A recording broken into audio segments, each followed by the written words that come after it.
And we are late.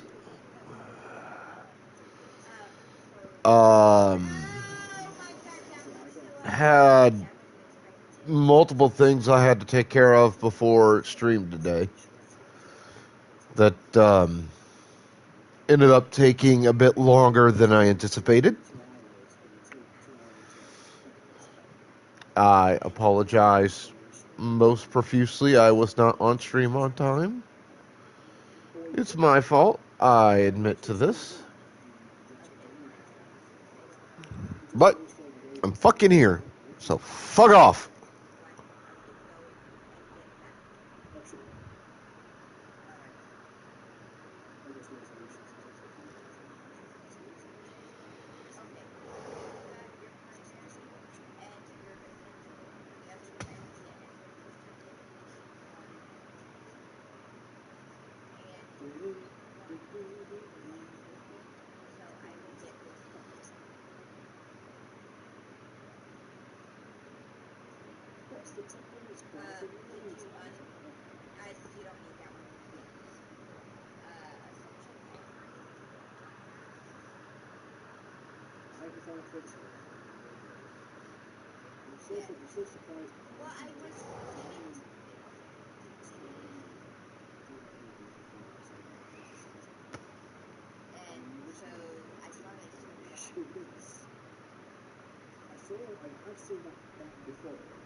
I also want to start today's stream before I get to finishing my start a stream process by sending out a strongly worded message. Somebody wants to attempt to TOS violate me for this. You know what? Fucking go ahead and bring it, you little whiny bitch. I'm not known to be one who keeps his mouth shut and holds back when something needs saying. I may hesitate to be the first or even among the first to step up and say it because don't necessarily feel 100% that's my fucking job. In this case, this needs saying. And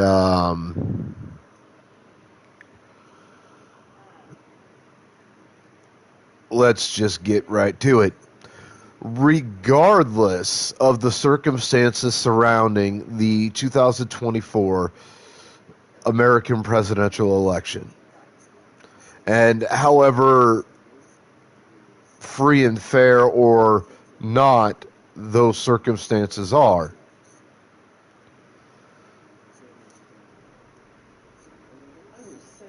I knew going into a second term with Trump being quote-unquote in charge that hell on earth would break loose, and I have not been disappointed.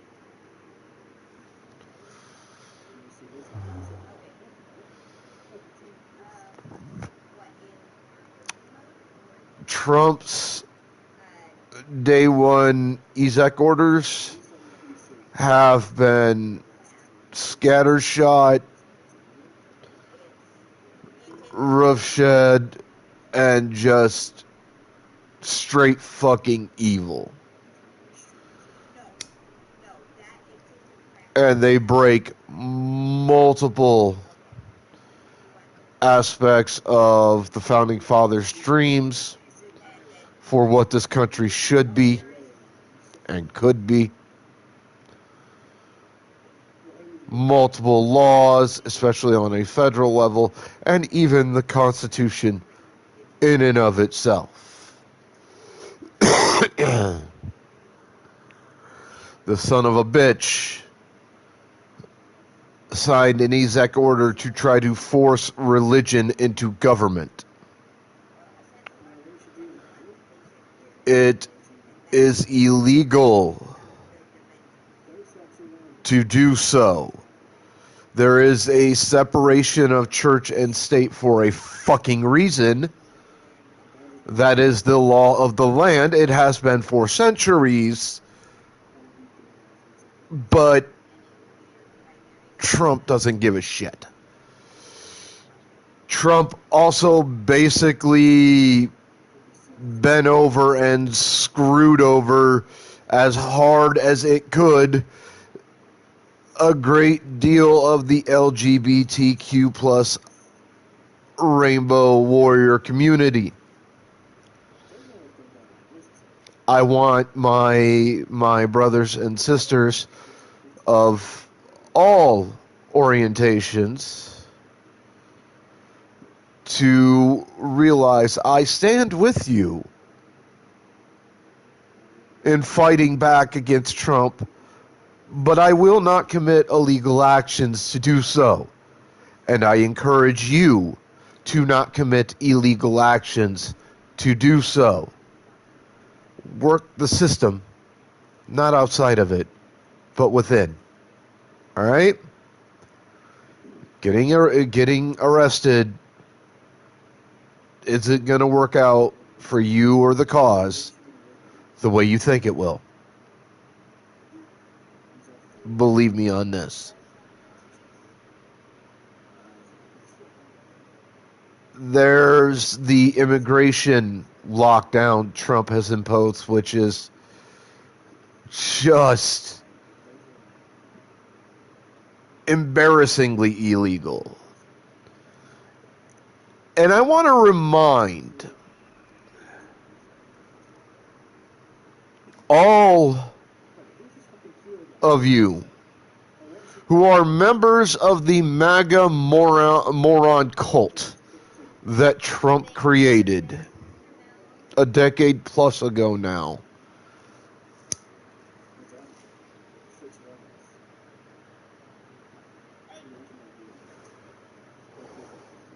I want to remind you of something.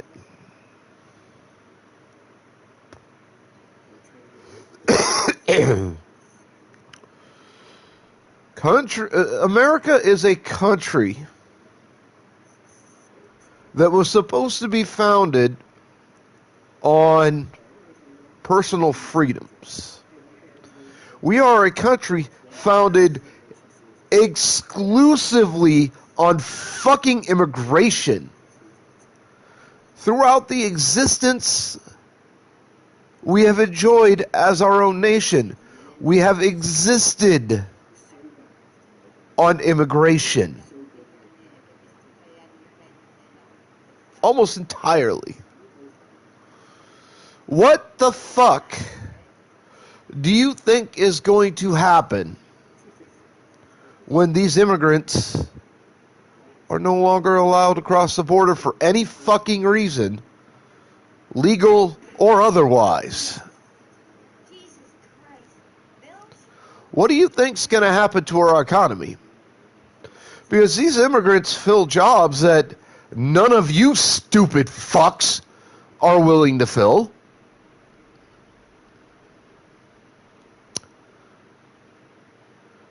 Because you're too good for that.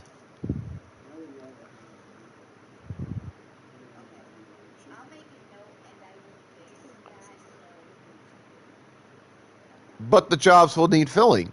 If we don't allow immigrants to come in and do the job, who the fuck's going to do it? Well, it'll be put on us.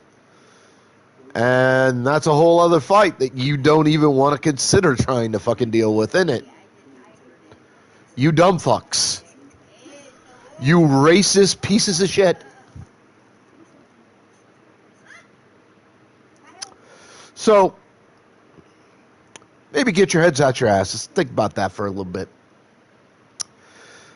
And it's part of this immigration shutdown from across the southern border, at least for now, the southern border. Who knows how far Trump will try to extend it, assuming it holds up in court, which is incredibly doubtful considering it's illegal. It goes against federal fucking law. But who knows? Topsy-turvy times and all. It could be extended to all of our borders. And that's not good.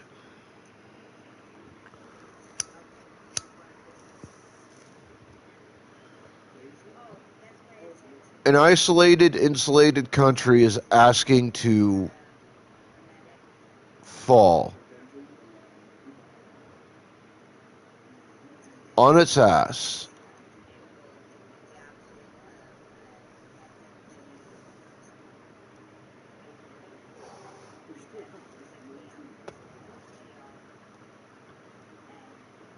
and be destroyed. Fair warning. But I was saying, along with the immigration along the southern border shutdown, there's the deportations Trump is attempting to do, which are not necessarily 100% legal for at least some of the folks Trump is targeting.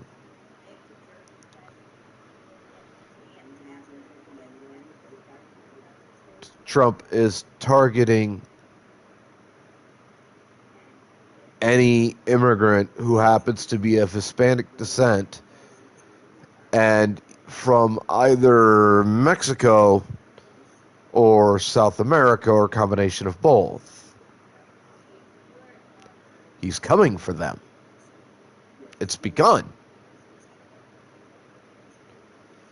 I've already been reading reports of immigration raids by ICE all over the place, and it's frightening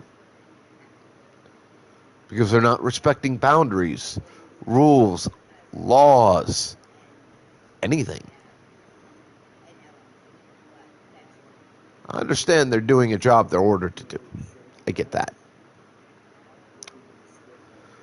But there's a difference between doing their job and being dicks about doing it. There's a difference between doing their job legally and ignoring orders that aren't necessarily legal to do the job. So remember, that's a fine line, very thin boundary. Easily crossed over, but not easily regained.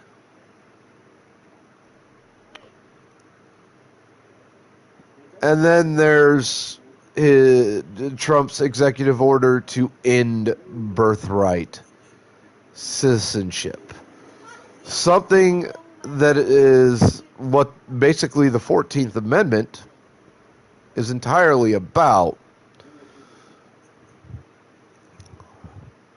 And federal law has enshrined in law, stating conclusively that regardless of the parents' legal status in America, if the parents have a child in this country, that child is automatically an American citizen for being born on American soil.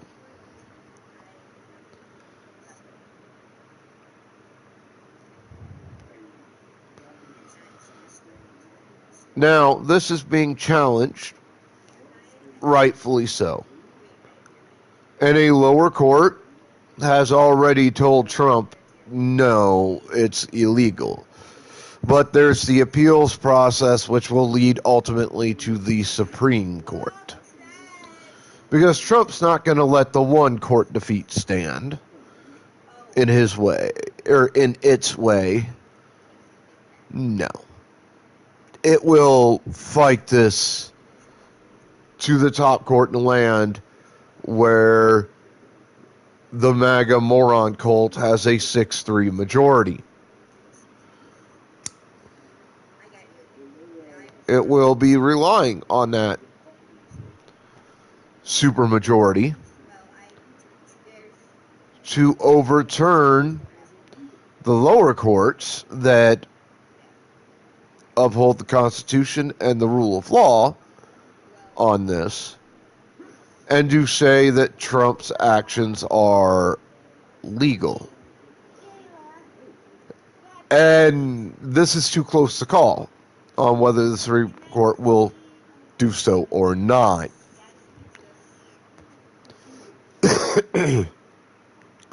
I held out hope they would not overturn Roe v. Wade. I proved terribly wrong.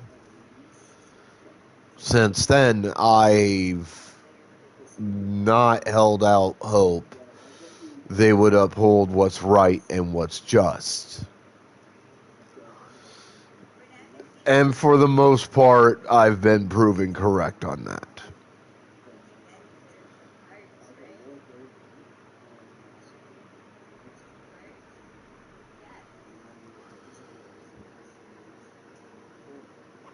But as big of a case as this is, once it does reach the Supreme Court, the highest court in the land,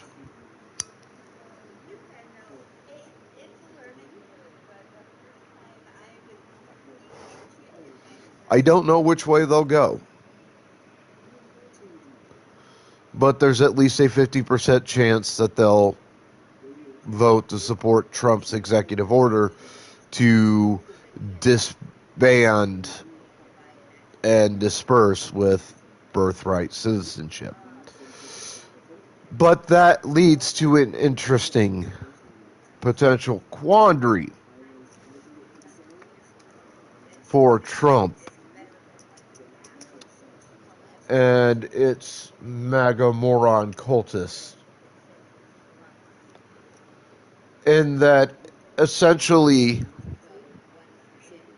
upholding the end of birthright citizenship, as Trump has commanded to do or occur through this executive order, Trump is essentially giving any kids born of parents that were not necessarily legal residents of the U.S. or were legal residents but were here on visas or whatever, had not attained yet full citizenship.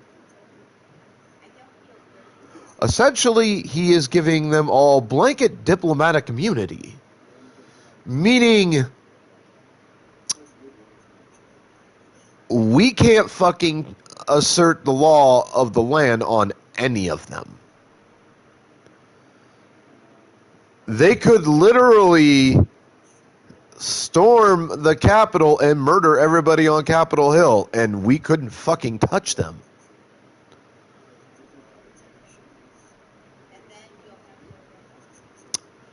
So, kind of a catch-21 situation for Trump on this. And a very thorny legal and political issue for the courts to hash out. I can only hope that by a miracle, the Supreme Court, once this case gets to them, for once in a blue moon, since obtaining the supermajority 12 years ago, does the right fucking thing with birthright citizenship and upholds its legality to exist.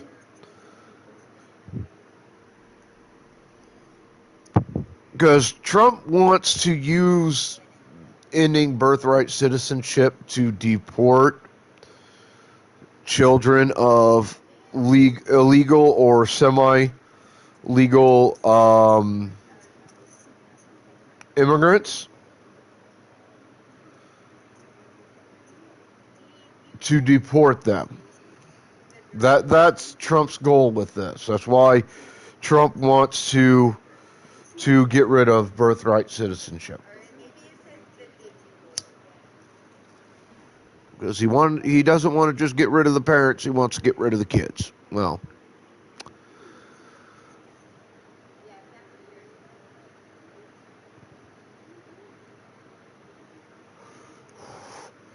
interestingly enough, if the court system ends up upholding Trump's executive order as legal and thus ends birthright citizenship, it opens up probably the single worst legal loophole in American history for a group of individuals to exploit.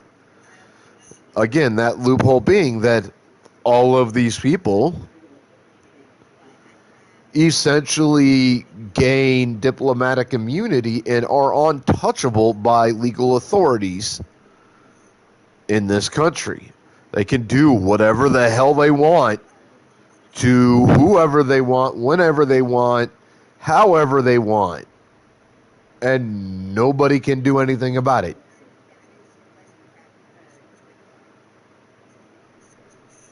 The most people could do is not something that you want to do because you would end up in prison for life.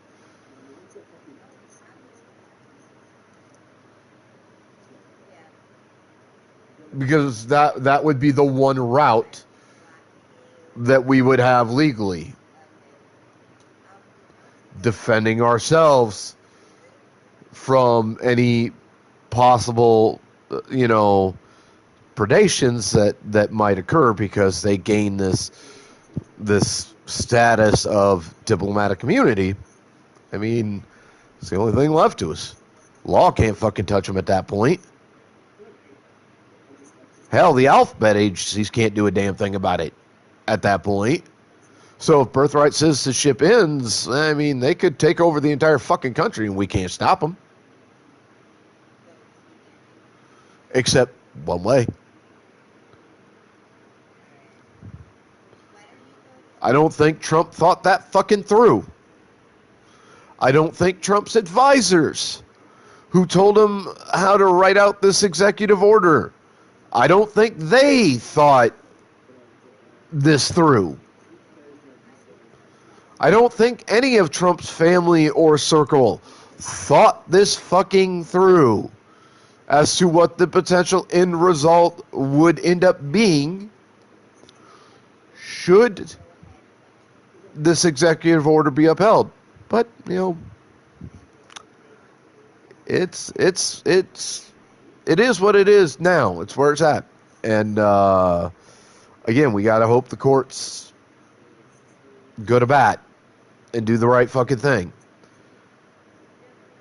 No, we could, for example, if an individual who was a citizen by birthright citizenship after, let's say this went the worst route, okay, and Supreme Court ends birthright citizenship and upholds the executive order. Okay, so that's hypothetically that's where you're at. All right? And an individual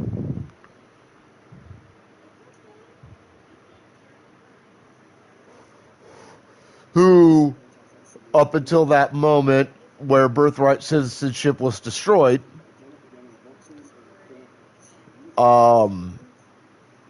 illegally destroyed mine, but still destroyed, had been a legal citizen of the U.S.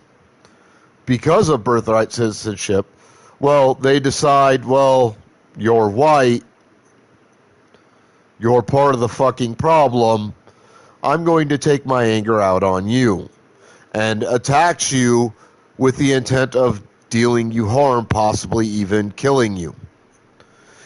You, as an individual, have the right to self-defense within certain limits depending on the situation.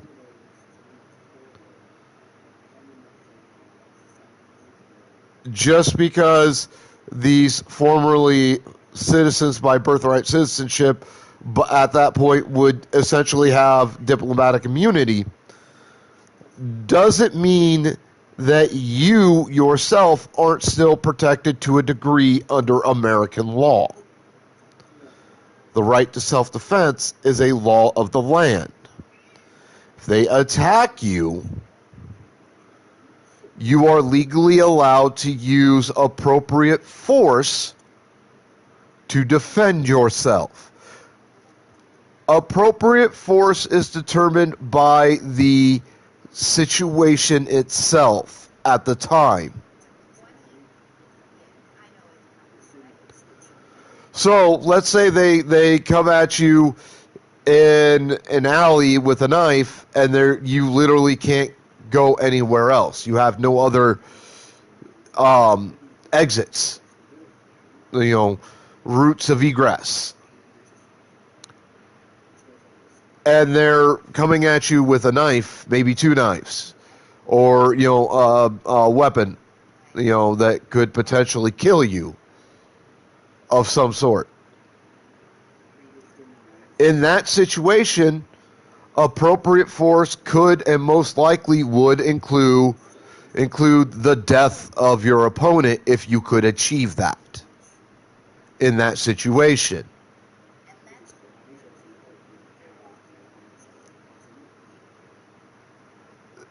Now, by law, they would prefer an incapacitation over death. That's always preferred in that situation, if at all possible.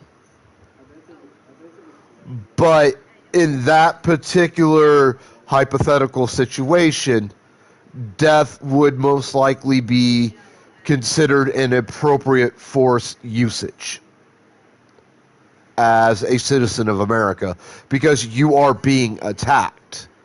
You are being attacked with weaponry being wielded by the opponent. And that weaponry is definitely weaponry that could be considered deadly weaponry. Now, let's look at a different hypothetical situation. Now, let's say, same beginning situation regarding the individuals involved. It's you and a former citizen by birthright citizenship who now essentially has diplomatic immunity because the Supreme Court overturned birthright citizenship, despite the fact that's very illegal. And let's say you're in your home and you have at least one or two alternative methods of egress or ways to exit the situation without causing a lot of undue harm. And instead, you choose to rise to the attack and defend yourself, and that defense causes severe harm, possibly even death, to the person attacking you.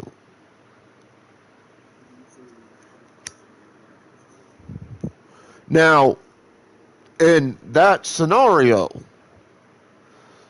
the amount of force used against the attacker would be considered excessive force.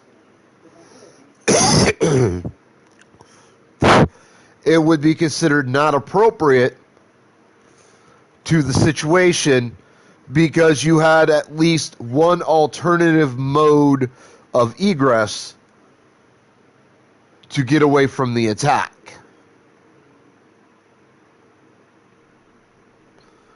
And they want you to use potential methods of egress from the situation, because honestly, while self-defense is a thing, courts more often than not encourage quite stridently the use of avoidance rather than violence in these cases. If you have a means or method of escaping from the attacker, they encourage you to use that, contact law enforcement, and have them handle the situation.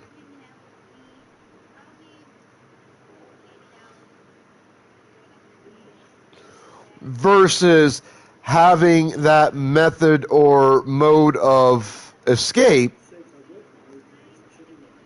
from the attacker, but instead choosing to bull rush in and have the fight.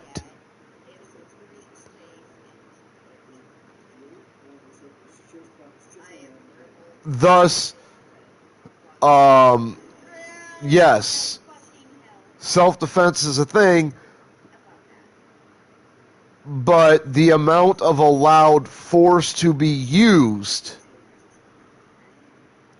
is dependent upon the individual circumstances of each individual situation. Do you understand what I'm saying, Daisy?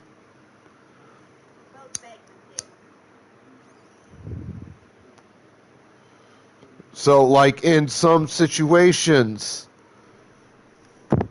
severely injuring or even killing your attacker is absolutely allowed under the law, because you were placed in a situation where you weren't really given a whole lot of choice.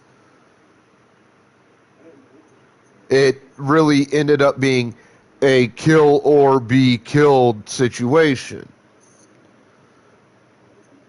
In some situations, any use of physical force against the attackers is frowned upon because you had plenty of ways to get away. In some situations, a minimalistic use of force is allowable because while you have alternative methods to get away, you need to get the situation to a point where you can run away. And that may include like having to trip your attacker or something of that nature to get them off of their feet, or at least in a position where they can't immediately pursue you as you attempt to flee the situation and seek help from law enforcement. So it is dependent upon the circumstances of the individual situation on what force and what amount is allowable under the self-defense laws of the country, if any.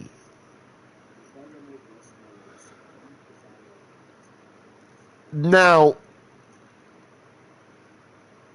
if birthright citizenship gets illegally overturned by the Supreme Court because of the supermajority, that's going to raise a slew of legal questions and issues. And we will have to wait to see what the legal fallout of all that ends up being. I suspect that fallout will not be very good.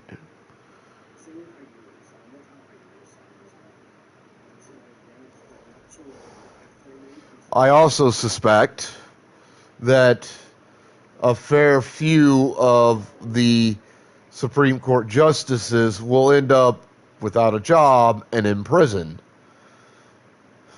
by the time the fallout is said and done.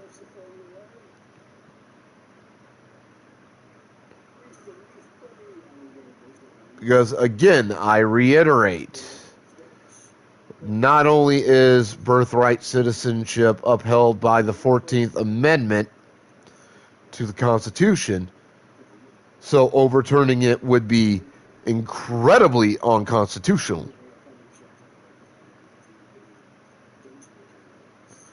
But it's also upheld by federal law. It is definitely enshrined in federal law.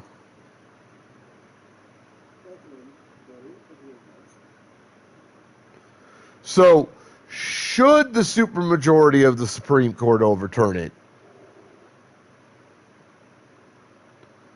there will be legal hell to pay.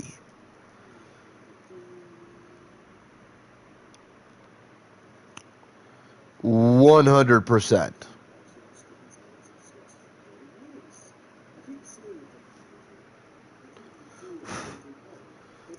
Believe me, it will not be a decision that will be allowed to stand easily.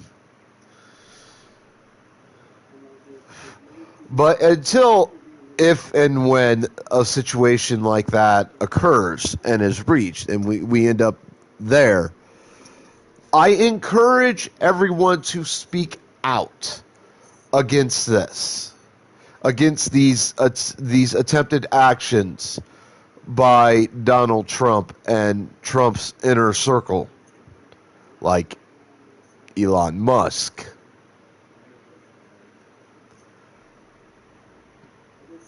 Speak out to your friends, your family, your circles that you run around in, your coworkers, etc., etc. Go to social media and speak out. And encourage everyone to do so and to fight back, but to fight back through legal means. Okay? I don't want to fucking see riots. I don't want to see attacks on people who are members of the MAGA moron cults. I don't want to see anything like that. I don't want to see any illegal means and methods used to fight back against Trump's bullshit. All right? Stick within the law. Stick with what's legal to do and do that. But make your voices heard.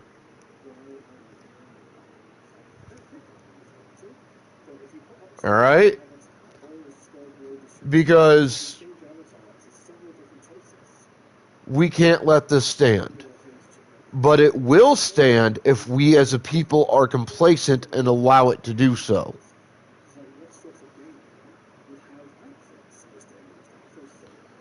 All right? That's the thing. Politicians get away with shit because we, the people, are too complacent and too lazy and too fucking fat to get up off our ass and do something about it through legal means and methods. So don't be that kind of American. Stand up for what is legal and just and right. But do so through legal means and methods.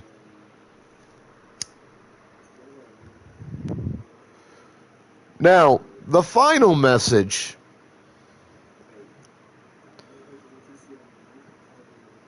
I want to put out there, and this could get me in some trouble, because I'm going to offend a bunch of fucking snowflakes by saying this. But I don't give a fuck. If, after every fucking thing that Trump has pulled just in the last 12 years,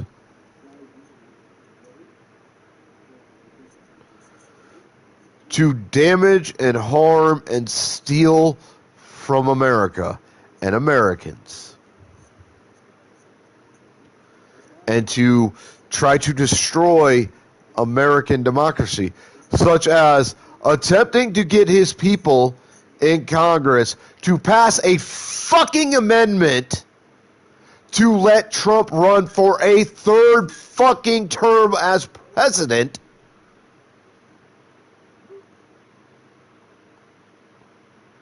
which was made illegal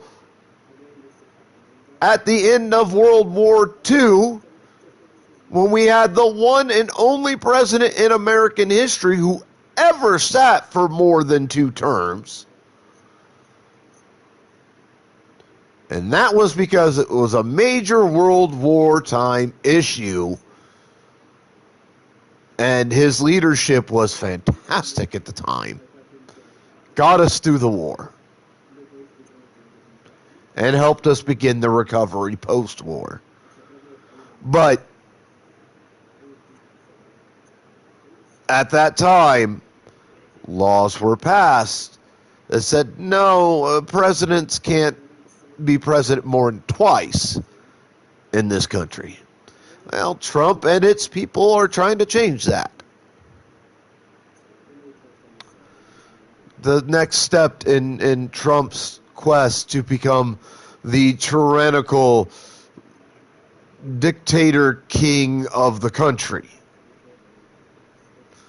Essentially bringing a monarchy system of rule to America for the first time in our history as a country. So, to all of you MAGA moron cultists who still support Trump despite all the shit, both the new shit and the old shit, that he's, it's done, that's been racist, illegal, sexist, misogynistic, etc. I will say this to you. Fuck you. I can't wait for karma to take everything away from you. I won't do it. Not legal for me to do so. Not my place. Not my fucking job. But I will sit back, take a great deal of pleasure in watching you be destroyed by this thing named Donald J. Trump that you worship as your personal god, a false avatar, as your god destroys you while we sit back and laugh.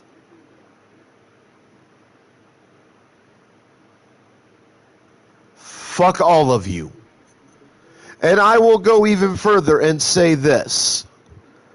If, by this point in time, you are still supporting Trump, then at this point, it doesn't matter if you are actually as racist as he is, or as misogynistic, or as sexist, or as whatever as Trump is.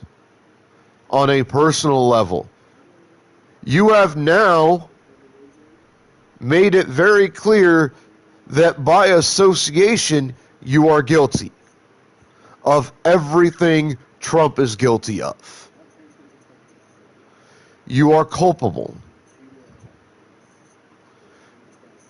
Because at least some of you fucking idiots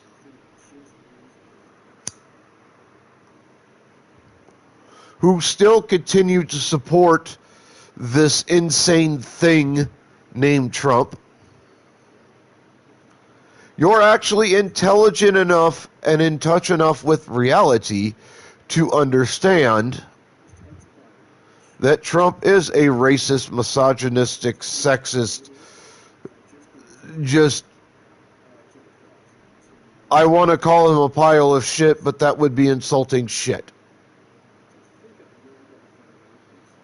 Thing that should never have been granted power.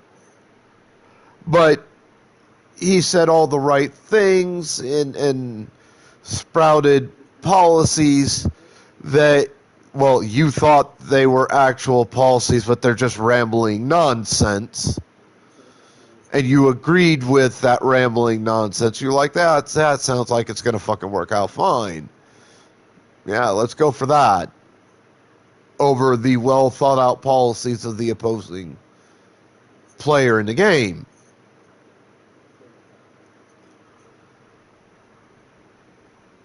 Doesn't matter if the racism and the misogyny and the sexism and the homophobia and all these other things that Trump is are things that you are on a personal level. Because you continue to support that piece of shit, you are equally as much a piece of shit by association. You are equally as culpable to Trump and Trump's bullshit. Because you continue to support Trump and Trump's bullshit.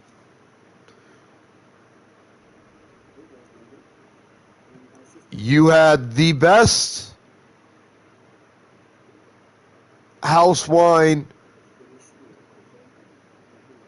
on offer in this election in Kamala Harris. And you had the cheapest possible fucking illegally created moonshine on the face of the planet in Trump, and you chose Trump.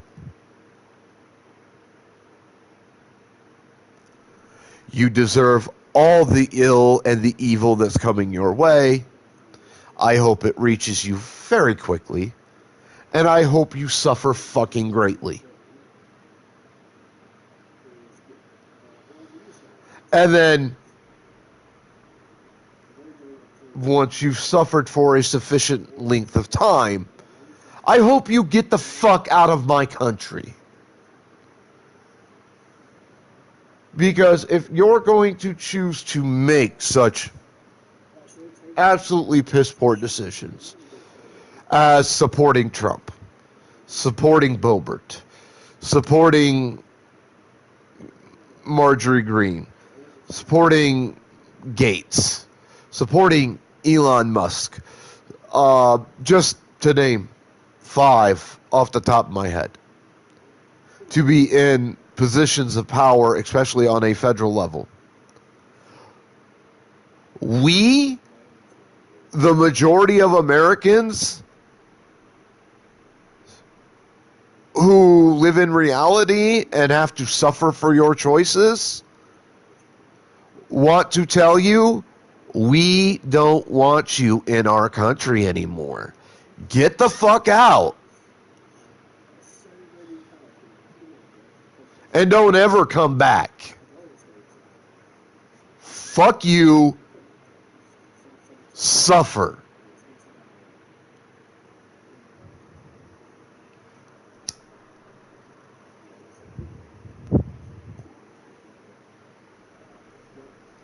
Now, normally, I don't like going political on streams.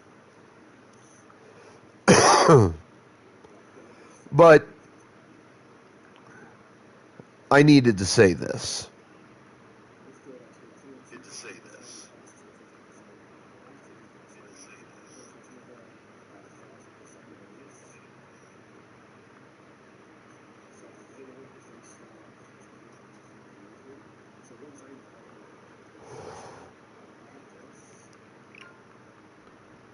Because while I'm not like a huge time streamer, okay, I don't on the regular pull in, dozens, if not hundreds of people. I don't do that. I'm not that popular. I'm fortunate, but I'm not.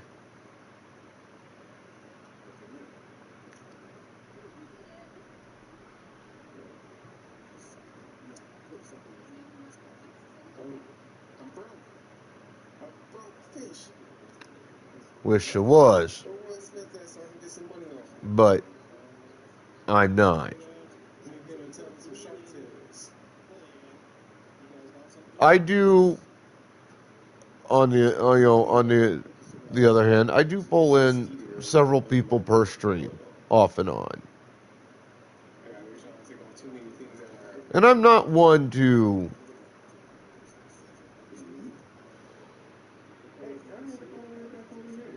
keep my mouth shut, especially on issues of a significant national importance.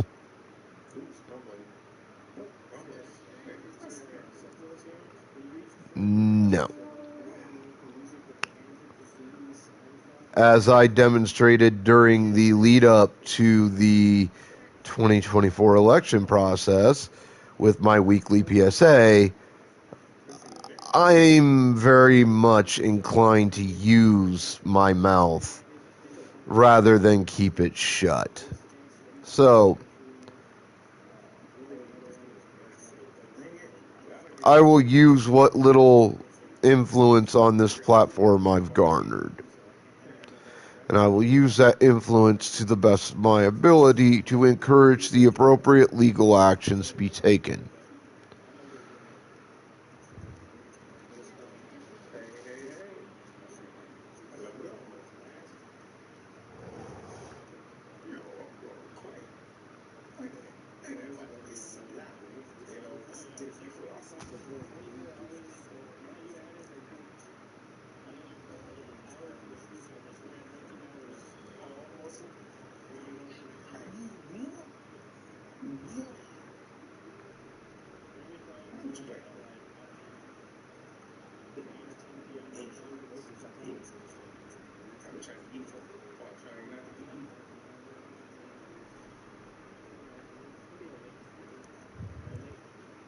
Because I am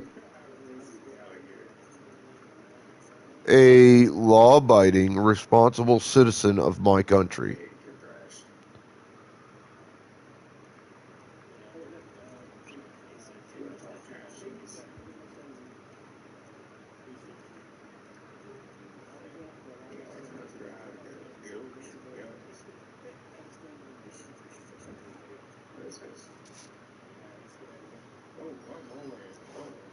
And I take the rights, privileges, responsibilities, and duties of that citizenship quite seriously.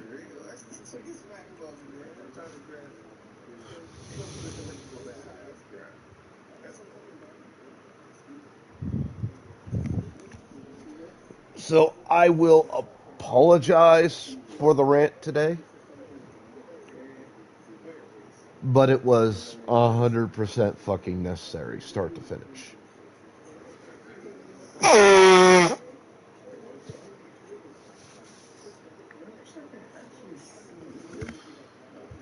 And I know there are a lot of streamers like myself, small timers, who would be less than willing to speak out because they don't want to alienate their audience, what little they've managed to gather together. And I understand where they're coming from. I get it.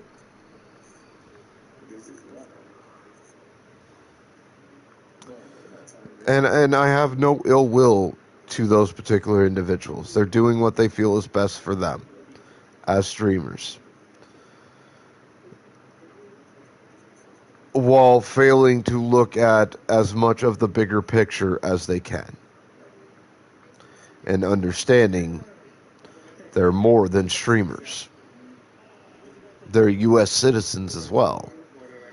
And they hold the same rights, responsibilities, privileges, and duties that I do. But they're afraid. I get that. And I don't hold that fear against them. I'm scared shitless. I mean, this year and the 3 years to follow are going to be terrifying. I didn't think you could really get a whole lot worse than Trump's first presidency, especially considering how illegal and unethical that presidency was.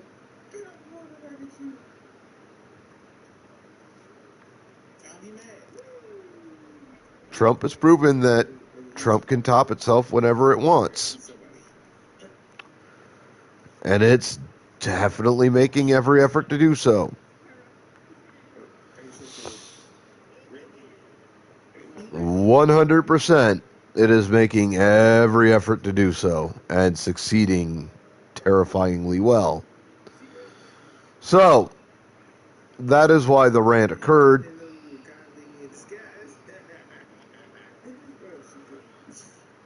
And I encourage those of you who chose to stick it out and remain in the stream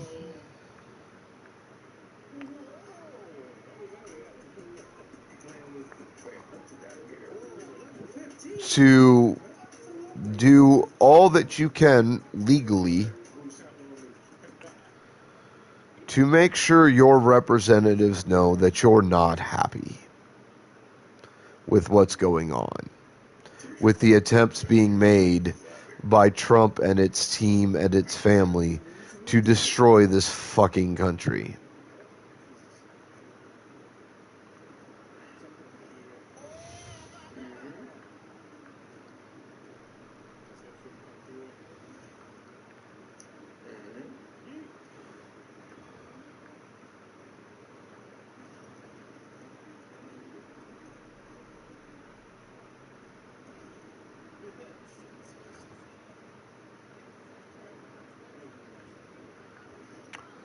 And if you're still here after the rant, I thank you.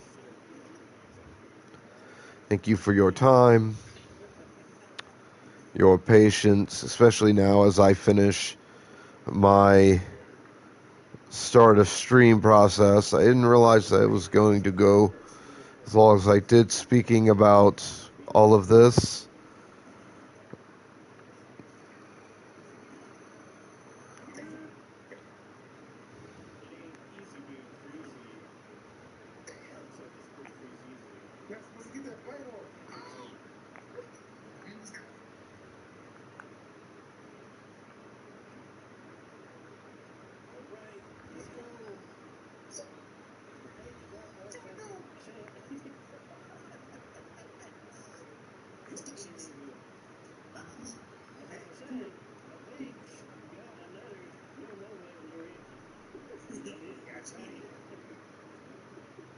And we will get to what I'm actually here for momentarily.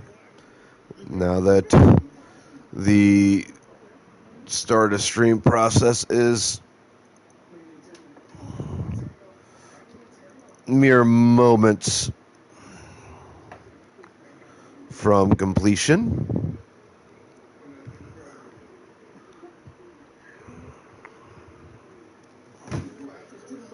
Not but a few things to do to finish.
All right. Let me. I did get this game off of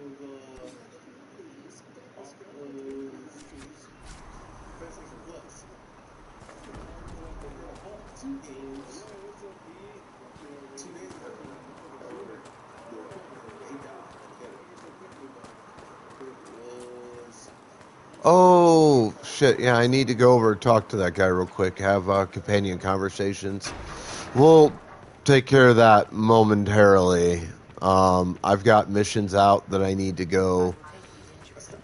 handle. They say the combat system is just a little bit stiff. Evolutionary investigation.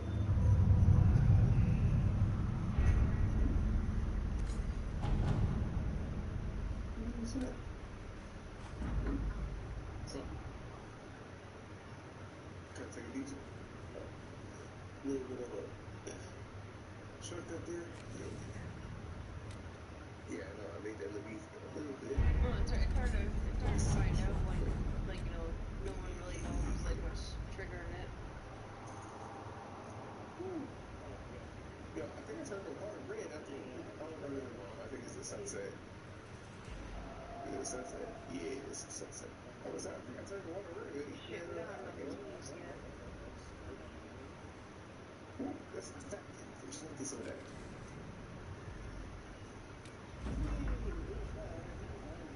Do I fight it without them? That's two. Well, at least like they're working with you on it though. Like they're not like some places they don't really give plant Nice. It's been working.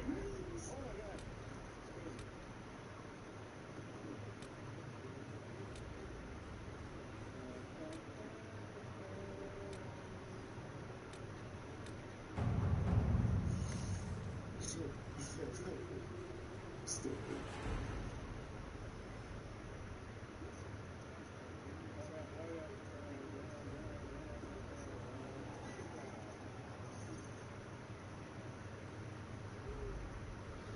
Definitely be more fast. I don't know why. Whoa. Pokeballs in chat. Sneak attack. Oh, damn. He bit me back. Oh, shit. He biting me back. Oh. His bite bigger.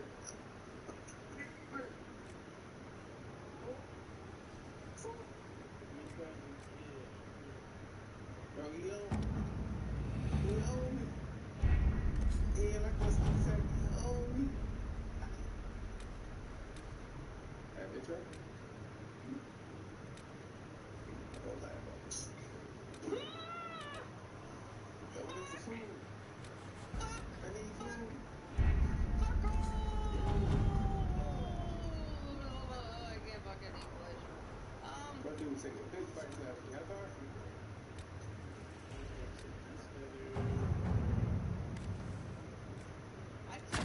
Let us begin.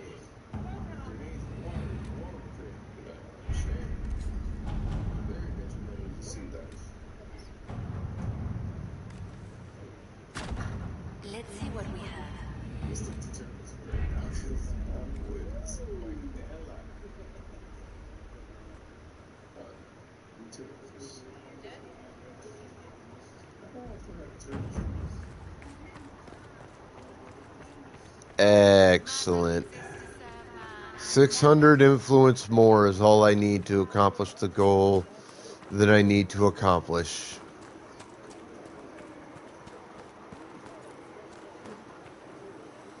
And as you are a new companion, Position supports free mages. What's next? Elves running Halamsharal? Cows milking farmers? I take it you don't agree. On the contrary, I approve. Heartily. I do wonder if you've considered what this support of yours will do for mages in general. The Inquisition is seen as an authority. You've given southern mages license to, well, be like mages back home.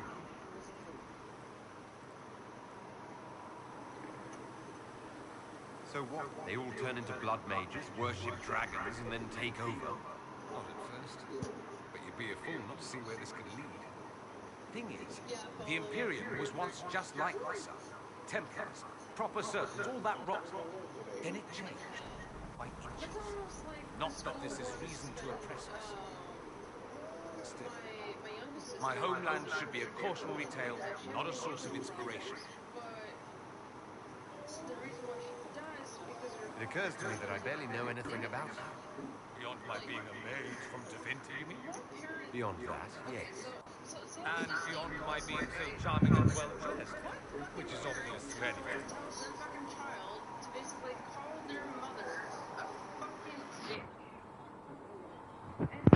Some more than others. Some people have superior taste. Now, yes, me. I am the scion of House Parvis, a product of generations of careful breeding and the repository of its hopes and dreams. Naturally, I despised it all. The lies, the scheming, the illusions of supremacy. That's Tevinter in a nutshell, isn't it? Needless to say, my family was not happy with my choices. He does not acknowledge my brother as his son. Okay, well, we're not... What do you mean by generations of careful breeding? They refine traits, weed out the undesirable, and promote the rest. My mother was chosen for my father because magic runs strongly in their blood. Never mind that they loathed each other. They wanted a son who could become Archon to make House Parvis the envy of the Imperium. They got me. A cautionary tale that you should be careful what you wish for.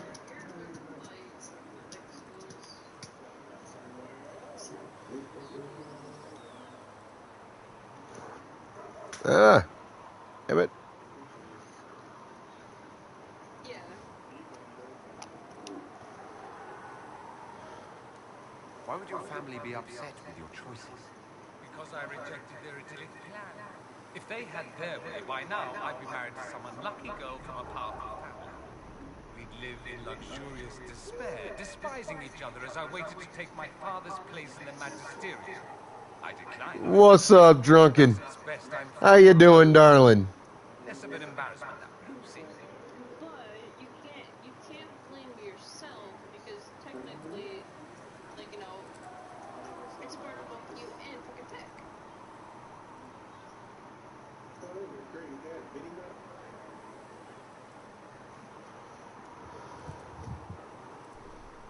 I'm getting the impression that you don't care much for your homeland. On the contrary, I care for my homeland a great deal. There's so much potential. Sadly, we squander it.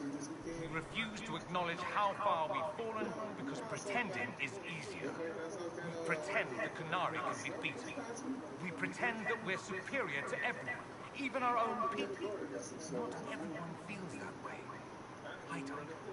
Sadly, we're the minority.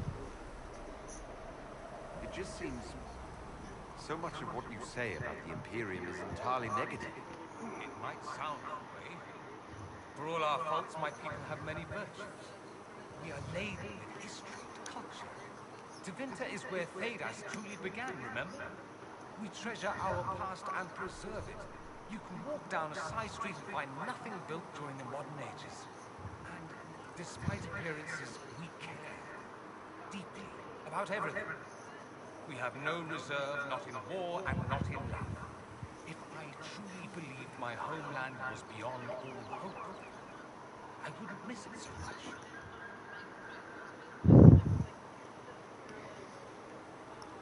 Why remain with the Inquisition? Why not go back to Tevinter? I'm not exactly welcome back home. Not that it matters, I'm quite accustomed to being a pariah. It adds to my charm. Tevinter here. If the Venatori succeed, it'll set my homeland back 1,000 years. I'm sure some magisters would disagree, but that's why we kill them.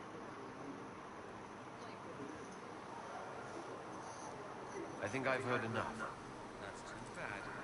I never tire of talking about myself. I'd like to ask you about Tevinter. Ah, yes. Everyone outside the Imperium always seems quite fascinated by it. Probably probably why they come up with so many ridiculous tales. Flying cows over Minathas. That's madness. All right, that one's actually true, but the cows didn't have wings. I digress. Anything in particular you wanted to know? Flying cows? Anyone who talks about the What? Imperium mentions slavery. It's the center of the slave trade. Ah, that is true. And did you have slaves? Not personally, but my family does and treats them well. Honestly, I never thought much about it until I came south. Back home, it's how it is. Slaves are everywhere. You don't question it. Not even certain many slaves do.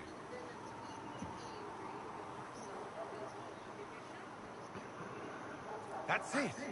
You don't question it. In the south, you have alienages, slums, both human and elven. The desperate have no way out. Back home, a poor man can sell himself. As a slave, he could have a position of respect, comfort, and could even support a family. Some slaves are treated poorly, it's true. But do you honestly think inescapable poverty is better?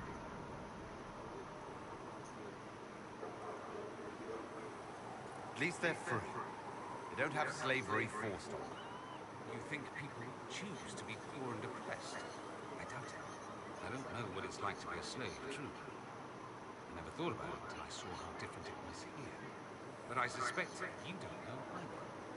Nor should you believe that every tale of Tevinter excess is the norm.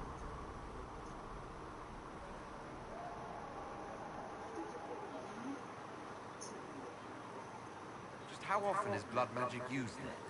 Oh, not at all. Not at all. That's what any Magister would tell you. They'd be convincingly offended by the notion too. Of course, what people call blood magic here, and what we consider blood magic, are two different things. What's considered actual blood magic in Tevinter? Blood magic isn't inherently dangerous. Using your own blood or that of a willing participant is the harm. The problem is that what's permitted only gets you so much power. And what if you need more? You always need more. That's where we get into sacrifices and demon summon. None of that is done. Not officially. Behind closed doors, it's a different story. Real blood magic can give you an edge, a leg up against your opponents. It's safe to assume that any mage of rank does it. The rest are quietly shut out of power, to put it bluntly.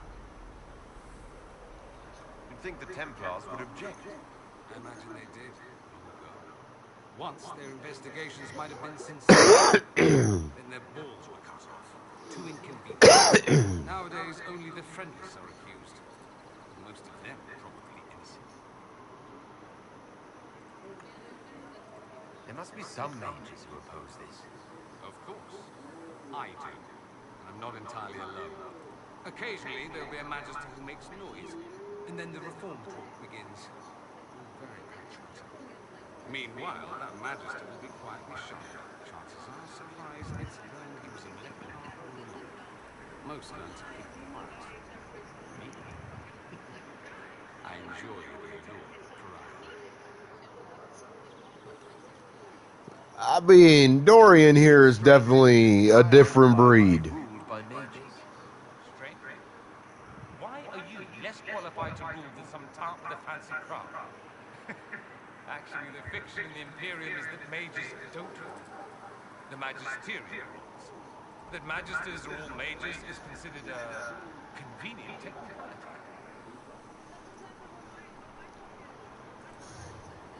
What is the magisterium exactly? The upper house of the Imperial Senate, and the only part worth having a seat on. Those seats are split among the circles of Magi, the Chantry, and the major families. All mages now. It's odd that outside the Imperium, you use Magister like it applies to every Tevinter mage. If you're not a magister, then what are you called? No special title? I'm an Altus, which is almost as good as a Magister, depending on who you ask. I've never heard of altars. Upper class. Those families who trace descent from the Dreamers, the first prophets of the old gods. If you're a mage and you're not Altus, then you're later. Lower class. If you're not a mage at all, you're soterati. That's everyone else. We do love our fancy words. Yeah. Yeah, Treventer loves their fancy fucking words. I thought the Archon ruled over the Imperium. Well, yes. Technically, he can overrule laws passed by the Magisterium, but that never happens. Even so, he gets to appoint new Magisters, which means all the families vie madly for his favor. Thus, the Archon gets invited to all the parties. The truest path to Tevinter influence, let me tell you. If it's a fiction, that means mages do rule then. Yes, and no. Let me put it this way. Mages do rule, but not all mages are equal. If you're not from the right family, chances are you don't rule anything. Maybe you're even a slave. The idea that anyone could be a mage, however, keeps the masses placated. Can anyone be a mage? Technically, the potential runs mostly in bloodlines, but it's been known to happen. More importantly, commoners believe it can. Tevinter legend is chock full of mage heroes from humble origins. So they hold out hope. Someday my son or my son's son will be a mage. Someday. Poor sods don't realize that means he'll be a quaestor at the arse end of the 100 Pillars, at best. Being a quaestor isn't a good thing. I imagine the average non-mage likes to think so. Counting numbers and shuffling papers all day is better than many occupations after all. If you're a second-class citizen among a pack of piranha, however, your outlook changes. Let me ask you something else. Of course. There's an Imperial Chantry, isn't there? With its own divine. You people aren't supposed to talk about the Black Divine, are you? If you mention him outside the Imperium, people make that face, like you're urinating in public. But yes, we do have the Chantry, or a version of it. Like a name comparing it to yours. Is the Imperial Chantry so different from ours? Not in theory. The main difference is in the whole magic is meant to serve man, not rule over him business. Back home, ruling the unwashed masses is serving them for the good of the Imperium. Perhaps it started with good intentions, but these days it's academic. The circles are in command. There are circles of magi in the Imperium. We don't have dismal little mage prisons, if that's what you mean. They're academies, prestigious ones. We have Templars as well, but they don't cancel spells or whatever your Templars do. They're soldiers. They don't use lyrium. Ha! As if there'd be any left of them. They watch for abuse of magic, yes, but only those who are weak or fall out of favor get dealt with. Mostly they enforce the Magisterium's edicts. The Chantry smiles and nods from the sidelines. You really call him the Black Divine? We don't call him that, oh no. In the Imperium, he's the true divine. The woman sitting on the Sunburst throne is some backwater pretender. It all stems from a disagreement over Andraste. Marvelous, isn't it? Why would they disagree over Andraste?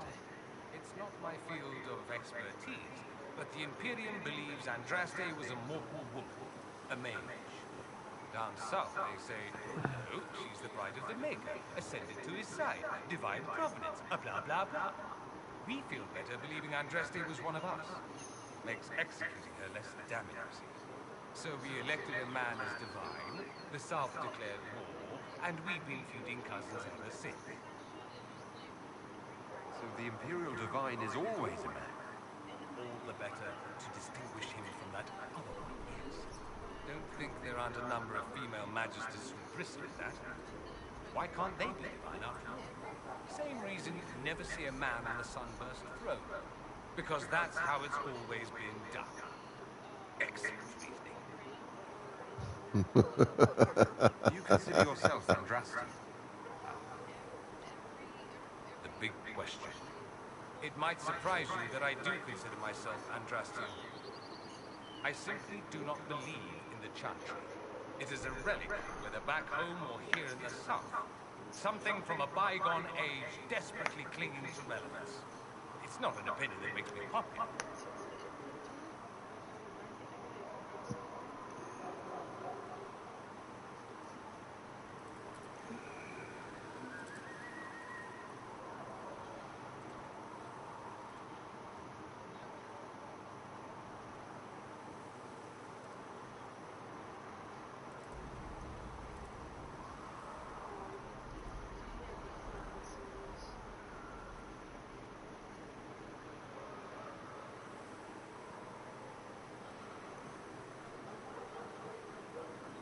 I share your opinion, actually.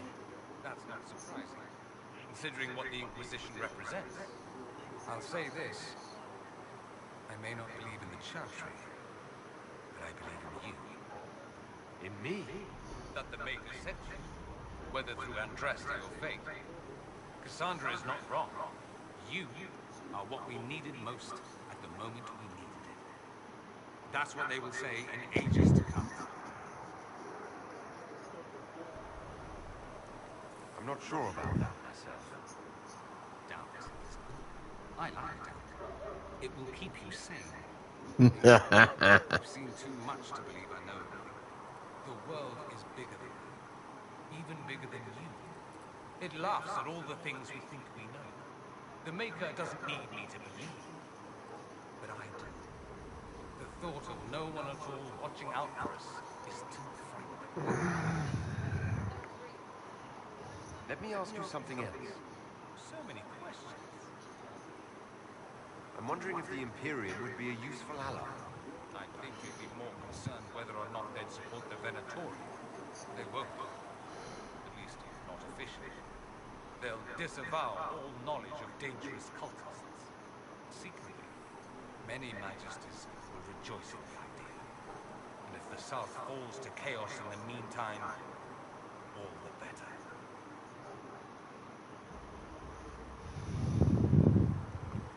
It would be in the Imperium's best interest to help. Surely it could use allies. I think the Imperium gave up on the idea of allies a long time ago. We've been fighting the Qunari for what, 200 years off and on?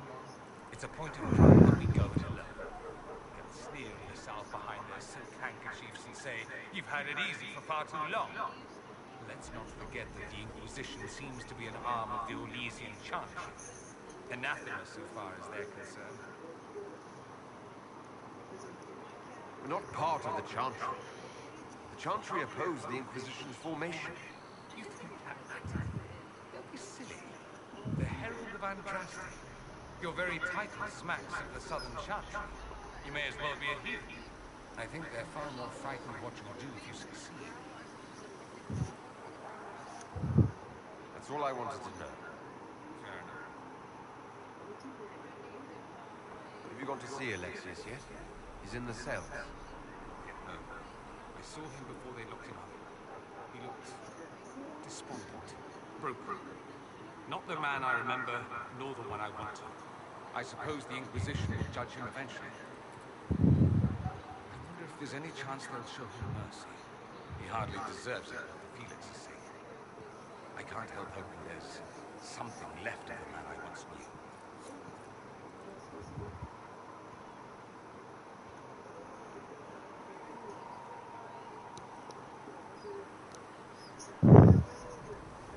Excellent.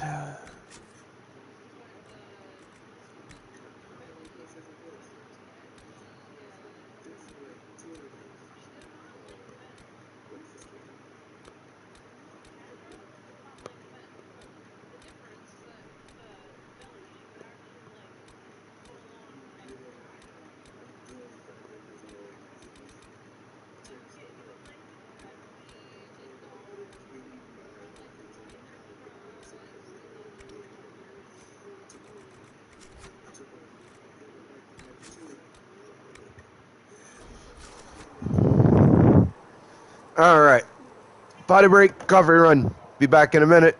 Few minutes. Y'all hang tight.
Okay, well,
All right.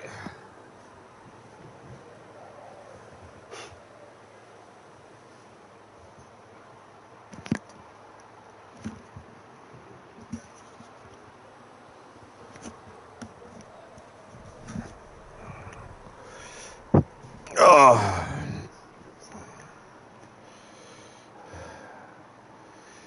If you can't tell, I've returned, you wild fucking animals.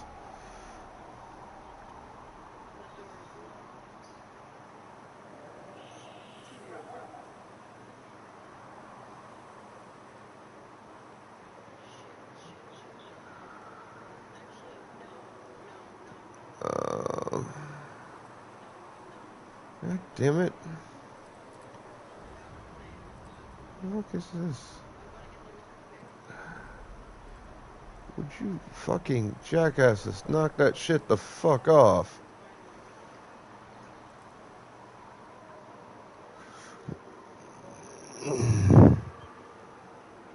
Okay, sit down. Oh shit, that's the other thing. Hang on, I'll be right back. I meant to grab one other thing.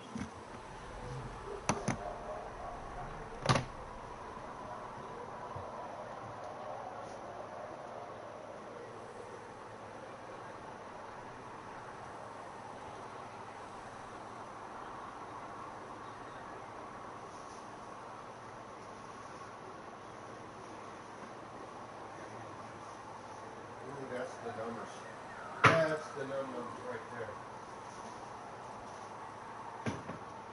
Really?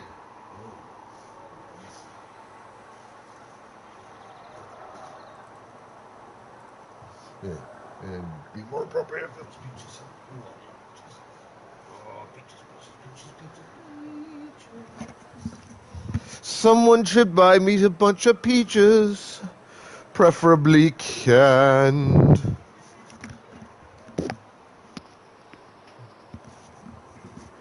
With pop tops to open. This is too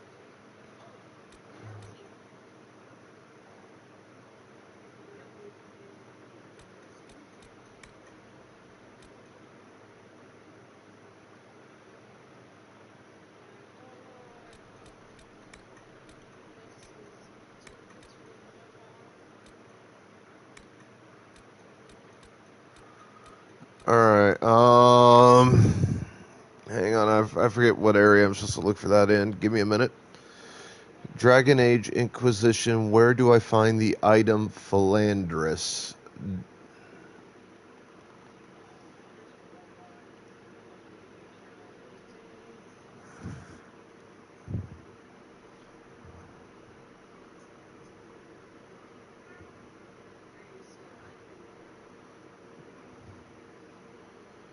Press du Lion, Arbor Wilds, Prospect Basin.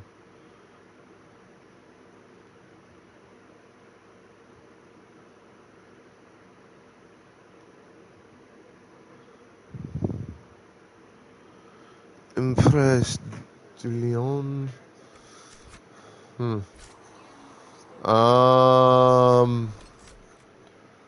Alright, I've achieved enough levels at this point that I'm semi-comfortable.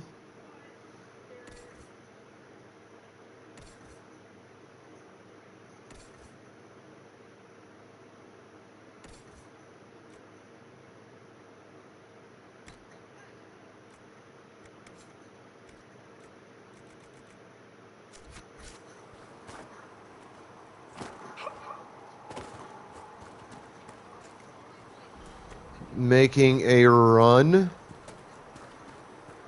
on that fucking dragon so I could get those last few shards in the hinterlands.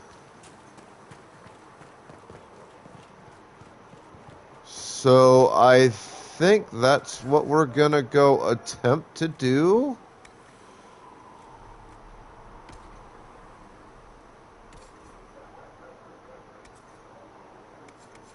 Anything you can spare will help them.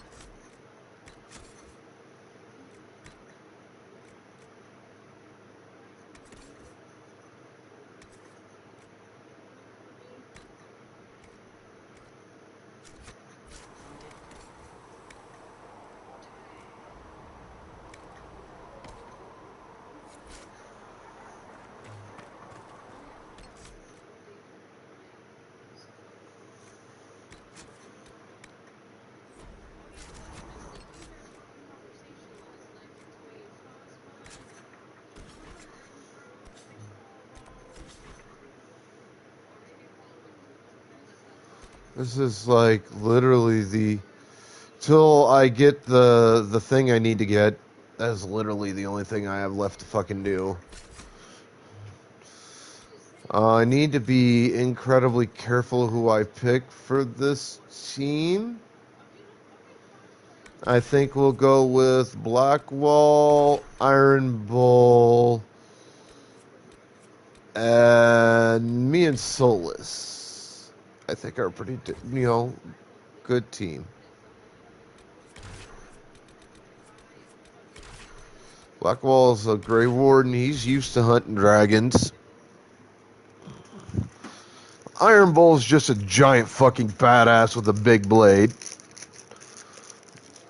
He hits hard.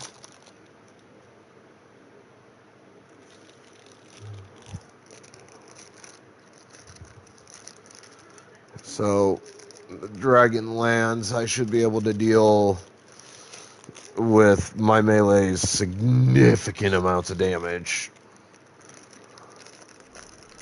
Nothing to report, sir.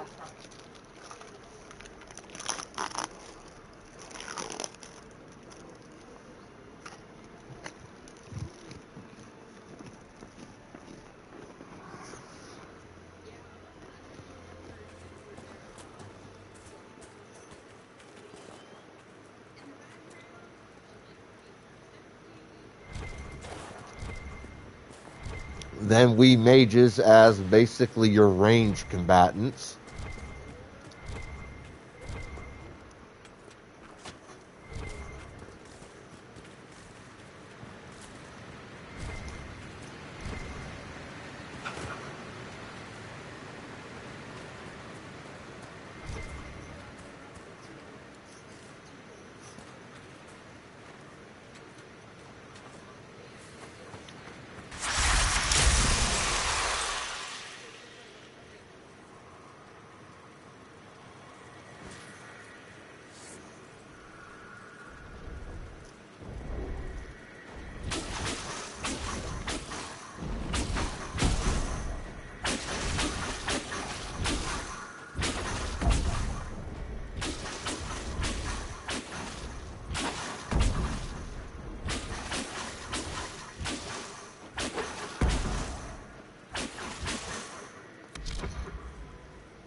Looks like dragon territory.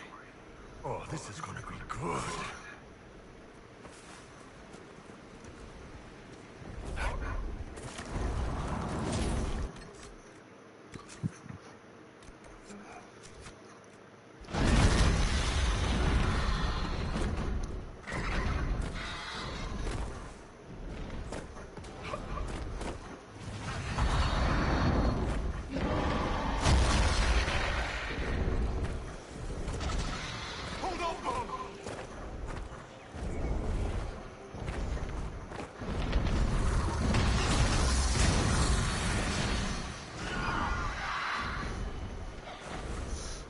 Oh, God damn it.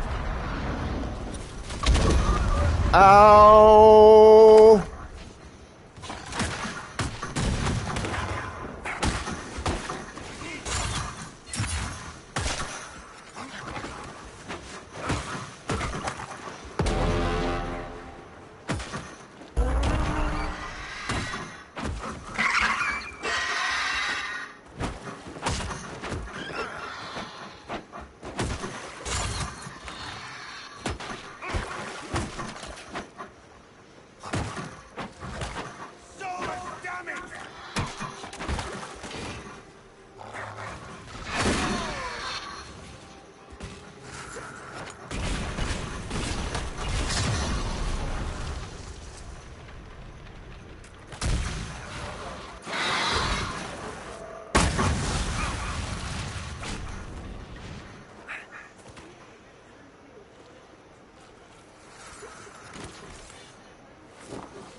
Alright, so the next one I want to go after is that one.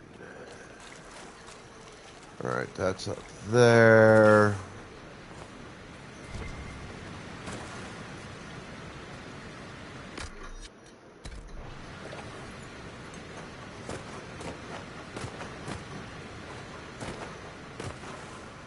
Won't be quite as hard to get to as I feared.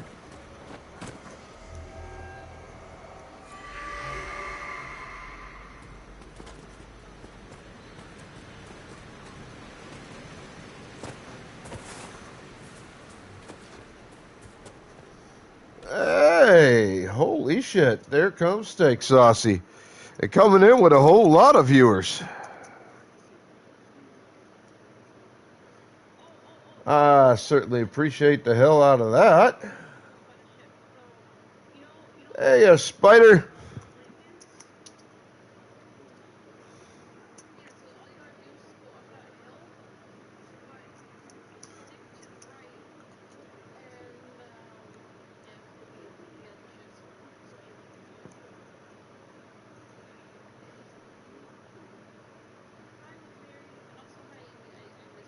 Wasn't necessarily expecting no raids today, but I don't never say no to them. I appreciate the hell out of that.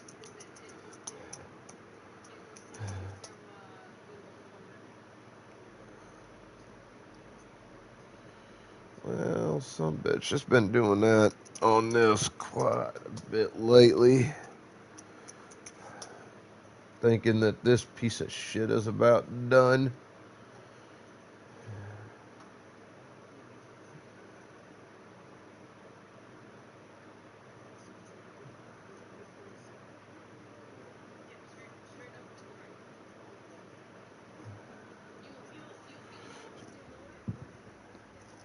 Ugh.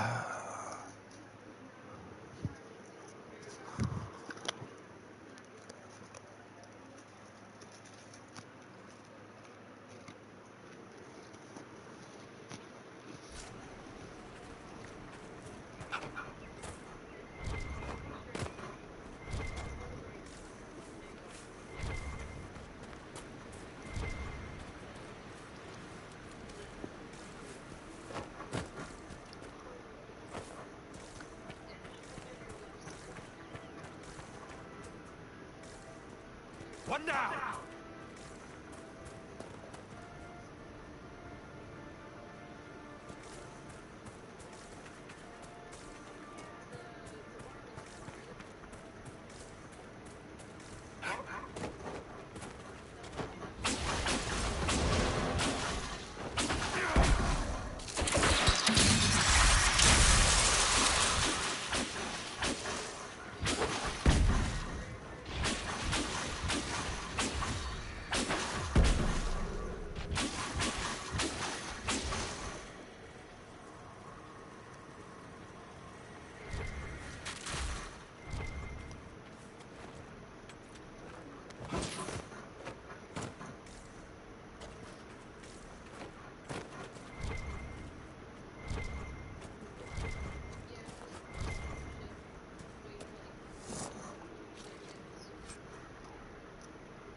Ah, nice. Getting some really good mats out of some of this.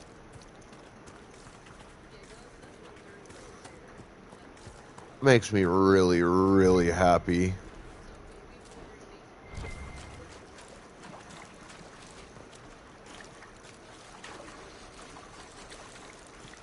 Welcome to hell, Sam.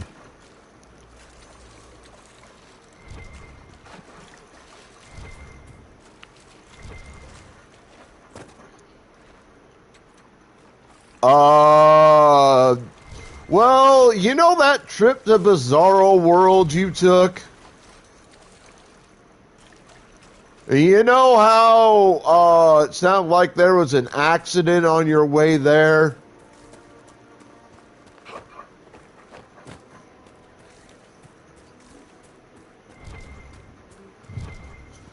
Well, I was that accident. You're in my world now.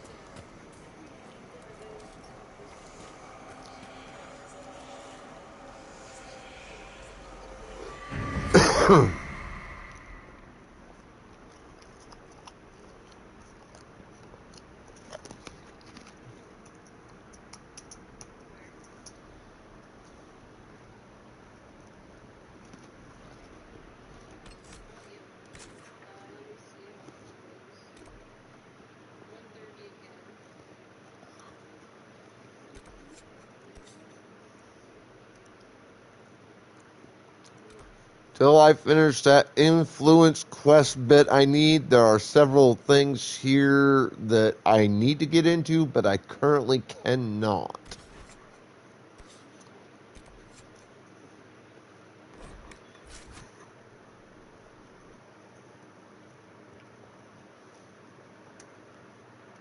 So how you doing, Sammy girl?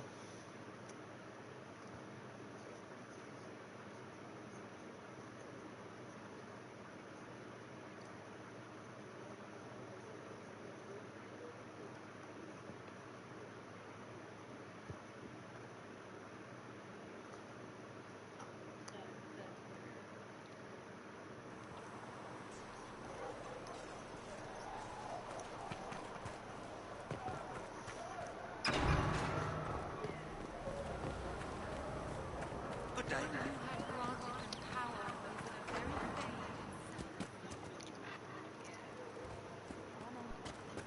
Though they could do anything.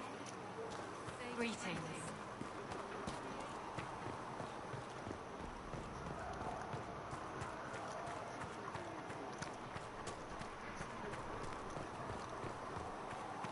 Alright, speaking of influence gains,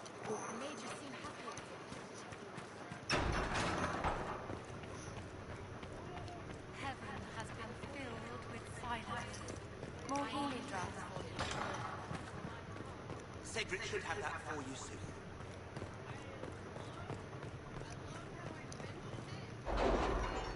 soon. Let's go gain a little bit more influence.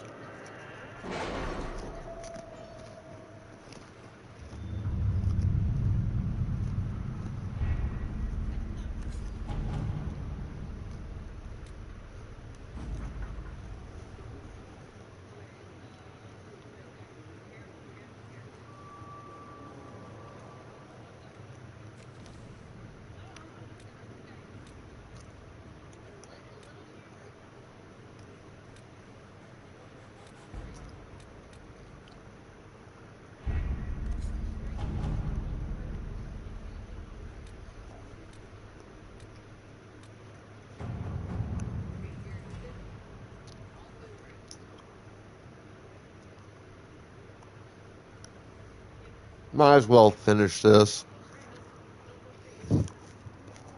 There's less than a minute.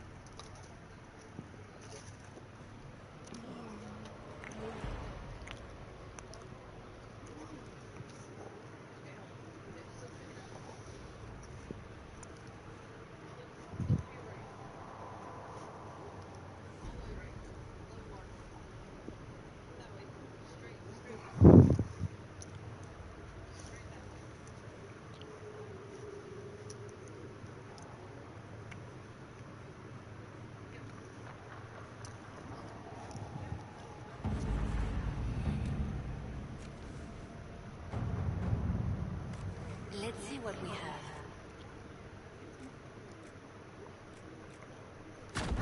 Let us begin.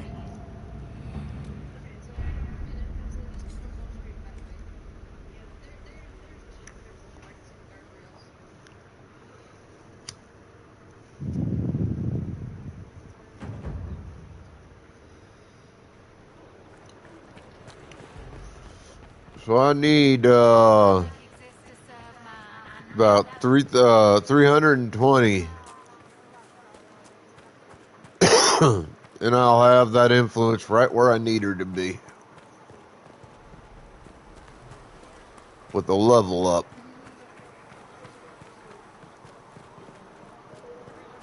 And get that fucking level up, I can do some shit that I need to do.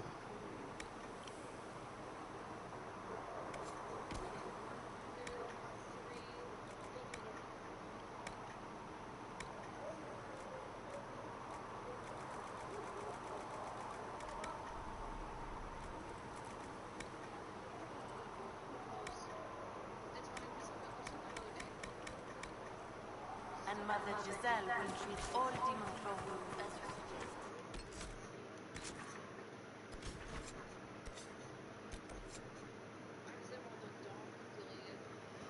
suggest. Landmarks discovery, and that's all I got left out there, huh? Not sure where they are exactly. Probably some right up over here. Few map areas it looks like I didn't get through too easy, too well. That's fine.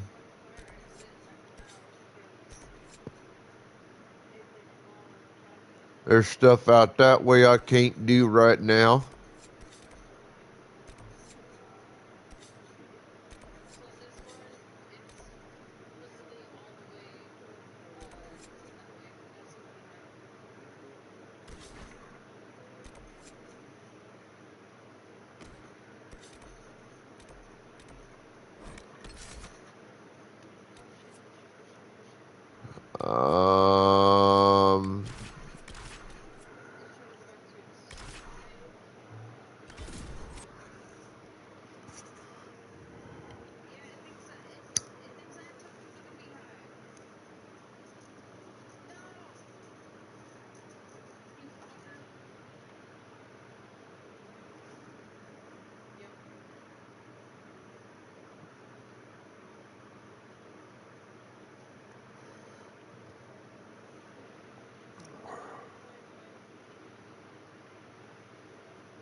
Oh shit, before I leave camp.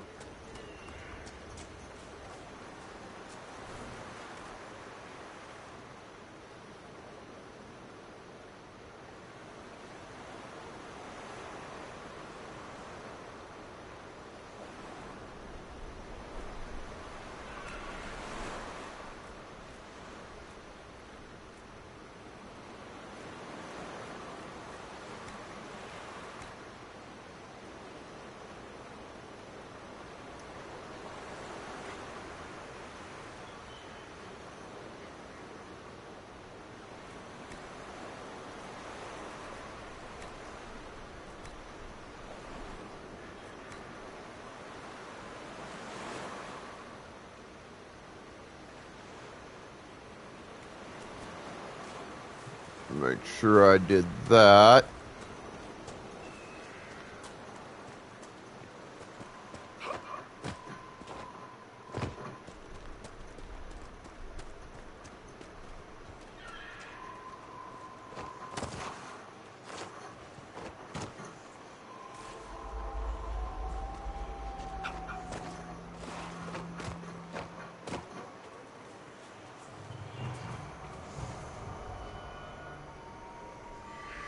This desert temple seems to require a great many keys.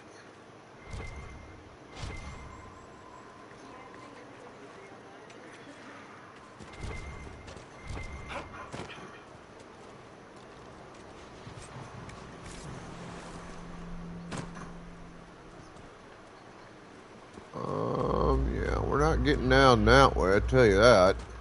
I'd take too much injury.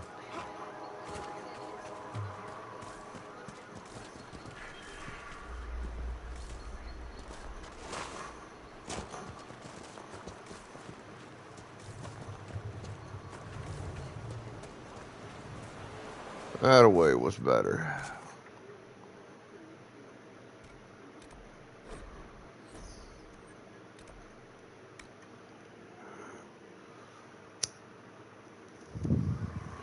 Nothing to report, sir.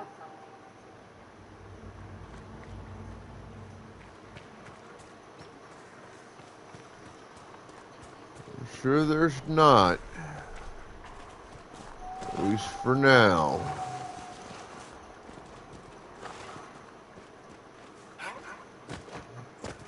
Shit, I missed a Pokemon catch. Oh well.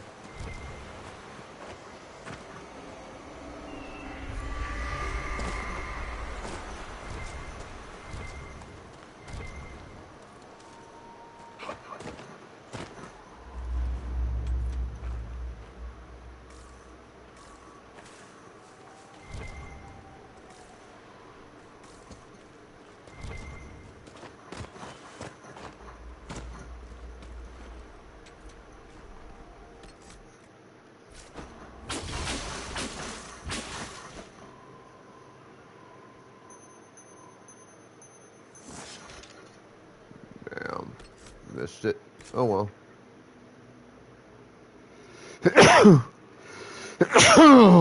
Oh.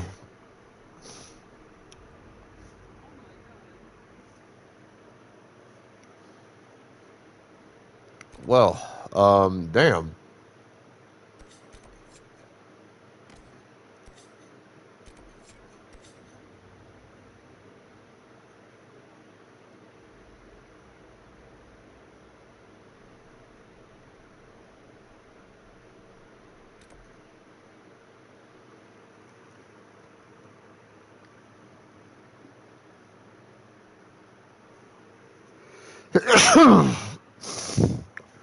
All right, hang on a minute.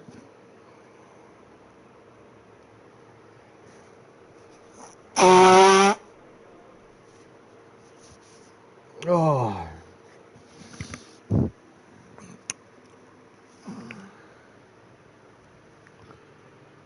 Science has gone bad, but I'm also kind of sick.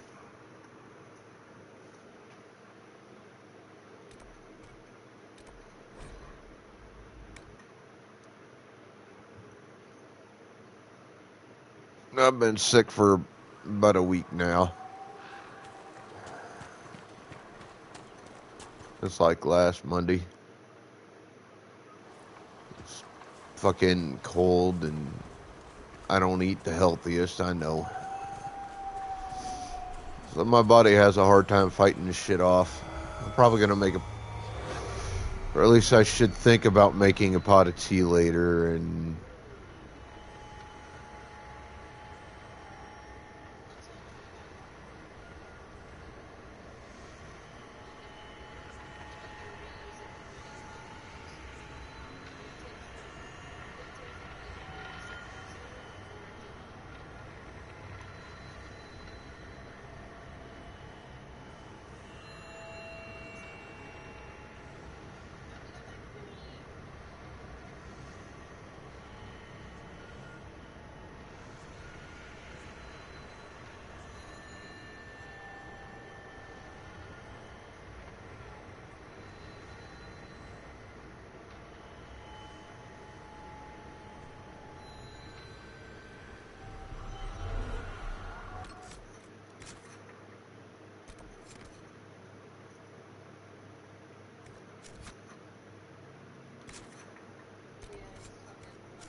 welcome back. We're getting some work here done.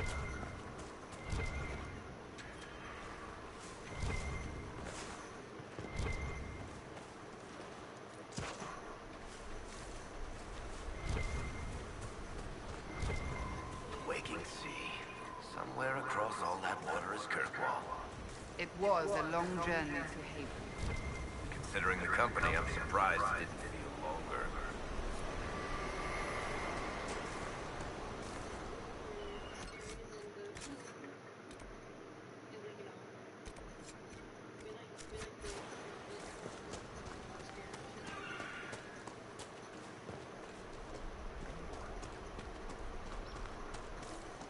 Starting the process, well, I've started the process. Now I'm trying to finish the process of finishing off the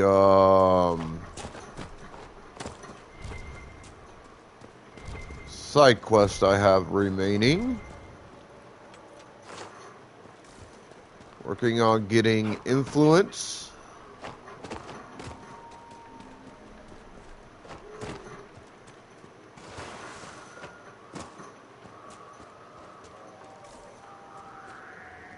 There's a key ability that I need.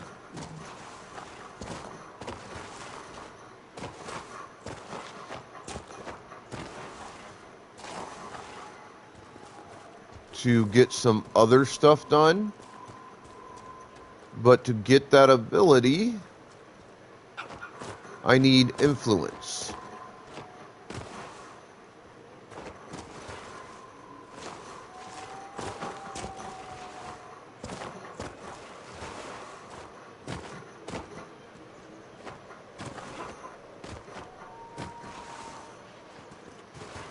Yeah, I was hoping to use that to get up there.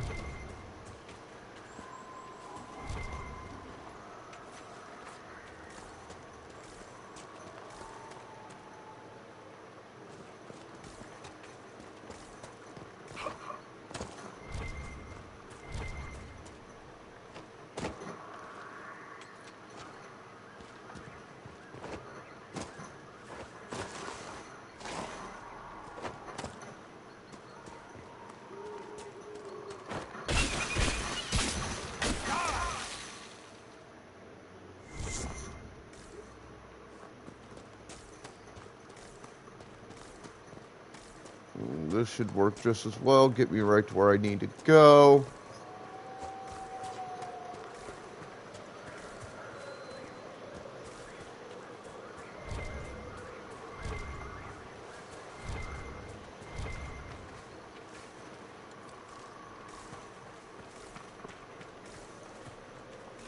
I am going to hope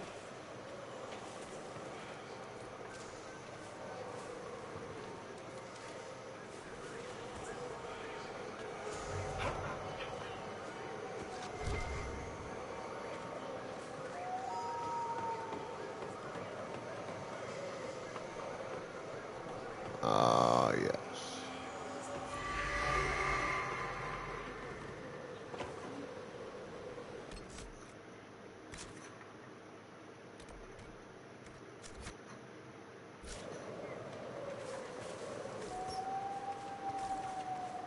That along these travels to do what I'm doing,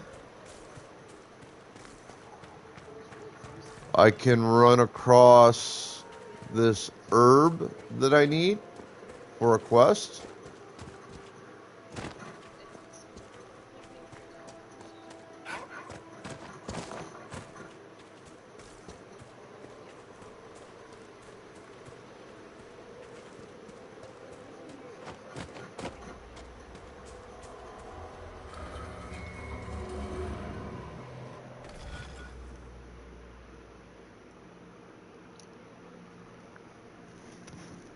Dragon Age, Inquisition, Asteriums.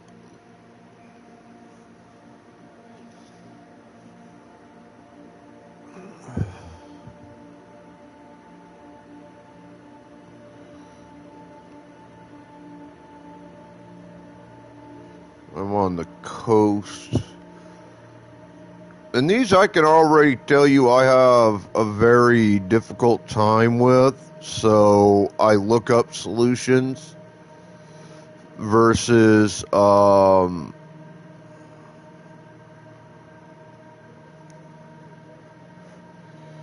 to figure it out, because I don't want to sit here and spend like 3 hours on one thing trying to fucking do it. This is just easier this way.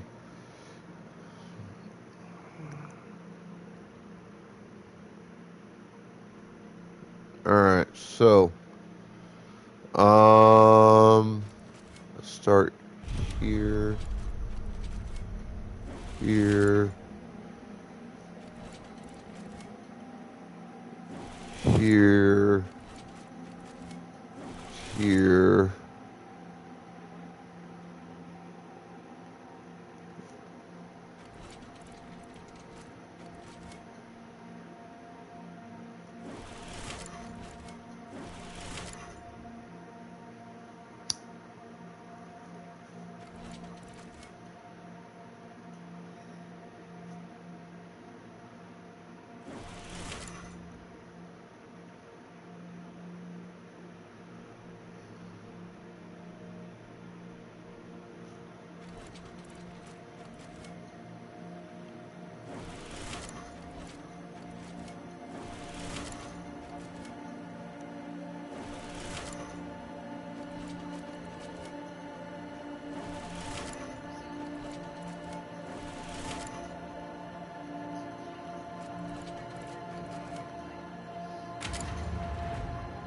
See, I might have figured that out on my own.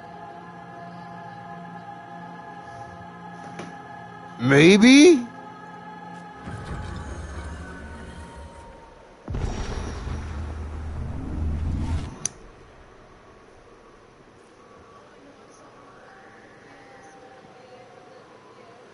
Without looking that up, I might have possibly figured that one out on my own. Possibly.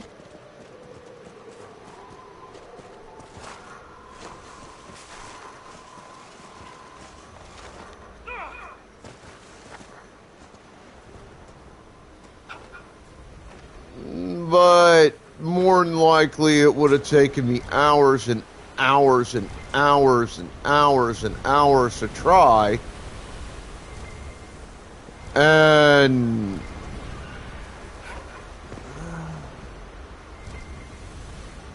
frankly, I just don't have the fucking patience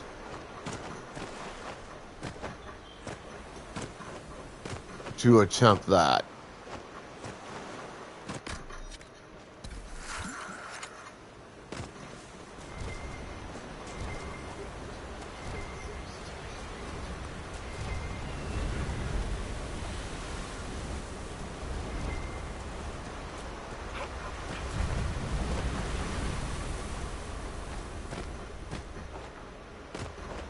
Wait, I understand how my brain works. I'm aware of my brain's capabilities and its limitations.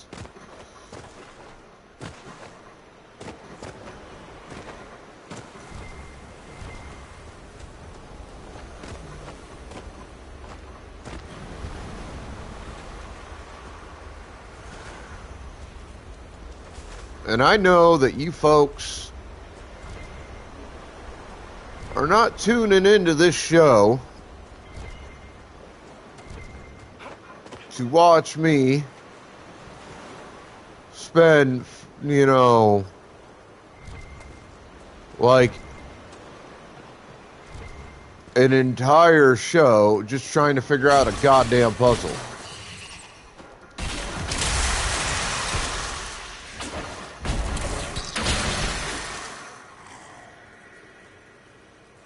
Like, that's not why you're here. And I'm aware of this. You want to see me make forward progress. You want to see me kicking ass or getting my ass kicked, or both. Because some of you are sadistic fucks. Just my kind of folks. You're like, ha ha ha ha. I want to see how often Zimby gets his ass kicked today. I want to see him get beat down like a bitch. Well, it's going to happen at some point. Guarantee you that.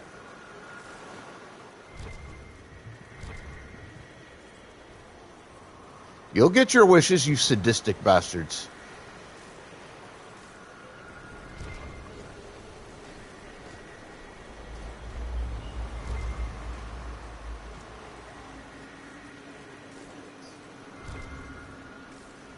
You'll get your wish to see me take the ass whippings that you think I so thoroughly fucking deserve.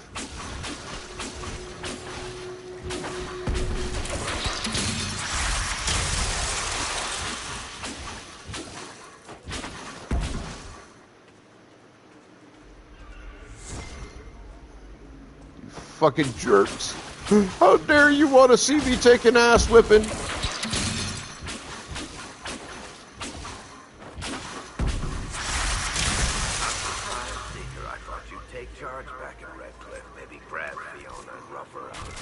I do not rough people up.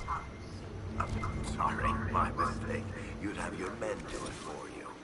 You will never let that go, will you? Probably not.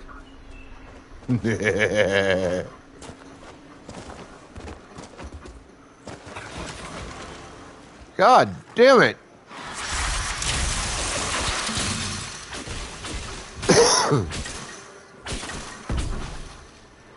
Fucking jerk. I'm trying to climb up the side of a part of a mountain here, you asshole.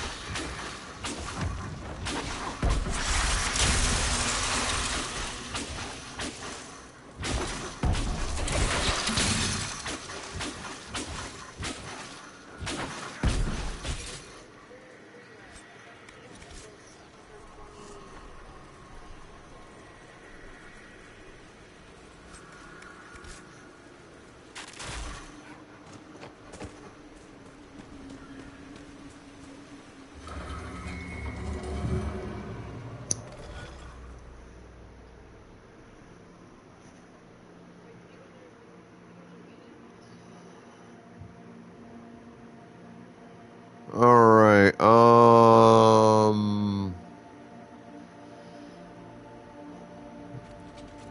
so that looks like that would be number 3, so this is 1.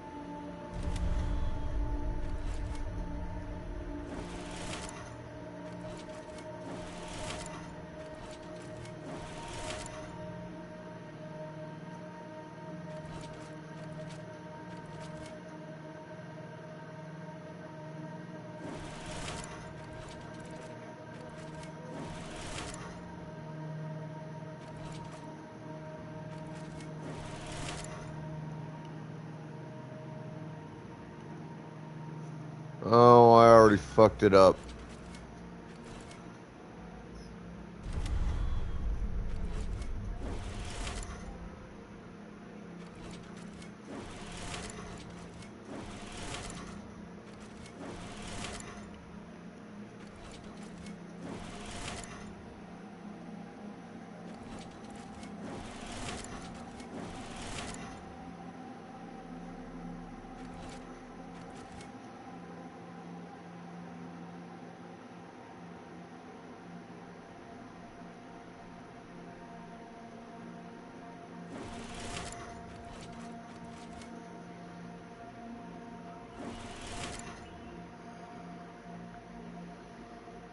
That's such a clusterfucked image. I don't like that one.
Alright, yeah, see this imagery here is so much better.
Alright, if that's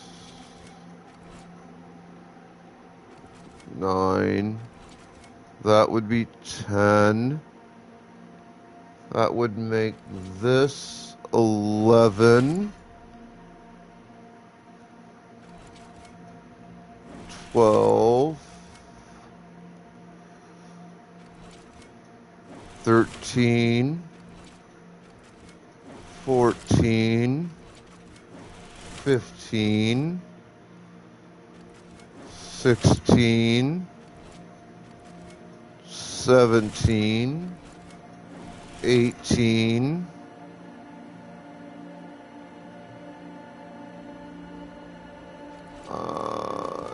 19. 20. 21.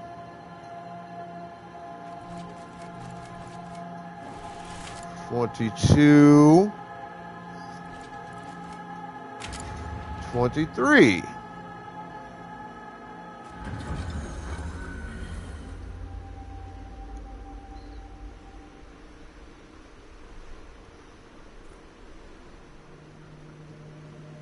Excellent. Means you're the final Asterium I need.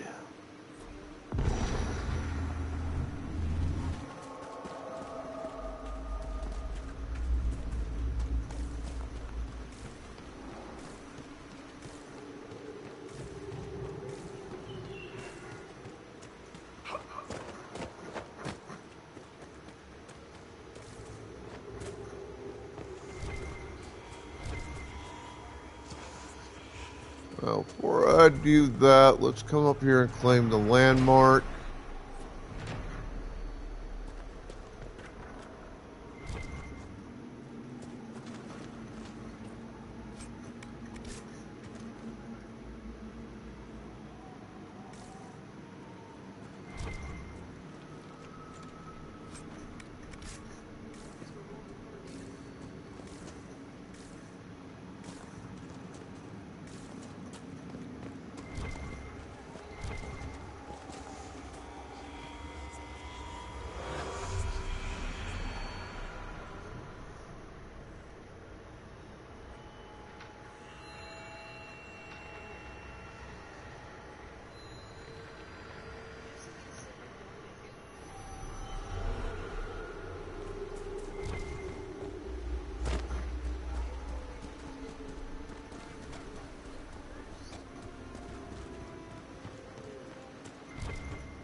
Oh, no, no, no, no. That's absolutely not the right area to go down. Not to get where I'm going.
Alright, that worked out pretty fucking well.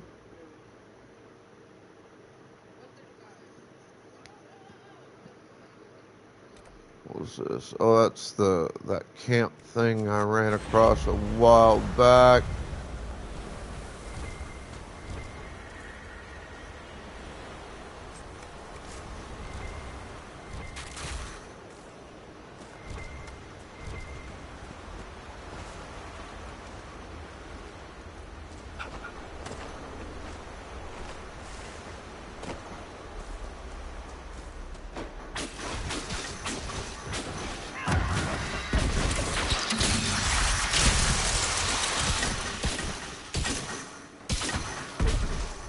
Alright, Pokeballs in the chat, folks.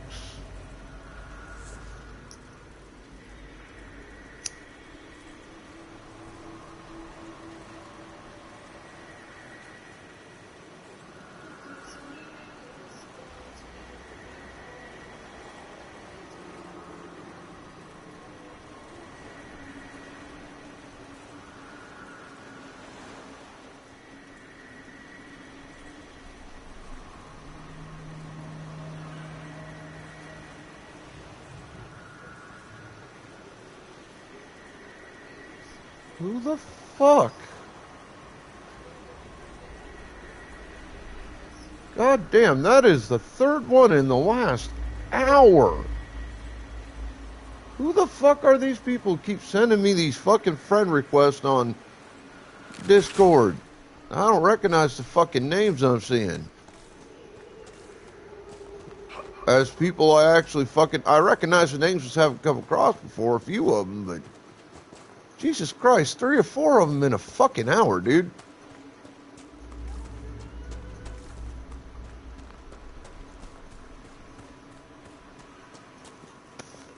Fucking insane.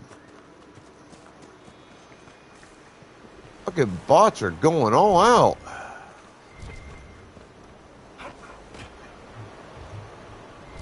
Oh, it's way up there. I am not trying to get up that way.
You never did tell me why you dragged me to Havenseeker. I mean, what could I have told the Divine that you couldn't say yourself? I thought she needed to see the chest hair for herself. Say again. I thought she needed to hear it from the horse's mouth, as it were. I also knew she would ask you to help us. Help the Inquisition? Me? A crazy thought, I know. Yet here you are.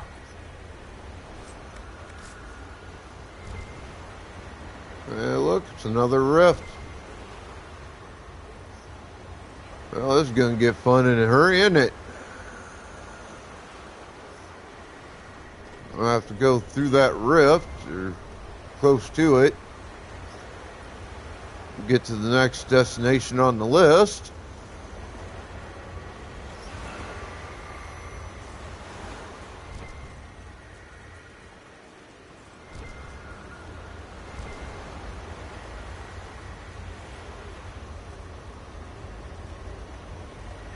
And I reckon since I'm heading this way anyway,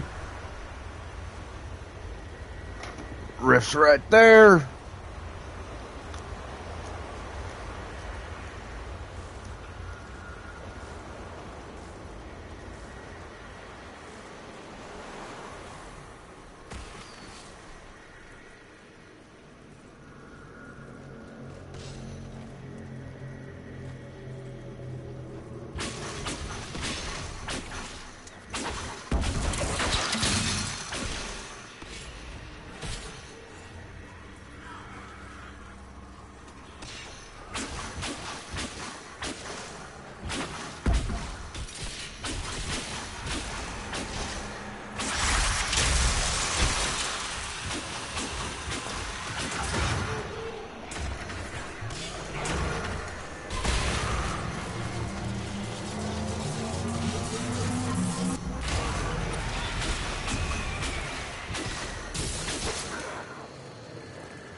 Alright, that wasn't as bad as it could have been.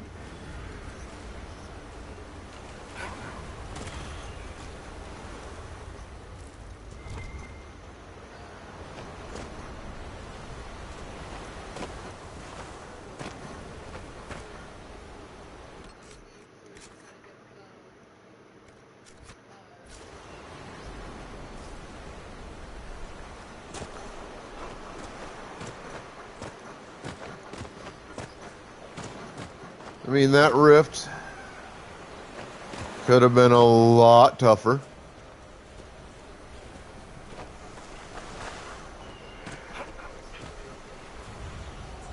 There it is.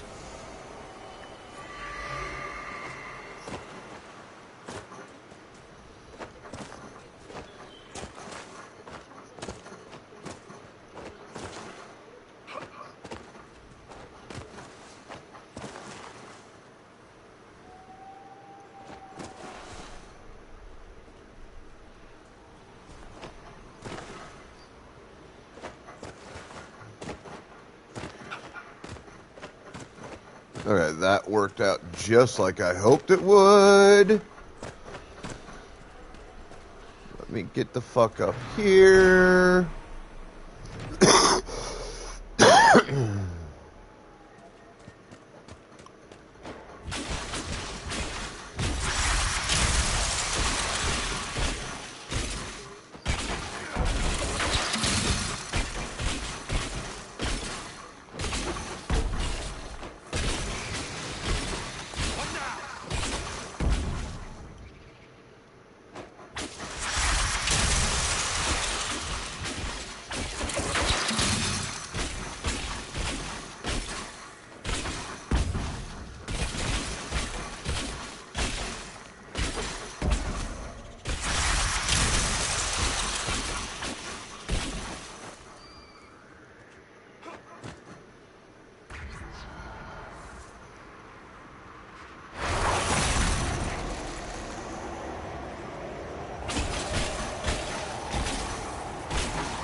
Ooh, cool. Deep stalker hide.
Well, that was a fun little fucking mess to walk down into now, wasn't it?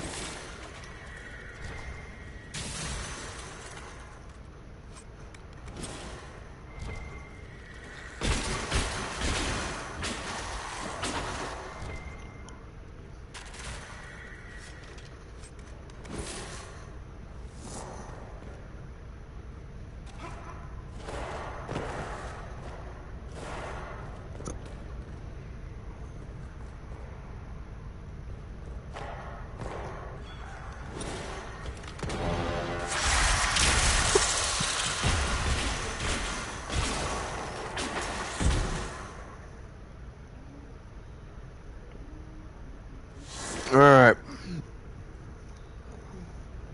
Pokeball's in the chat, folks.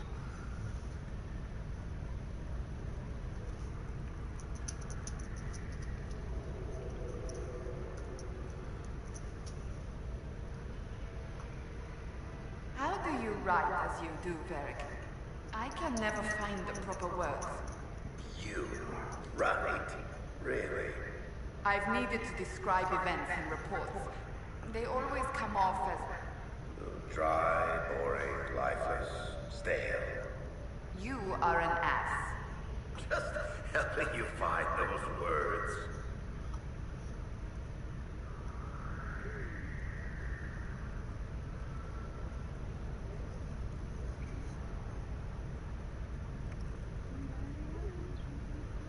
Not gonna lie, Varric kinda is an asshole. But he's a fun kind of asshole. He's the Gen X form of an asshole. He's sarcastic, bit obnoxious, but you know, he loves people. He tries to help. It doesn't always work well for him, but you know, he makes an effort.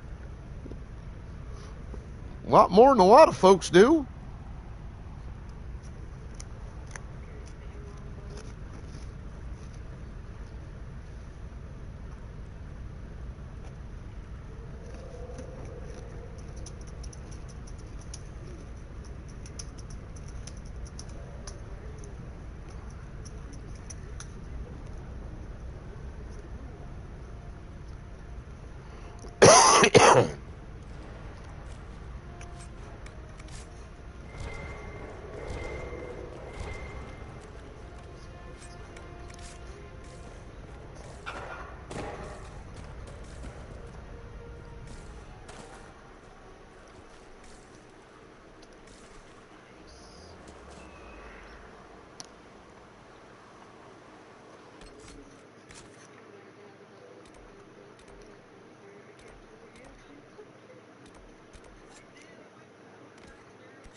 Need anything?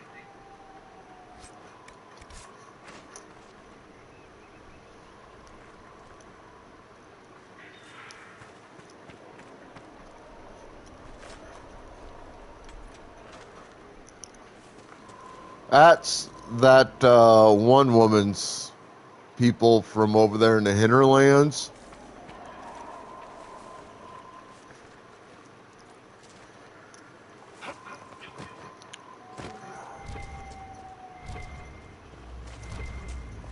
Up in that one fortress I had to go to. It's all like, I don't believe that you're really capable of all this shit. You're not really the Inquisition, and, you know, rah, rah, rah, rah, rah. And I'm like, okay. Went inside the fortress, she and her, I want to say cult, but it's not really a cult we're occupying. I said, okay. That's what I could do. We went in there, closed the fucking rift. She's like, oh my God, you can save us. Oh, do anything you want. I was like, all right. Send your people out.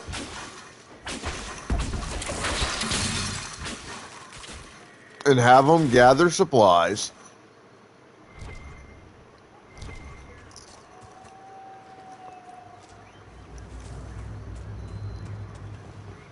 To help me out. And we'll call it good.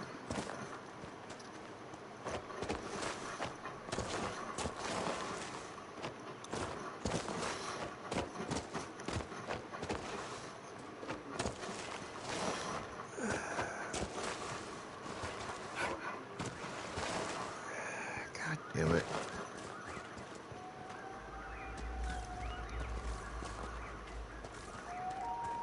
So that's who those guys are.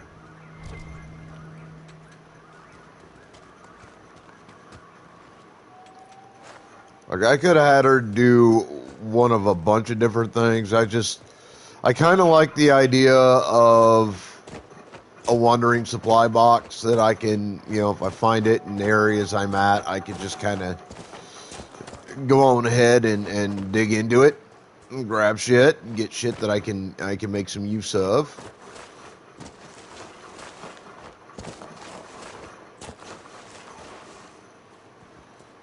That's what those guys do for me.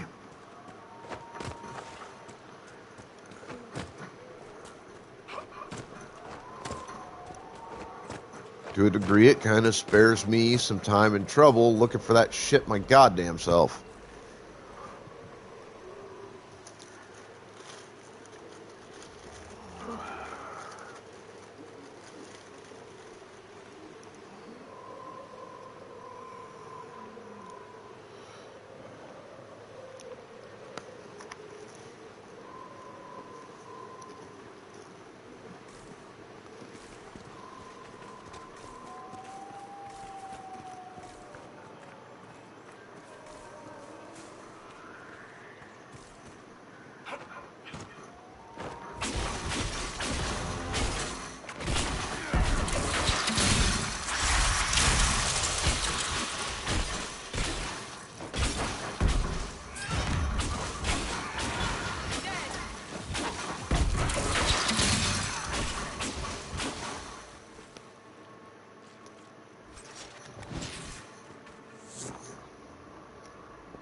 Alright, so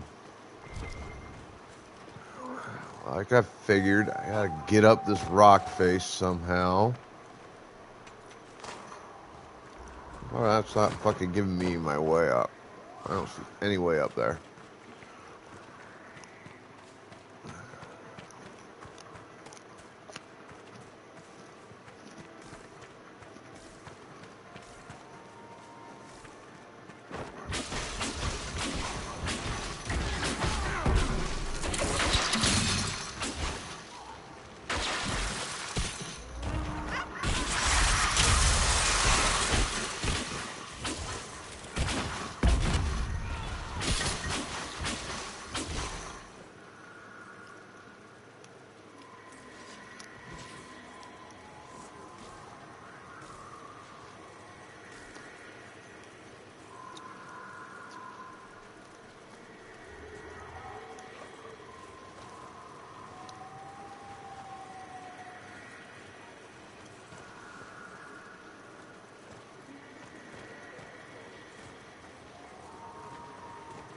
There we go.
Alright. There we go.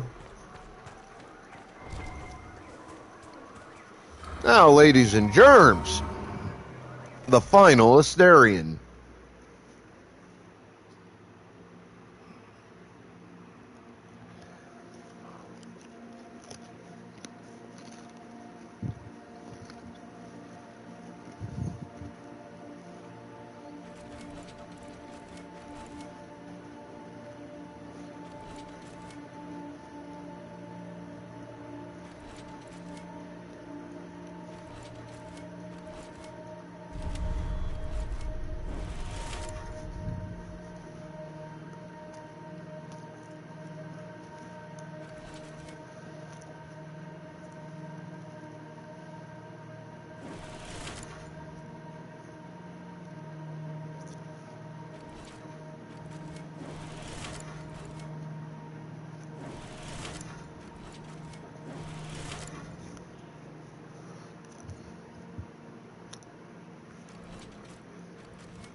What's up, Starry?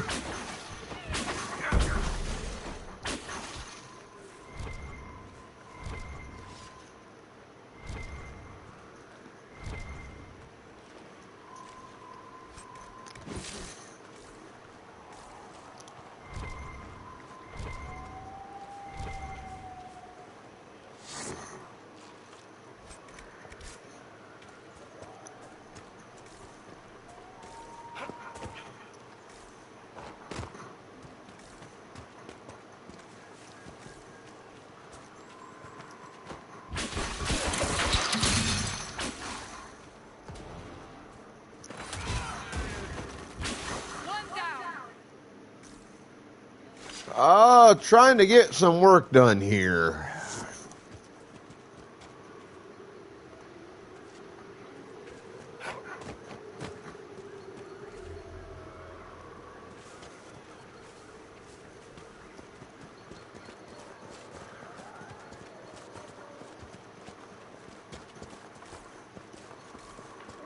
I'm actually catching up quite a bit of shit.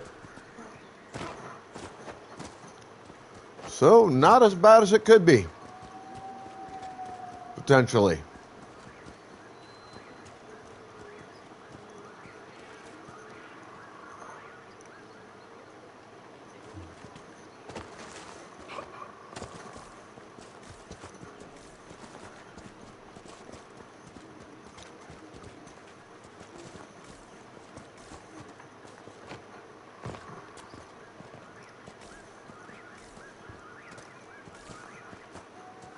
I think it's time you stopped playing the wounded party with me, Varric.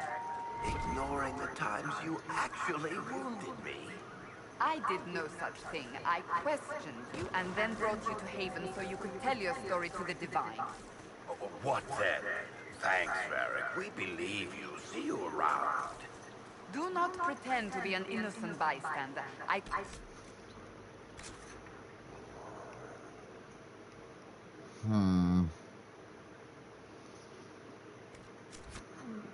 have done far worse with full justification. Oh, yes. Thank you for not torturing me. I'm so much happier now.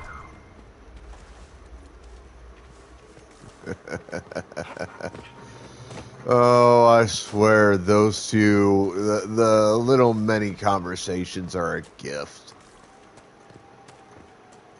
Absolute gift.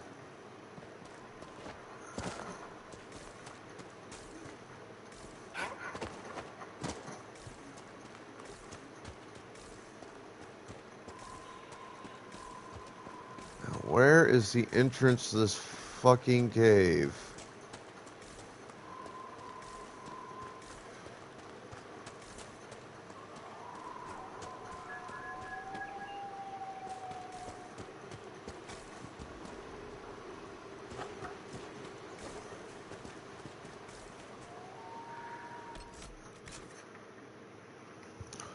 Like, I'm right on fucking top of it almost, and I don't see shit.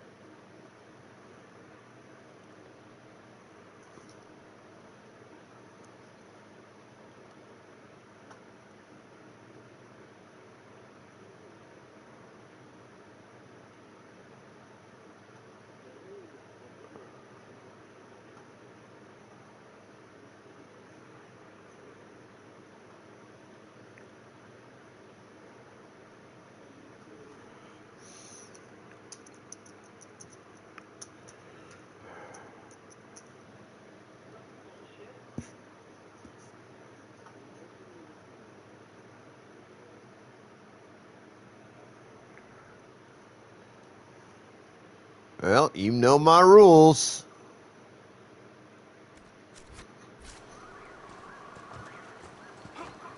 At least you should.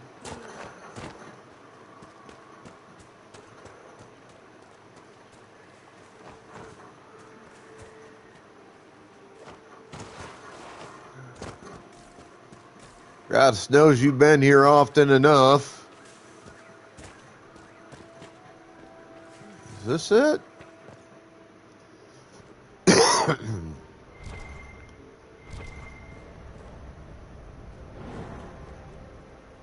I don't think this is.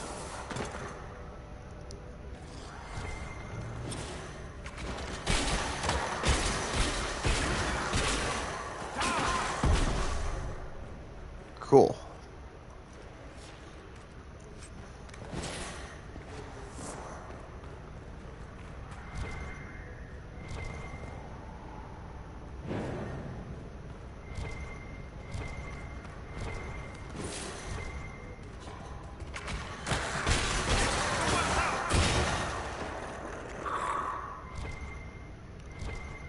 Stupid fucking deep stalkers.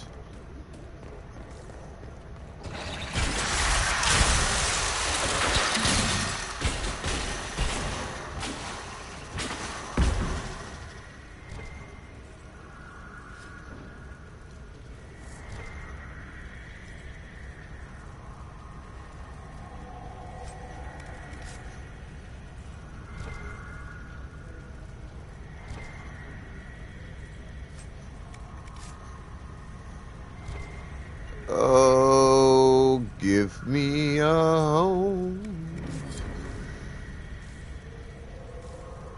where the buffalo roam and the deer and the antelope play, where seldom is heard a discouraging word, and there's free beer and weed all day. I do not sing that well, so don't encourage me.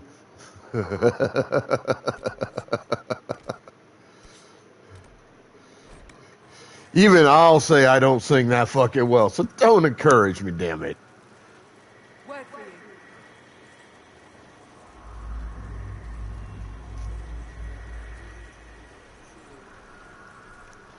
Not unless your happy ass is going to be sitting here IRL throwing bills at me. Then I will sing as much as I'm able, hopefully to your heart's content. But I better get them bills.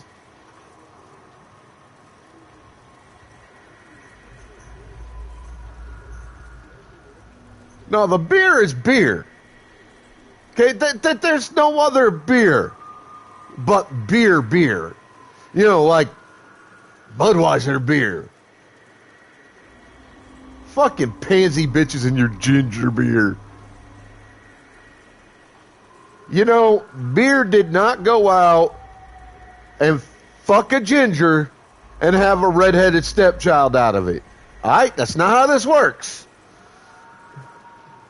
Gingers don't have souls.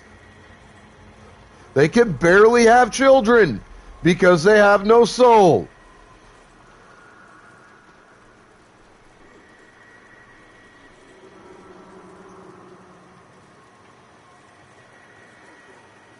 I don't give a fuck what you're talking about. That ginger beer sounds fucking nasty. Sounds like something I'd wipe off the edge of my toilet while I'm cleaning.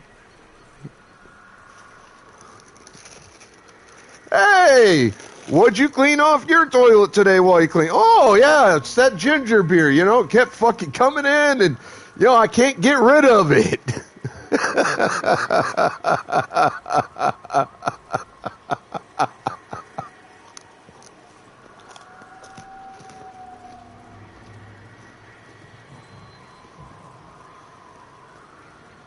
What is it?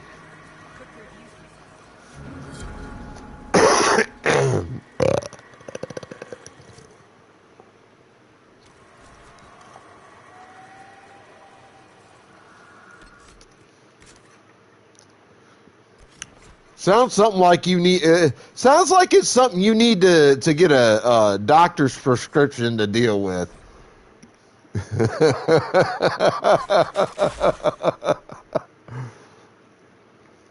Hey doc, I've got this weird thing. What is this? Oh, that's ginger beer. You've only got a couple months left to live.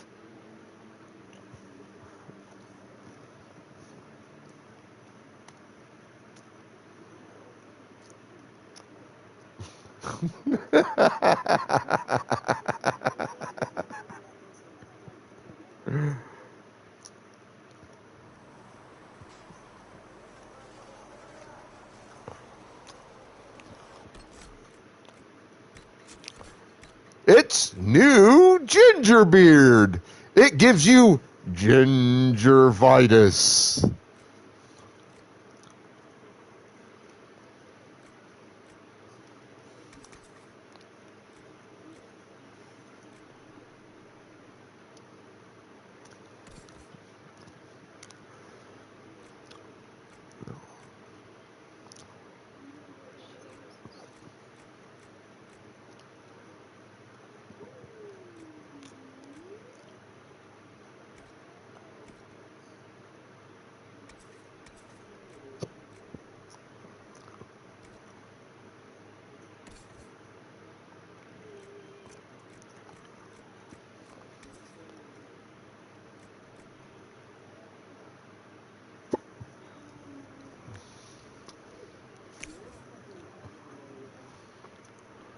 Ginger beer. where the carpet doesn't match the drapes.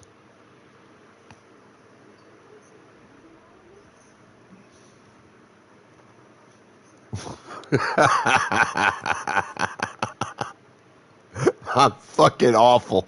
I know it.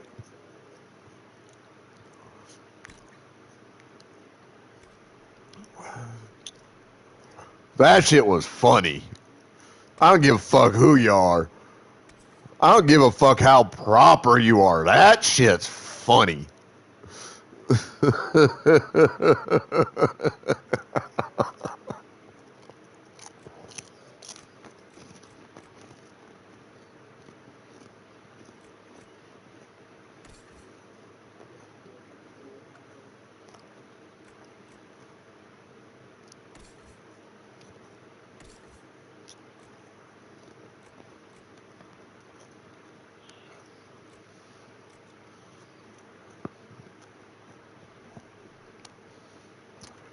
No, no, no.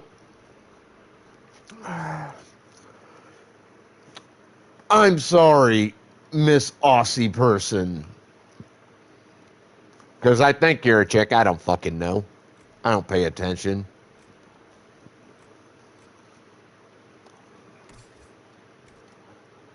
But I kind of have to correct you on something here.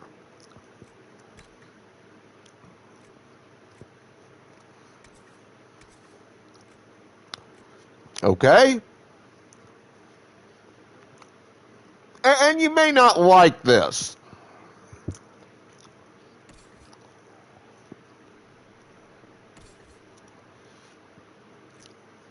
But I do kind of have to correct you on something here.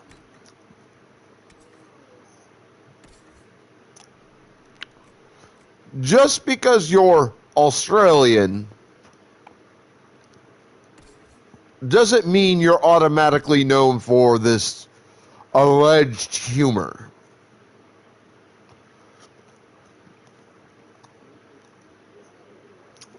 Because you're not. That is not the first, like, three things anybody around the world thinks of when we think Australia.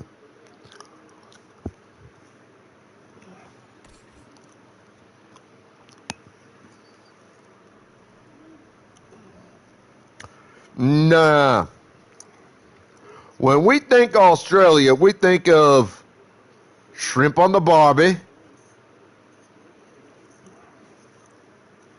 I know, kind of a cultural and or racist stereotype, but meh.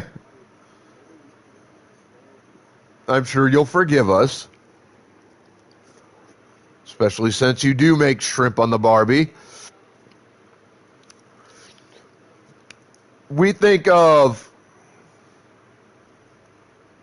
Australian beer. It's actually become quite famous worldwide. Not gonna lie. I forget the name of it, but you guys got that one real big famous brand of beer that, like, basically everybody knows these days. Starts like an M or what the fuck ever. I don't remember the name of it.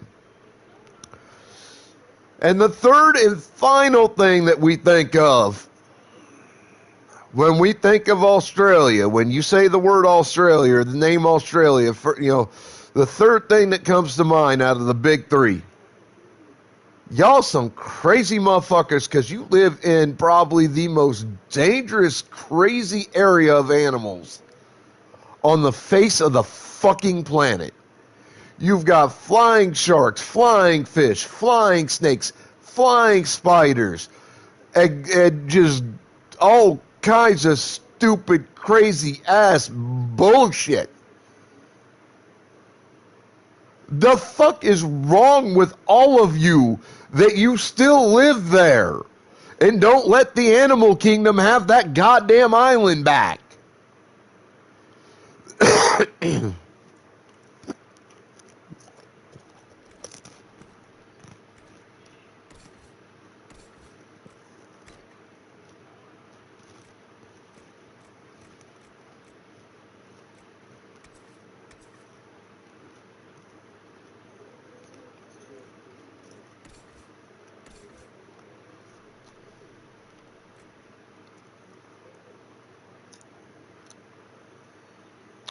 Well, you guys being crazy because you live on an island filled with and surrounded in the water by like the deadliest creatures on the fucking planet.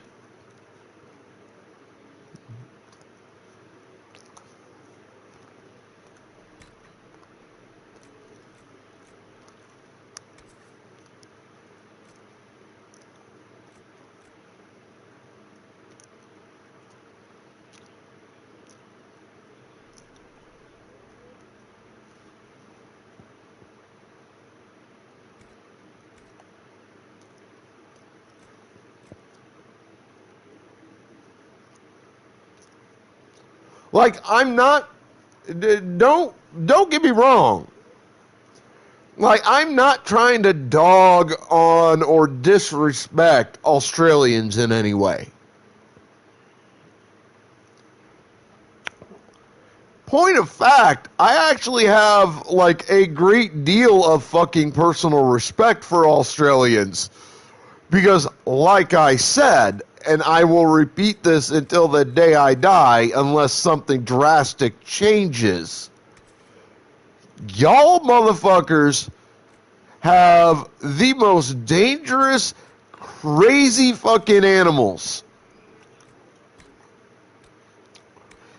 on your island, in your skies, and in the water surrounding your island in the world.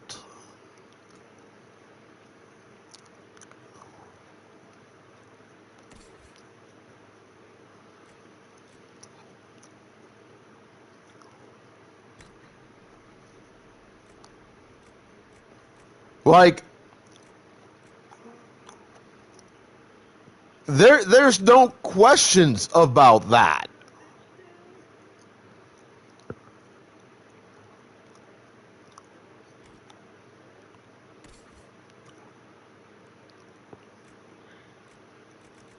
See the fucking names on the thing right here. How does that fucking verify familiarity? But again, for all my Aussie viewers and friends, I have to ask you, No takesies, motherfuckers. why, in the name of the goddess, do you fucking lunatics choose to continue to live on an island that can kill you at literally any moment of any day of the week? What the fuck is wrong with you?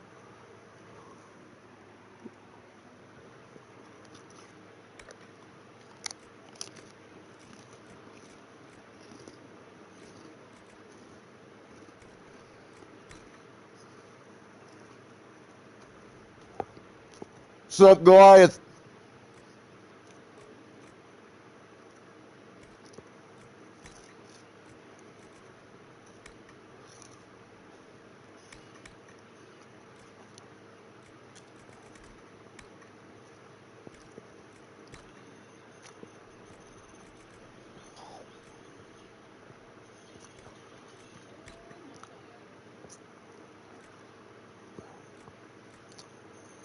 I want you to answer me that, Starry.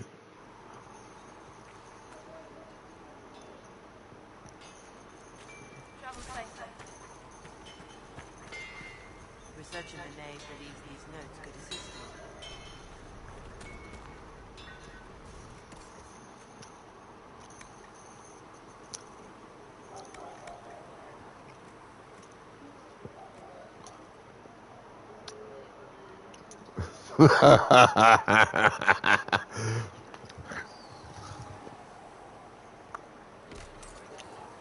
Is that the Aussie secret? You just don't ever fucking think?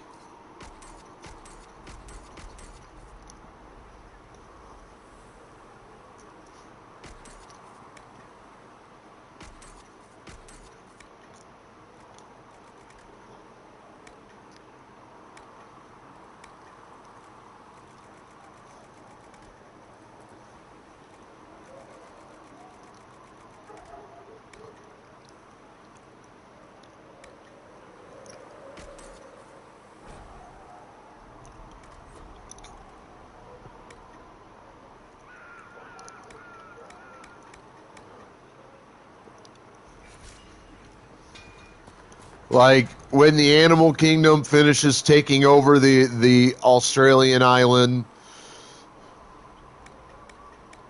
is that what we're gonna have to like put on your tombstone?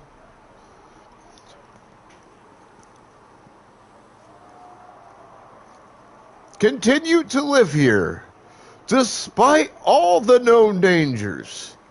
Despite people around the world telling them they should maybe go someplace else that's not quite that fucking dangerous.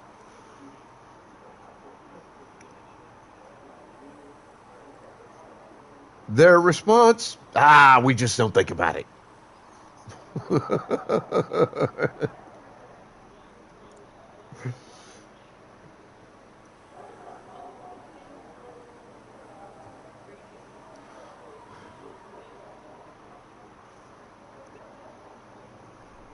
Fucking Lord.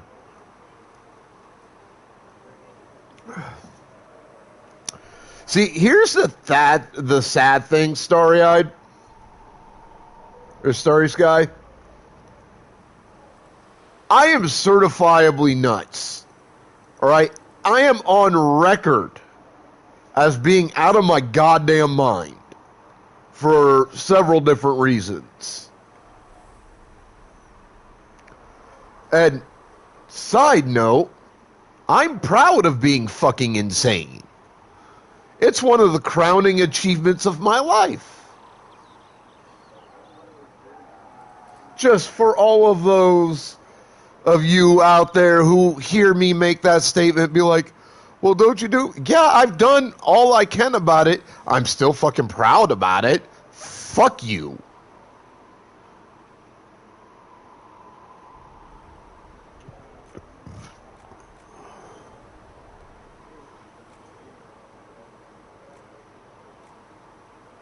That said,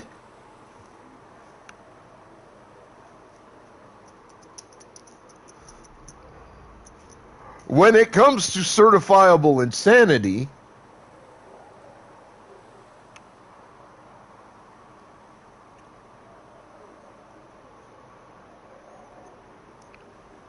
I could say,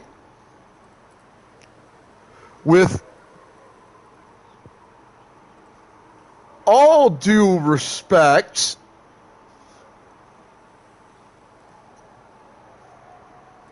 y'all motherfucking Aussies make me look like I'm one of the most sane motherfuckers on the face of the planet.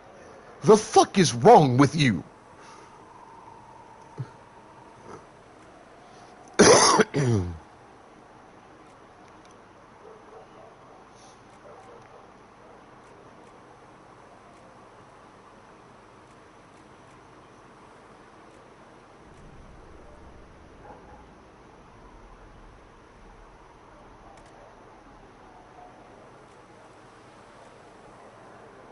And that's not me being like facetious or cracking a joke or whatever. No, I'm deadly serious. The fuck is wrong with you people?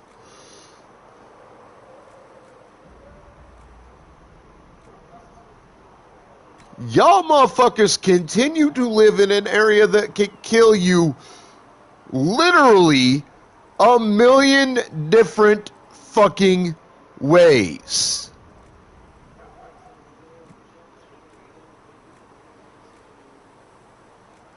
Literally a million different fucking ways. And you choose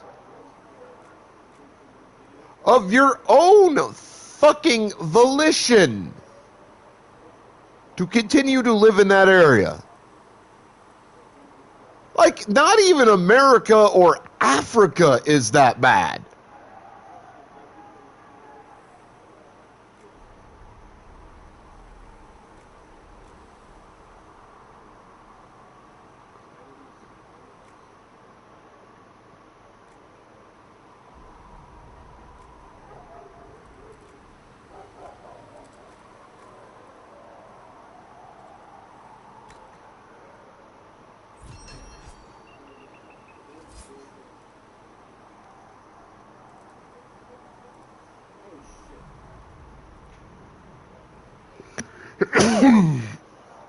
Yeah, but for the most part, lions, tigers, other cats of the African savannas and forests and jungles, they don't fuck with humanity. On average, they really don't. Like, we've made them out over the decades, to make stories and shit look good. We've made it out like, oh yeah, they'll fuck with you anytime you look at them. That's apparently not necessarily true. They will go out of their way, typically, to avoid humans, as will most of the creatures in Africa. Like 75 to 90% of the animals in Africa of all kinds will go out of their way actively to fucking avoid humanity. They don't want anything to do with us.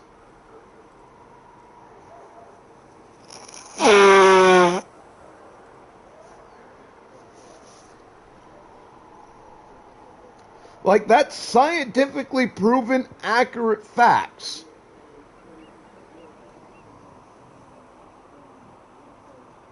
Now, are there creatures in, like, Africa that are basically like walking tanks that will murder you, like, on sight?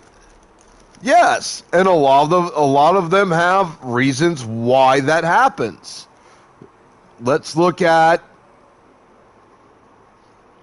perhaps the most underestimated pair of killing machines on the face of the planet. Two creatures who are known to have the blackest of black Air Force energy. Just so that you know, I wasn't trying to be racist saying this. No, black Air Force energy is an actual terminology used to apply to specific people. Sometimes I think it's been applied to people. It's usually applied to animals.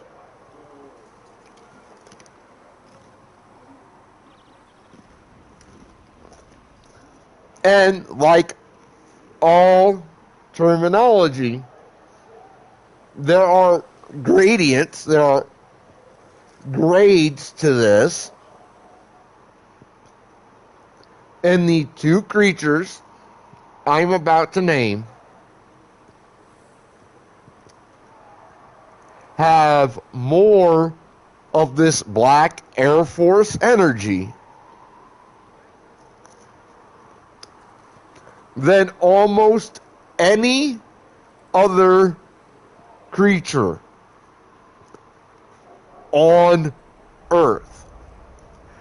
And these are two that you would not necessarily think of, I do not think, when you look up the term without looking up animals it's associated with and read just the definition of the term black Air Force energy. But you'll understand. So I'm going to do you a favor.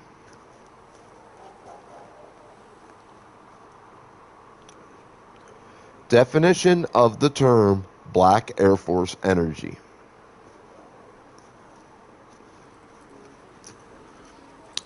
So, this is what black Air Force energy is defined as a term. It is a slang term that describes a person or situation exhibiting a bold, confident, and sometimes aggressive attitude, often associated with a disregard for rules or social norms, drawing inspiration from the style and image of the black Air Force One Nike sneaker, which is known for its bold black-on-black design.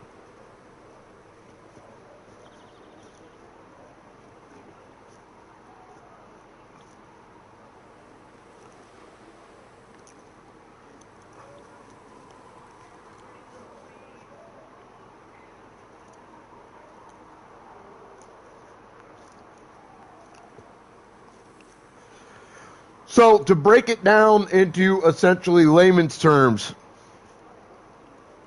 an aggressive bully. That's the definition, essentially, when you apply the term Black Air Force energy to members of the animal kingdom that aren't humans. So the two creatures towards the top of the list, I will name, that have the blackest of Black Air Force energy are two that most people do not typically think of. Most people don't realize exactly how dangerous these creatures truly are.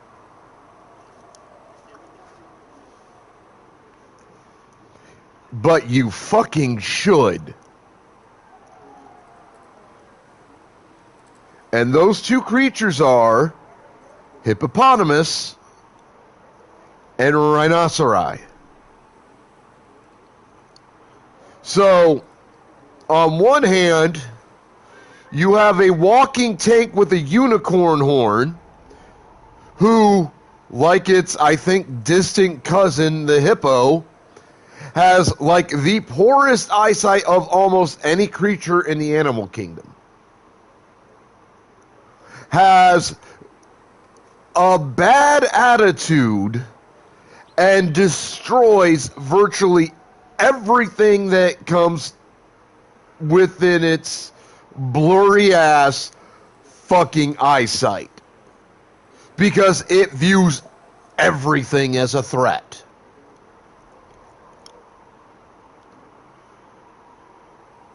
Oh, and it can run pretty fast.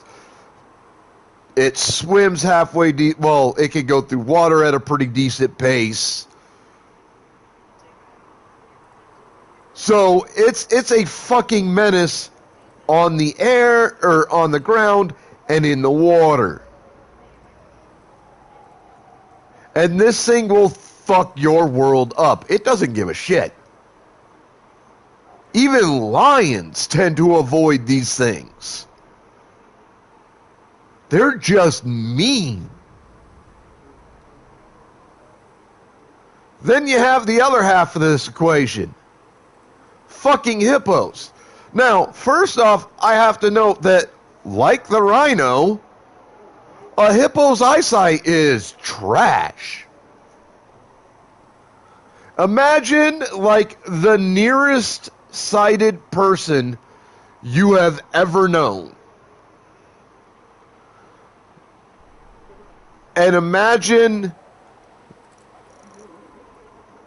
how they might act if they never ever got like contact lenses or glasses or corrective surgery for their eyes.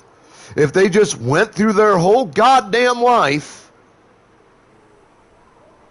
without doing anything to correct their eye problem. Imagine that person was you. You'd be one scared motherfucker because, honestly, you can't see anything more than a few inches in front of you. Like, anything beyond about half an inch to an inch in front of you, it's just a fucking blur. Anything beyond 6 inches, you can't fucking make out worth shit. No color, no outline, no nothing. That's the eyesight of rhinos and hippos. That's how bad it is. And they live in one of the most dangerous fucking places on the planet. Everything is a threat to them. Now imagine, on top of having like the world's worst eyesight, or very close to it, you also have one of the strongest bites on the planet. A bite so powerful you can knock out and kill a croc with a bite. That's it. Gather that motherfucker up in your jaws, just chomp down, and that croc is gone. A bite so strong that even elephants think twice about fucking around with you because they don't want to find out. Welcome to the world of the hippo. Because essentially, that's what the hippo is. Like the rhino, as I stated, some of the worst eyesight of any creature, any living creature on the face of the planet.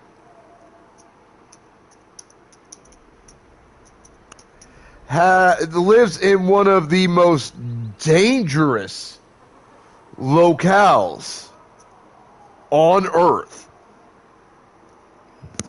where literally everything is a threat to it.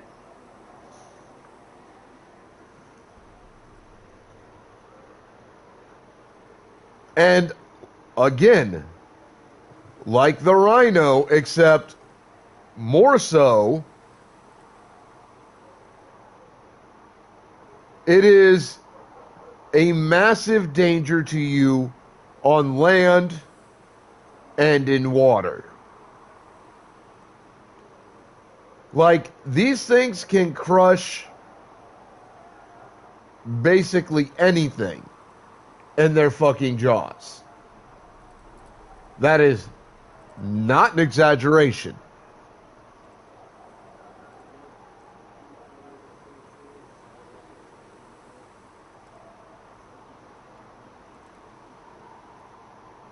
Like, we are taught to fear the biting force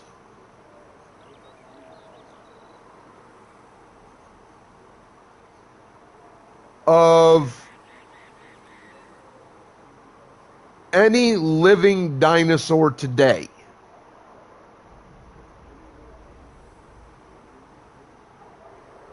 Would at best be comparable to the biting force in a hippo's jaws. The only animals on the planet I can think of whose bite force might be almost equal or exactly equal are crocs and gators. There might be a run for the money there to be made.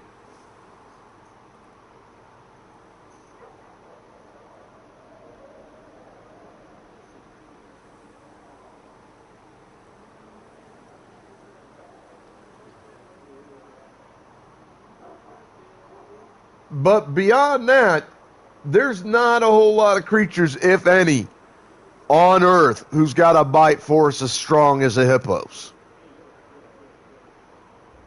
I mean, they could bite through like concrete blocks if they made the effort. And there were a whole lot of concrete blocks around them on a regular basis.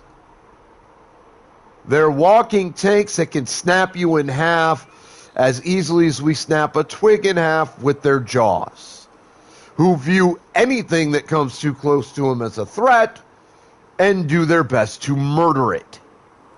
Mercilessly, ruthlessly, and without giving two shits about anything or anybody else. That's the world of a hippo. That's the world of a rhino.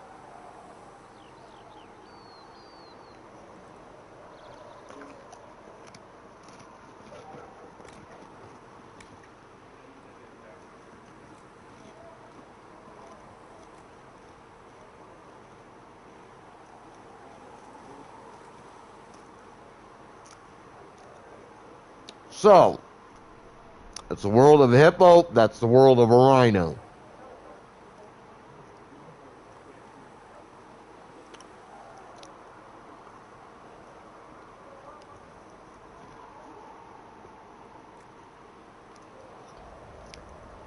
And that's why they are considered two of the single most dangerous, non-poisonous animals on Earth.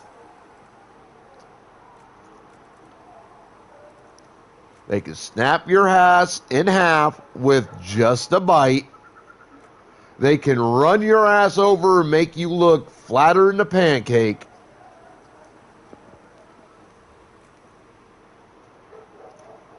Or they could just headbutt the fuck out of you or stomp the shit out of you till you die and you look like a mess that needs to be cleaned up with a snow shovel.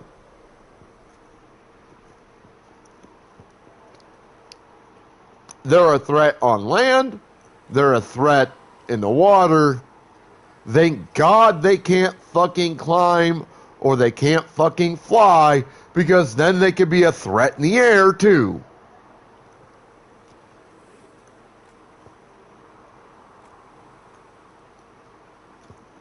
No, they don't.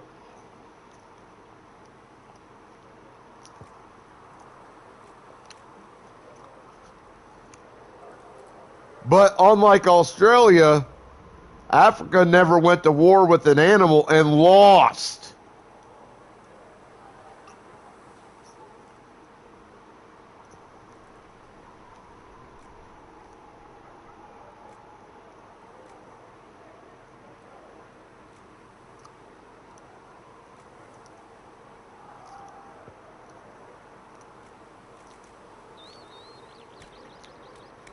I'm looking at you, Australians. You went to war, literally had a war with, what was it, emus or some shit. And you got your ass kicked. How do you lose to a giant walking semi-prehistoric bird?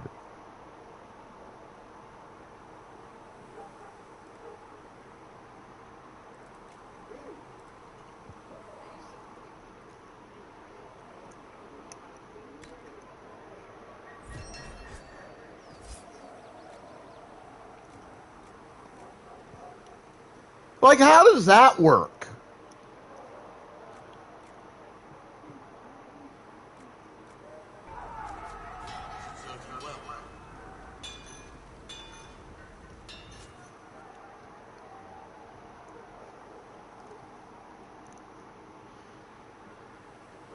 They didn't think to try shooting for the fucking head or something?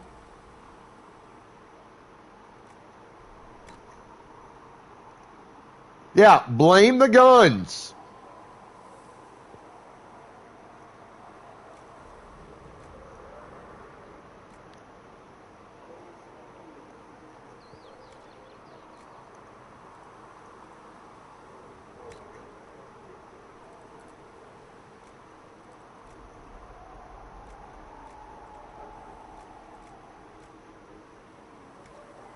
Blame the guns. Sure.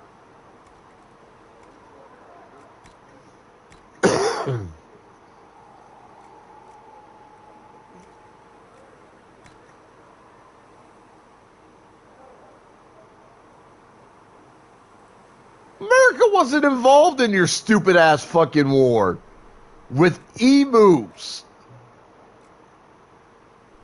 And you know, you had so many ways of taking care. Like, emus can't withstand mines. They step on that, they get blown to hell. You can run them over. You motherfuckers are trying to make excuses for getting your asses handed to you by giant semi-prehistoric birds in an unnecessary war.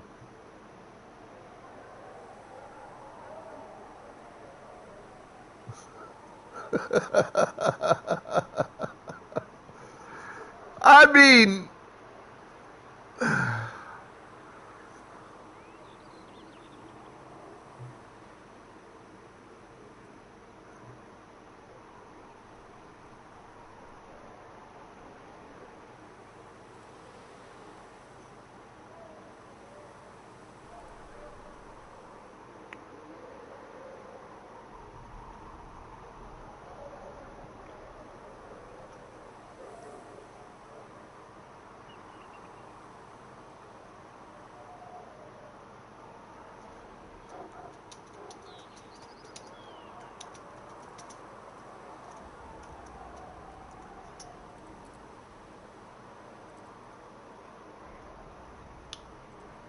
humanity has done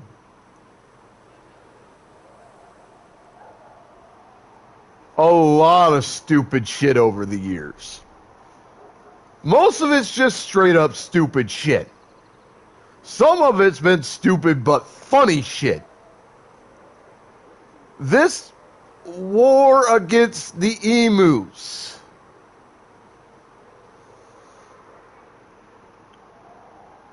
has got to be both one of the dumbest but also one of the funniest fucking things to ever happen in human history. Not gonna lie.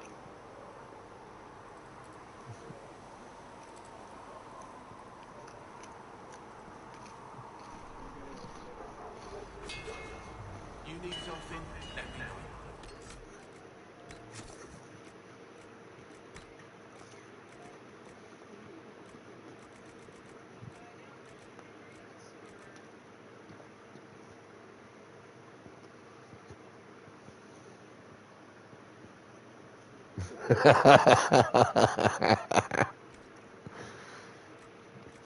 You know,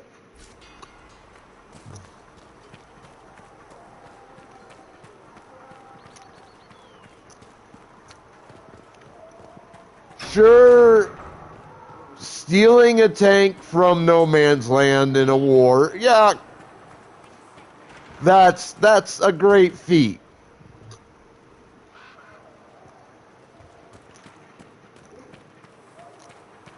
But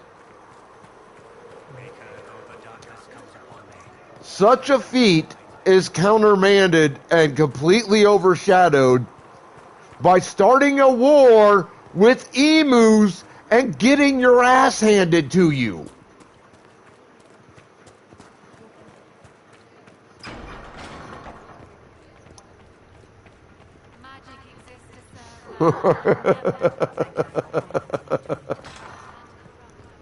Cedric should have that for you soon.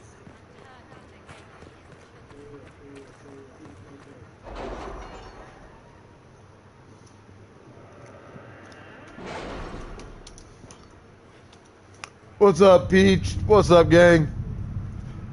How you doing, Morgan?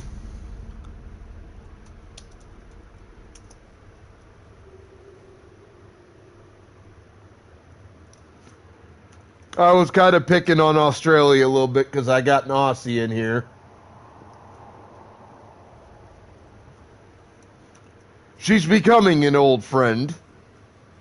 She hasn't quite reached that point in life with me yet. We haven't known each other quite that long, but she's getting there. I mean, I've been kind of sick for the last better part of a week.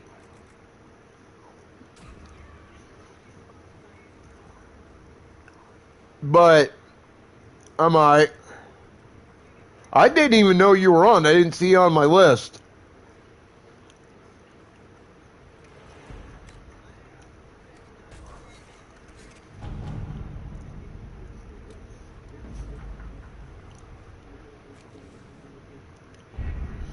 But yeah, like we were talking, first we had a discussion about like two of the most dangerous animals on the face of the planet, animals that most people don't even think of. Like when you say animals, and mind you, also not talking Australia, which has got the worst and most dangerous animals on Earth, above it, on it, and surrounding it in the water. It's fucked on 3 levels. Let's be real here. When it comes to dangerous animals, Australia is fucked on 3 different levels. It's fucked in the air, it's fucked on land, and they're even fucked in the water.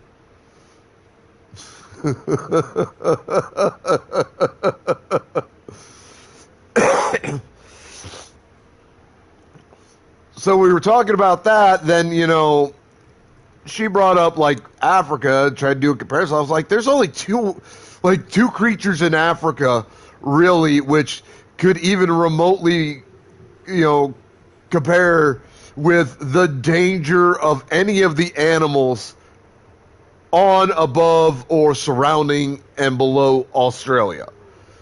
And they're 2 animals that have the term Black Air Force energy commonly associated with them.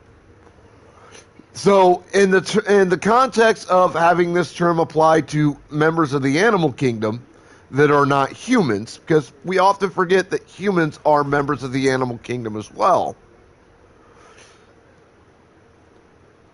Black Air Force energy basically means aggressive bullies.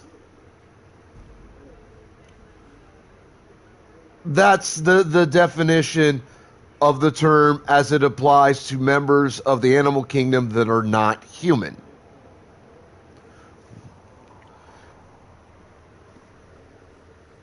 And again, these are two creatures that when you say dangerous animals and or the term Black Air Force energy, you wouldn't really think of them off the top of your head because you haven't been taught how dangerous they truly are.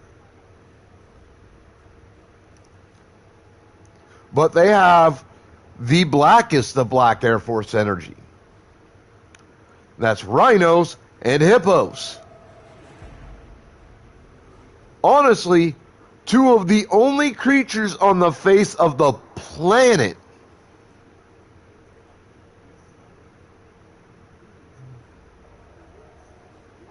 that could even remotely consider to be anywhere near as dangerous as about 80% of the animal, insect, fish, and mammal population of Australia.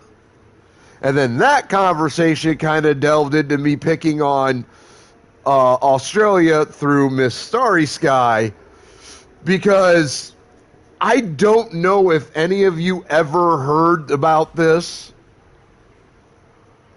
but this is actual facts. It's on record and everything. And it doesn't matter how many people were involved, Starry, it still happened. That's the point.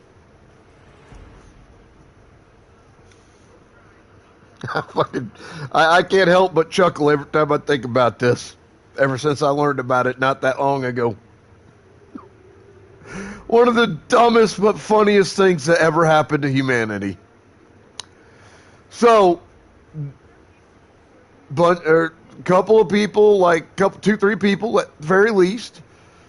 I've heard that there were more than just 2 or 3 people involved, but I mean, whatever, it doesn't really matter.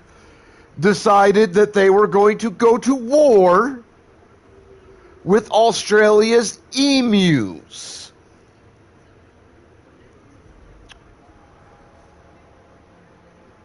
And they lost to the emu. And they didn't lose because their guns sucked or were jammed or were foreign made or anything like that. Okay, that's not why they lost. They lost because they didn't fucking think creatively and on their feet and outside the box. That's why they got their ass beat. They had so many options. They could have mined the battlefield they planned to fight on. They could have brought fucking explosives to the fight. They could have used, like buses and trucks and just ran the motherfuckers over. I don't care how tough the emu feathers covering, makes the emu body. You get hit by a truck going 55, 60 miles per hour as an emu, and you're just another dead bird. They could have used aircraft and dropped shit from the sky to take them out.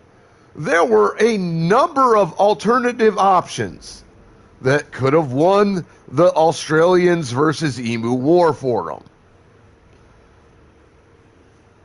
Instead, these fucking idiots used what essentially amounts to semi-automatic pseudo handguns.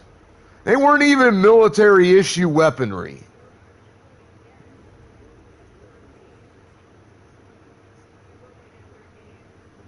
just a bunch of rapid fire pieces of bullshit.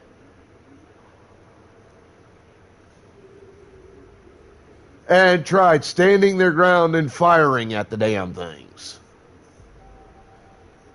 And then seeing that their bullets weren't killing the damn things, they were dumb enough to continue to stand there and continue to fire and go, well, maybe more bullets will help the situation.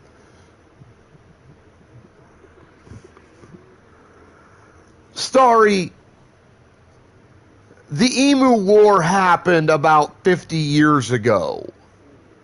Give or take a few years. There were a lot of other fucking options. Not my fault that the people involved were fucking retarded. And as someone who is mentally and emotionally disabled, I'm allowed to use that word.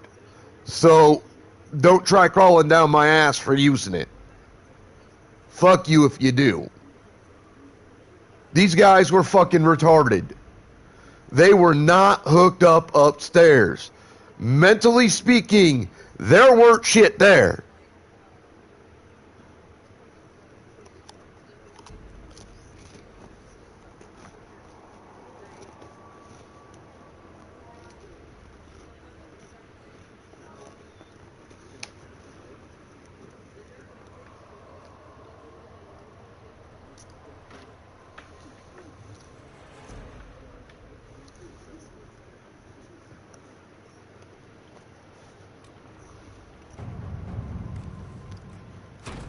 To work?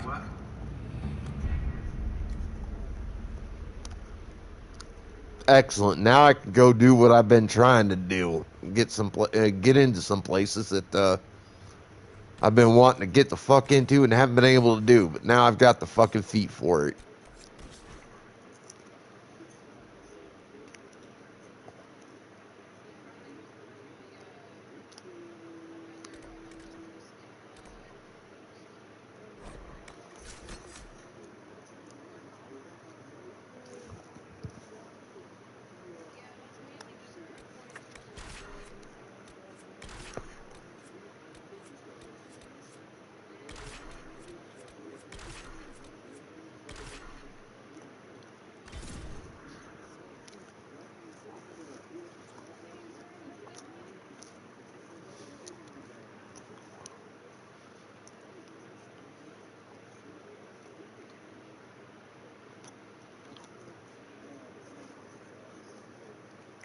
So like I was saying, Starry, this Emu War was like 60 years ago, 50, 60 years ago. You cannot sit there and tell me that those fucking idiots involved did not have alternative options.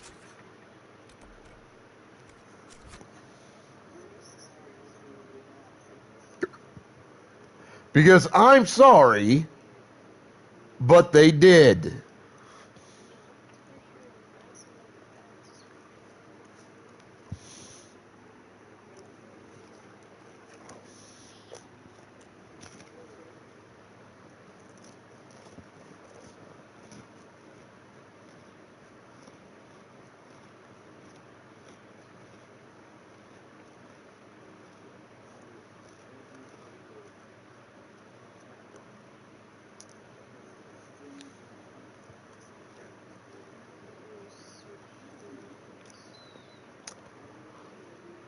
So, regardless of anything else surrounding what happened,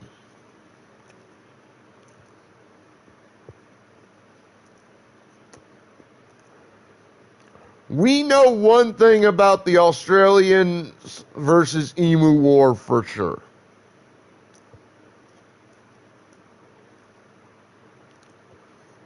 And that is that the morons who executed that war were definitely not the sharpest tools in the knife drawer. Definitely not the sharpest knives. They were the dullest motherfucking knives. Word for you. What is it? See for yourself, sir. Nothing to report, sir.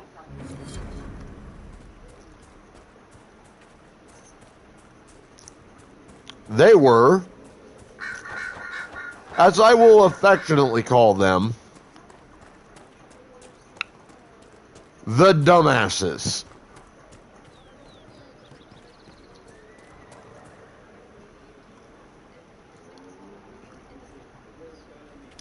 I think the better question is, why start a pointless war with emus?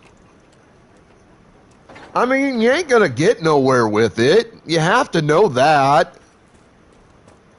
It's not gonna help you at all.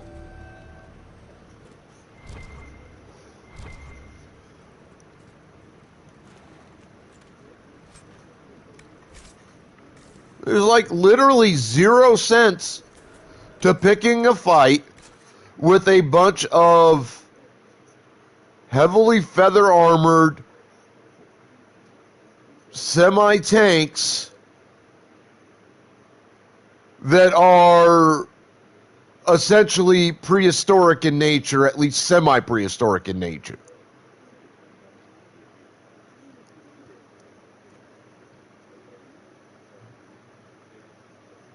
If they wanted to do a pest control action, there were much better ways to do it.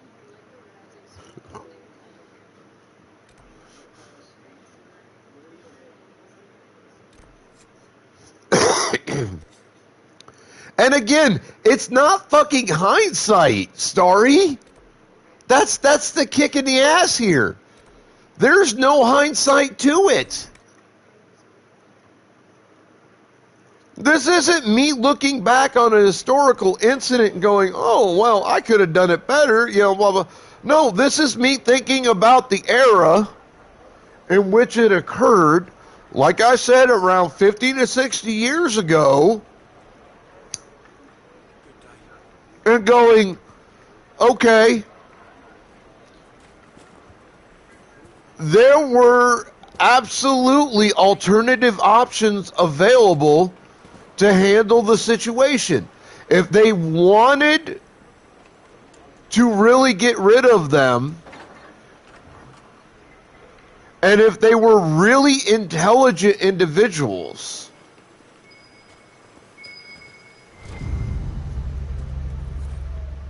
because see, that's where these idiots lost before they even started, is they were not at all intelligent. These were the dumbest fucking people on the planet. Or at least some of the dumbest. These are not the kind of people you're gonna look at and go, oh, hey, should we give them awards for, you know, intelligence and all that? No, that's not who these fools were.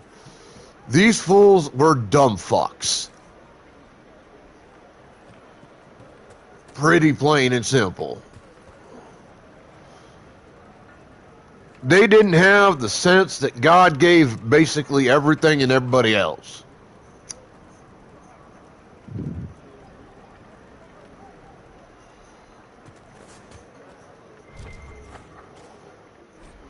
But they had been intelligent and really serious, because I think that's the other half to the equation here. I don't think these fucking idiots were truly serious about getting rid of the emus or doing pest control with the emus. Because if they were, and if they had the intelligence that God gave a fucking ant,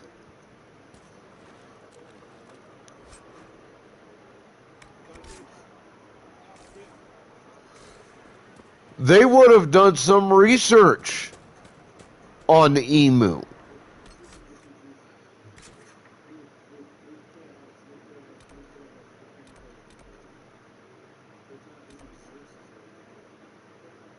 And they would have come to understand, okay, well, they're definitely not creatures I want to fuck with in a face-to-face straight-up fight without some major fucking advantages. No, it would be smarter to find out where they're feeding or something like that, and maybe use a poison on them, or like maybe engineer some kind of biological warfare agent that we can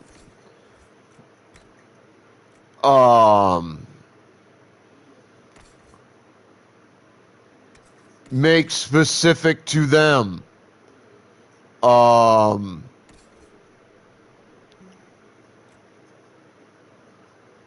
Something like that.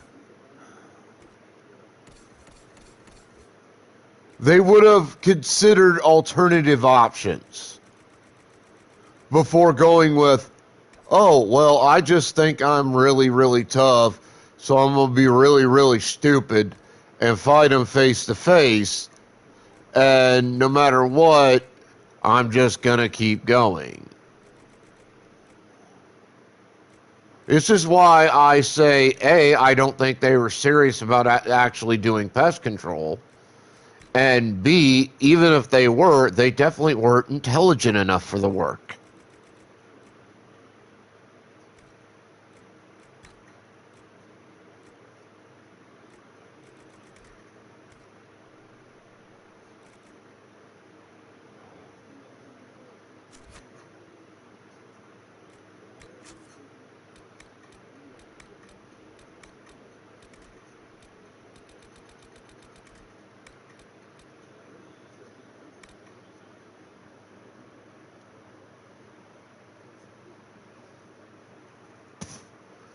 Yeah, why would your government though want to get involved in a war with emus?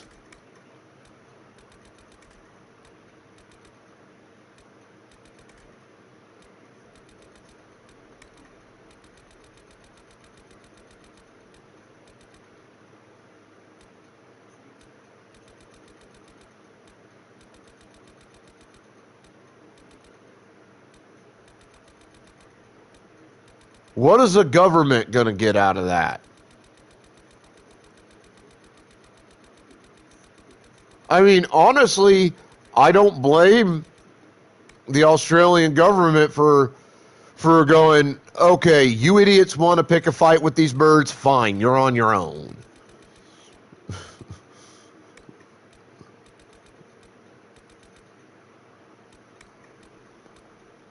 I mean, sure, emus can be dangerous. Don't get me wrong. I don't call them at least semi-prehistoric birds for no reason.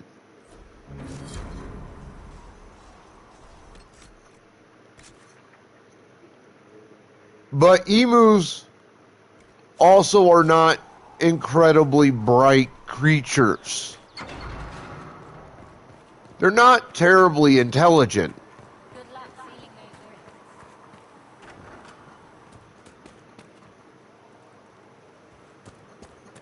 So, if you want to fuck with them the way these idiots did, it's at your own risk, as far as I'm concerned.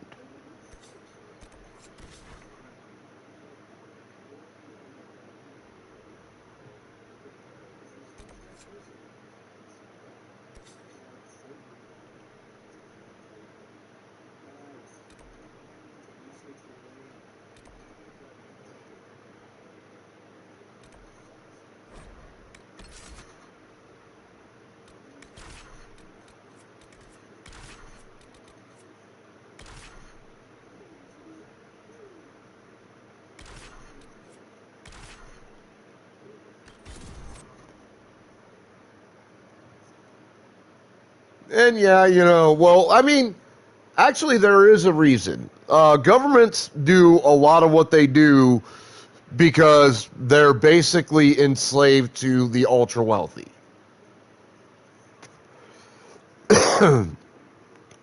It's not a physical form of slavery. It's a monetary form of slavery. So what I mean when I say they're basically enslaved to the ultra wealthy, what I'm saying is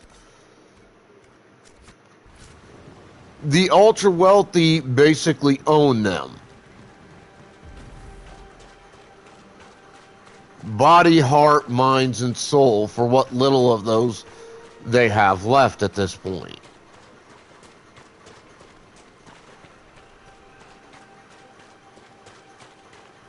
So that's why governments tend to do shit.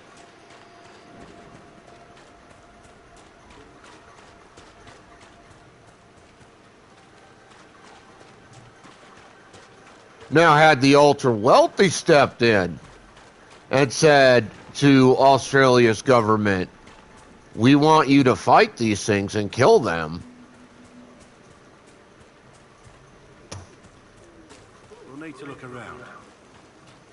You better fucking believe the Australian government would have stepped the fuck in.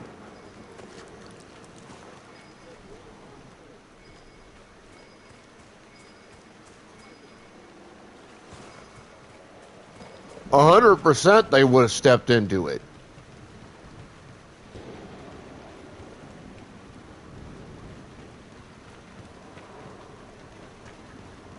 I have no doubt of that in my mind.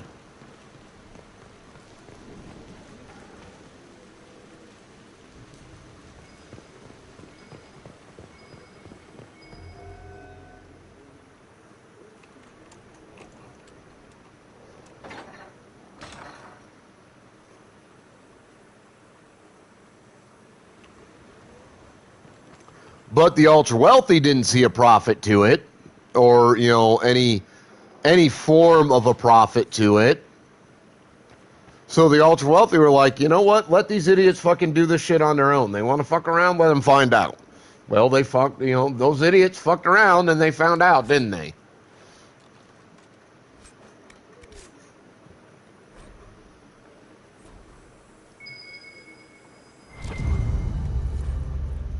The history of the Grey Wardens is fascinating.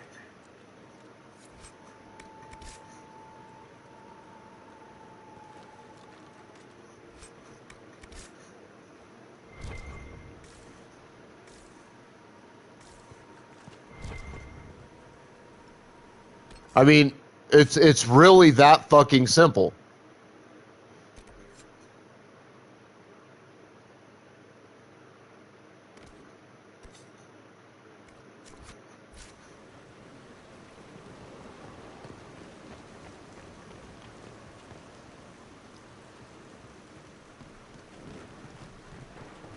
And again, people can hate me if they want for calling it out, but I'm not wrong.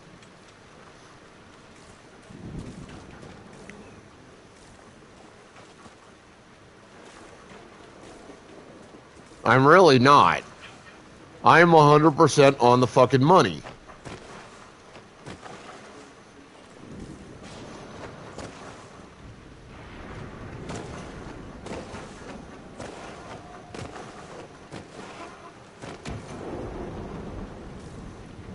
Shit, I can't get through that fucking door yet.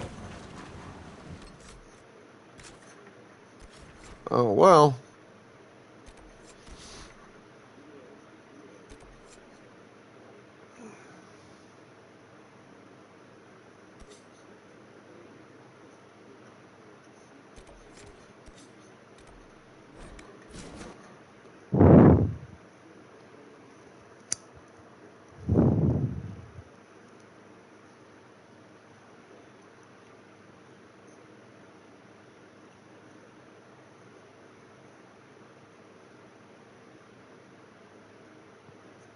So there is that.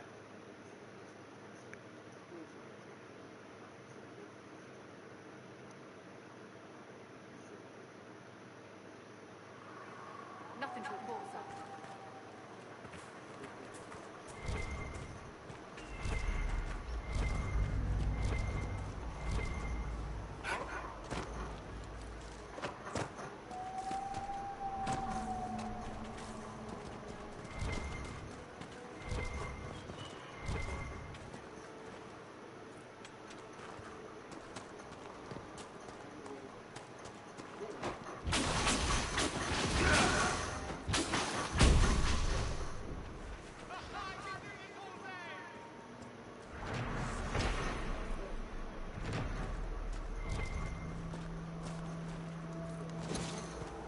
Cool. A mining camp, or a logging camp. Yay.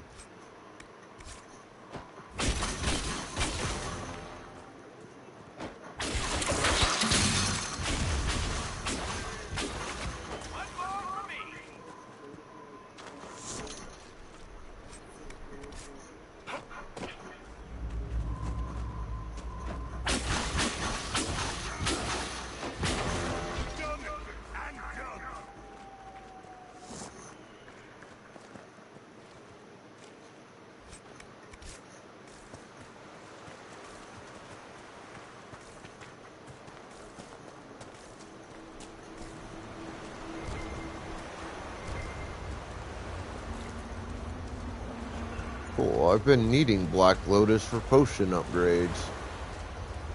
Nice to be in an area where I could find a bunch.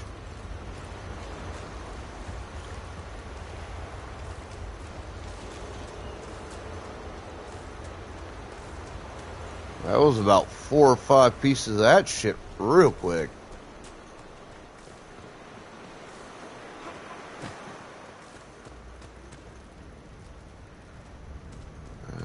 Damn it.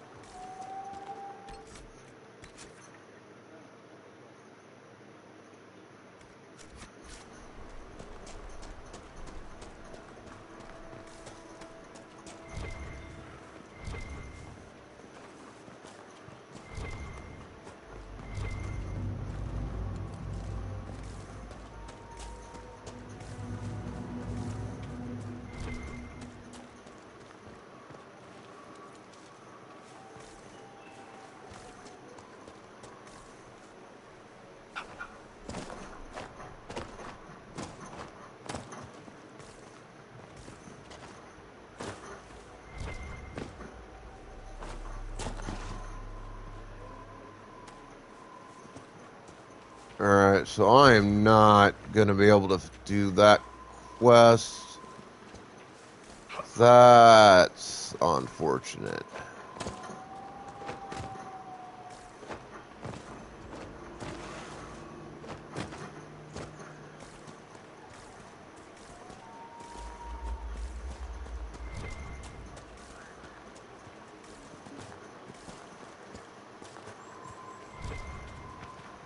Which means I think there's shards that I can't get to at the moment.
fucking spiders.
The fuck did that goddamn bear come from?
Where the fuck are my teammates?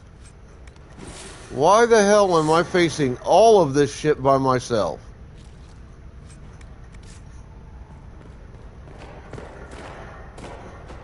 Our coastline's always named for melodrama. The Storm Coast, the Wounded Coast, the Morose Coast.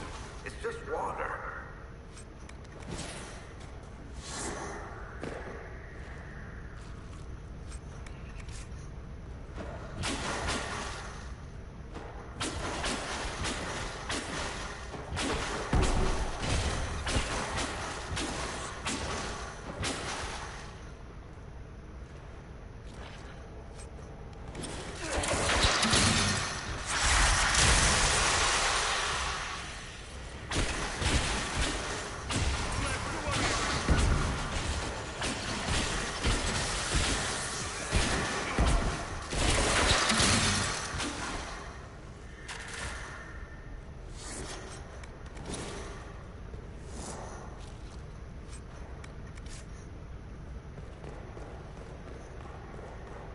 Jesus fucking Christ, dude. Where the hell was everybody when I fucking needed them?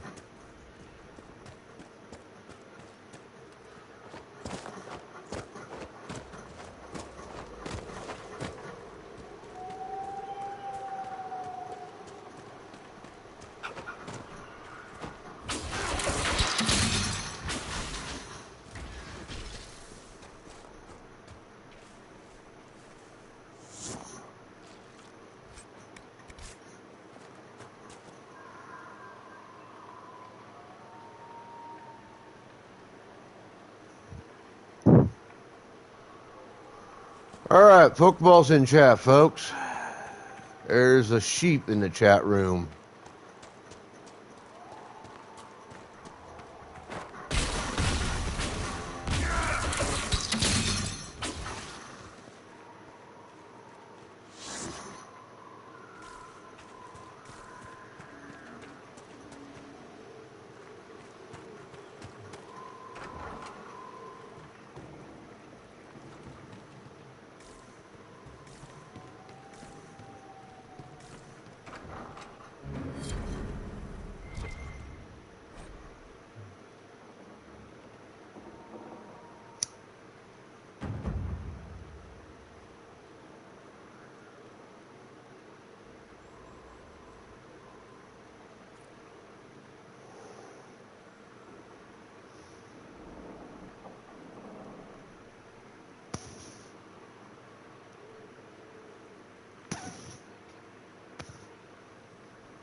Well, that's an ominous-looking altar thing.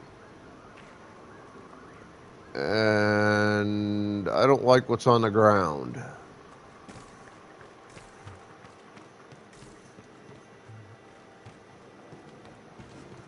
And now, I am basically finished in the Storm Coast for now.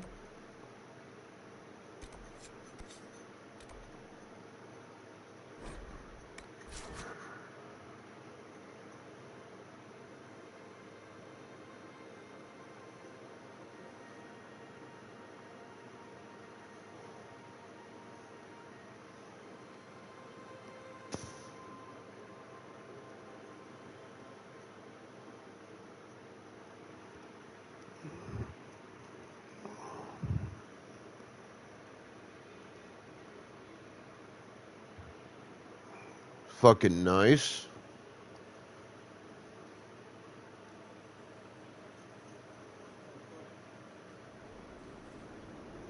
Come to join us at the Oasis?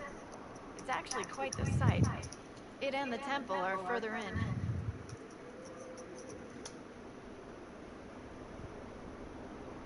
Have you learned anything more about the temple? Honestly, I don't like the feel of the place. No one does. Why not? Couldn't say. It's just a feeling.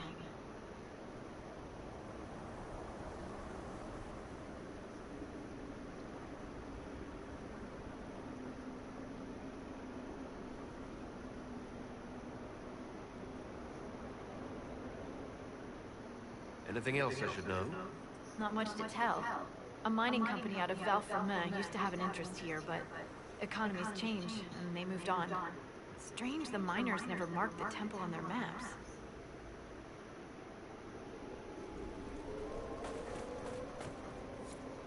Word for you. What is it? This could help us.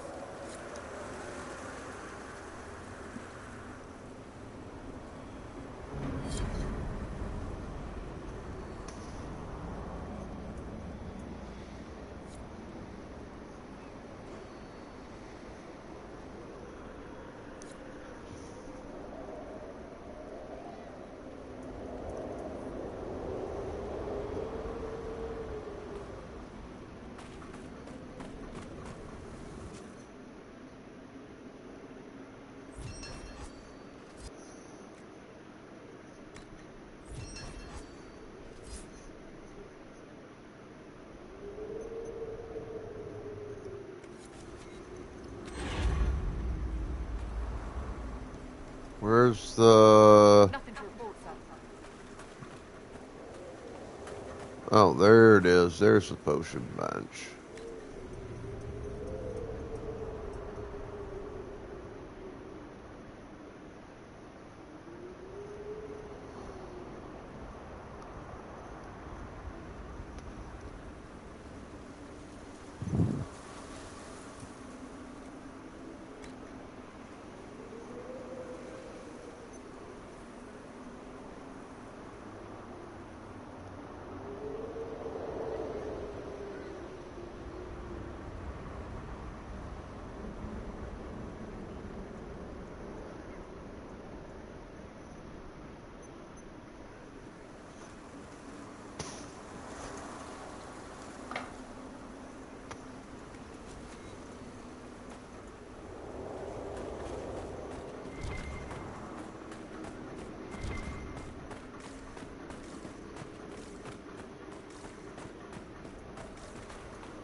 So let's increase knowledge of the starting area.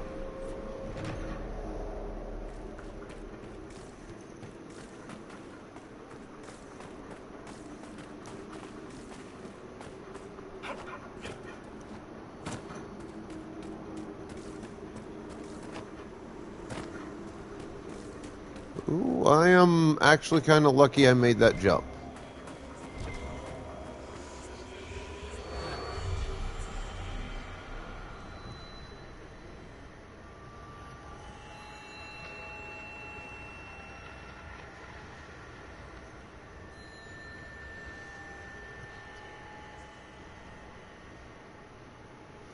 That looks like another one of the things to help me find shards.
There it is.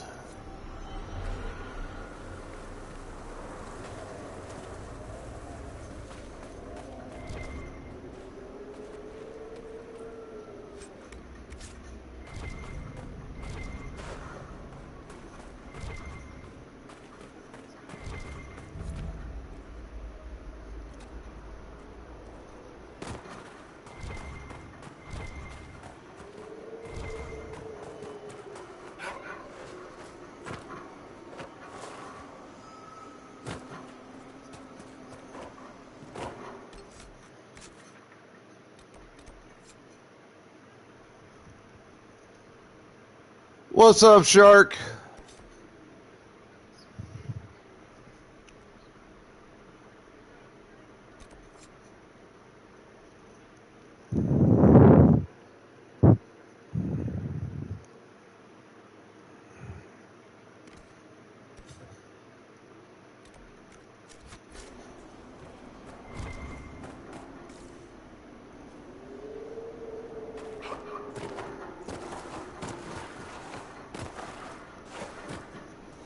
Oh, just putting in that work.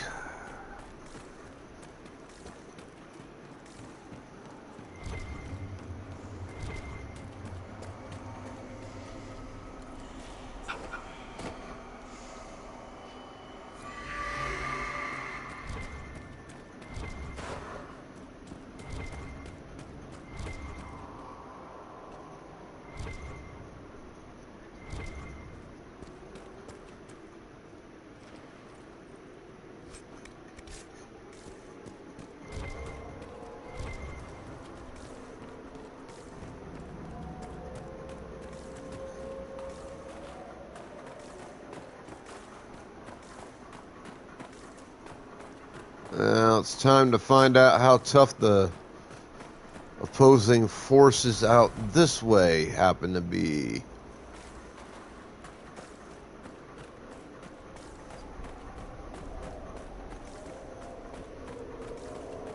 Compared to my current level.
Alright, well that wasn't so bad.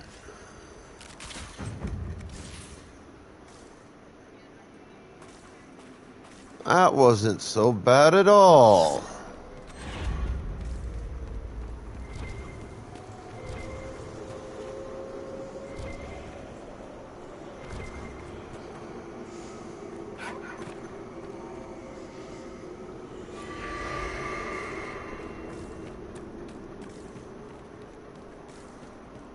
I well could be a bit over leveled for the location.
Oh, cool. I get Dragonthorn in this area. Neat.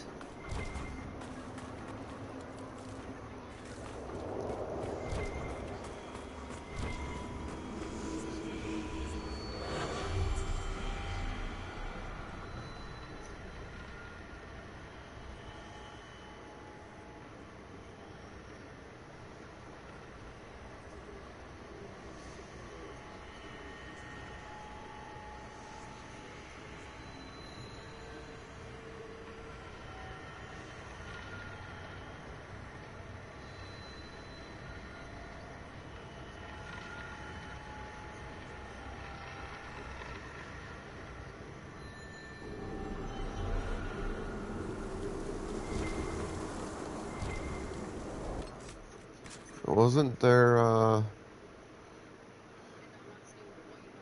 it looked like this was the one. Did I get it already?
This guard captain from Kirkwall that you're friends with? She's stronger than you. Right.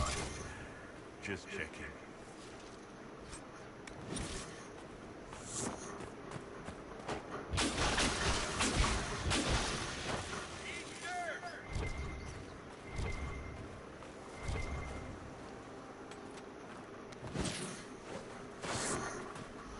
Alright, I am just kind of wandering around with my head up my ass.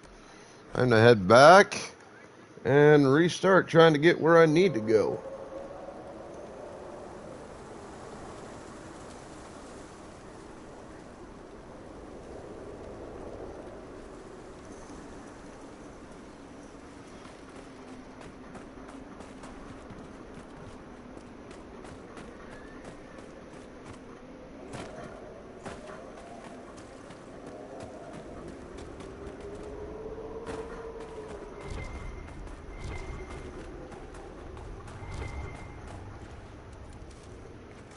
Oh, what the hell that is, but,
and there we go.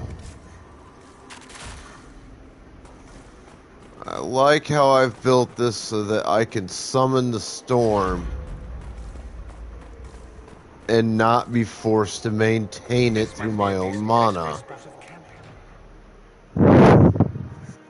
Nothing to report, sir.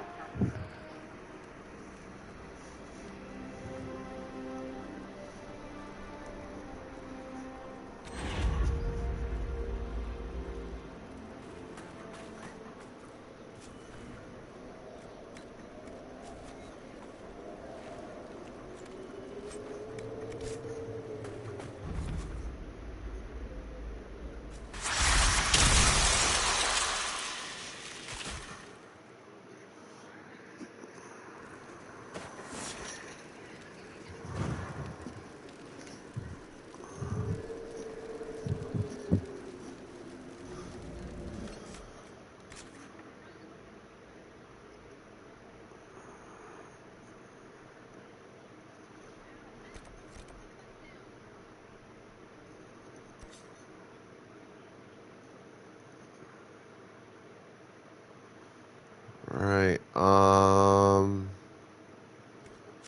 looks like... Nothing to report, sir.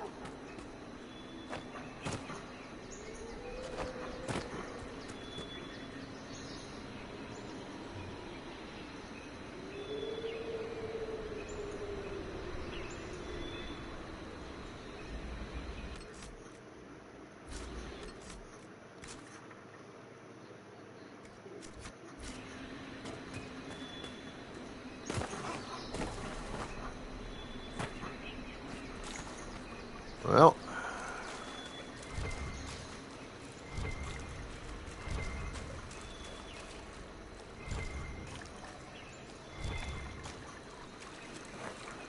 Ah, there we go.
Picking up that leather is good. I can use that for weapons and armor.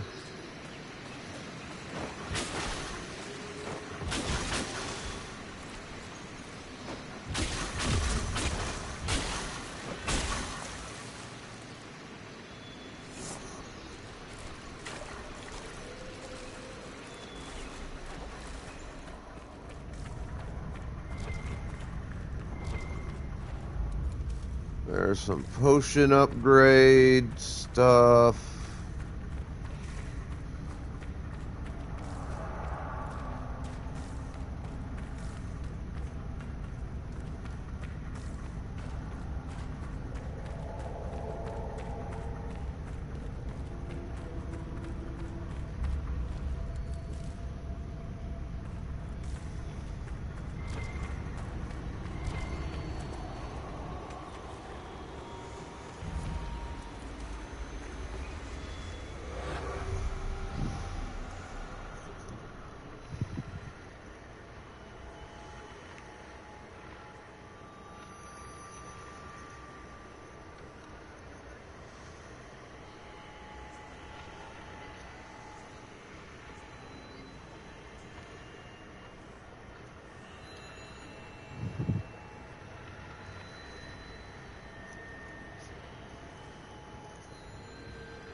Excuse me.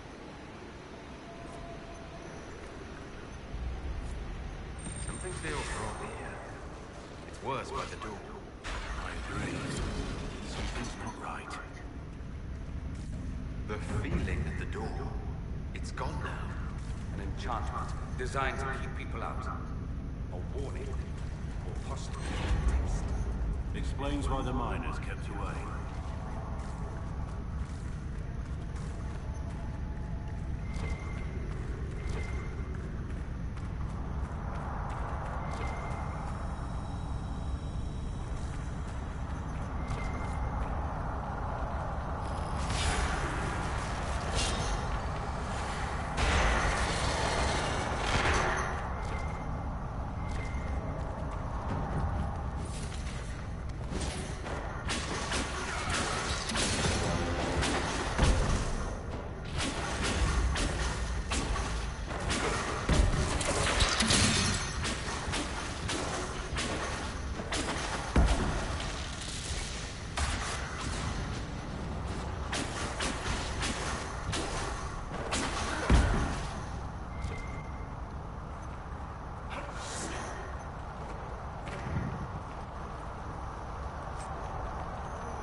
Ow!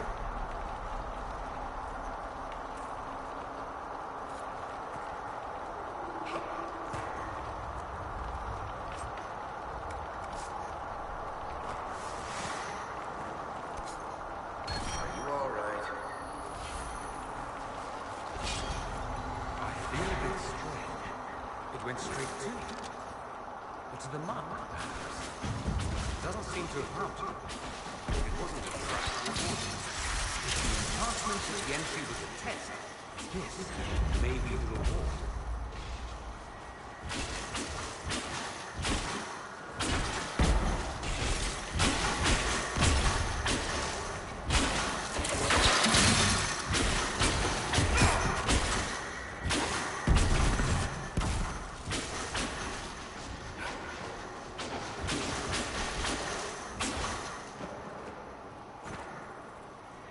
I got lucky.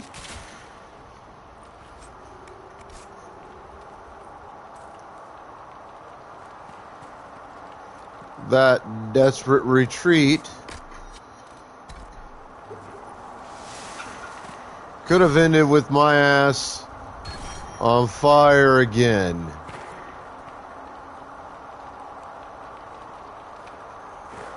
We need more shards.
Go on ahead and... This sand just gets everywhere, doesn't it?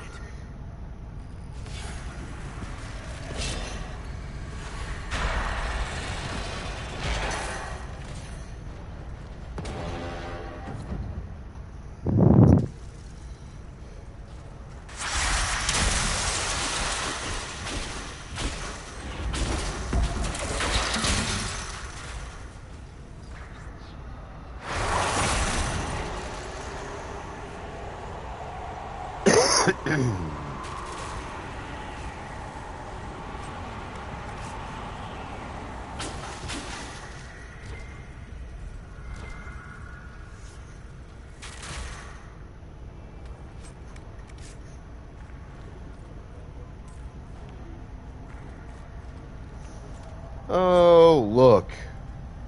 A bot came in wanting to get banned. Alright. See you later, bot.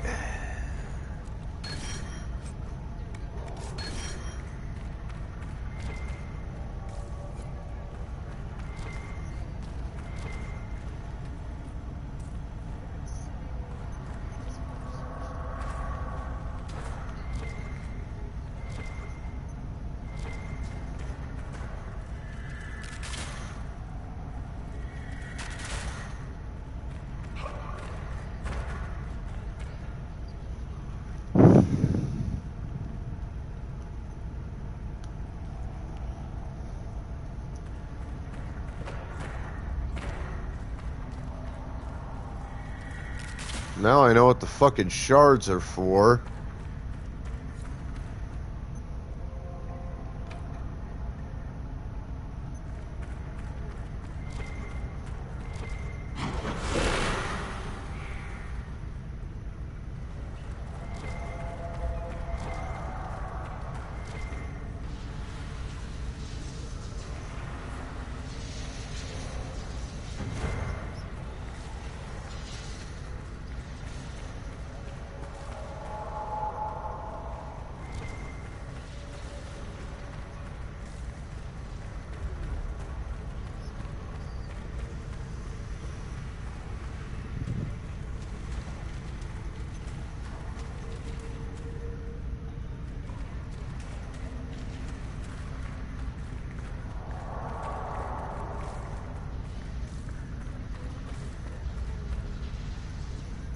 Okay.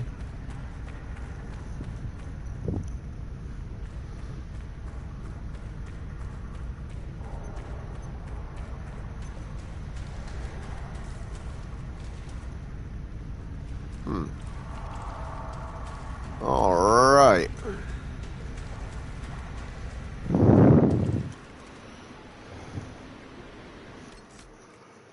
All right. I gotta pause, bathroom break, coffee break. Be back in a few.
All right.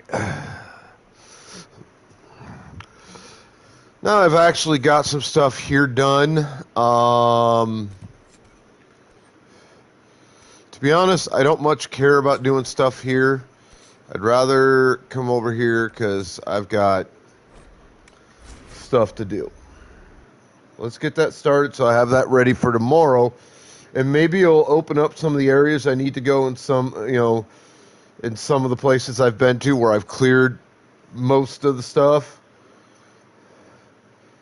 so that I could come back at a later time because I don't remember how I do a lot of that.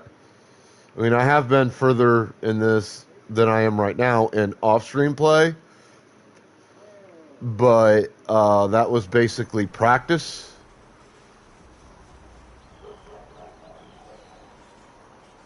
So that didn't mean much. And it's been a while.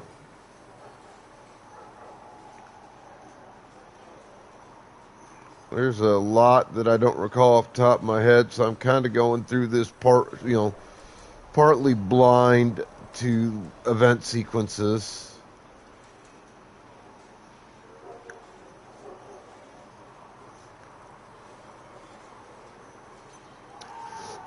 Good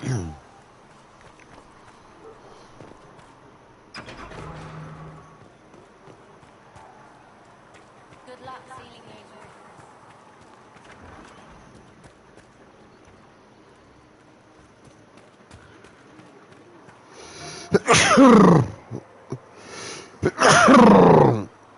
Oh, fucking Christ.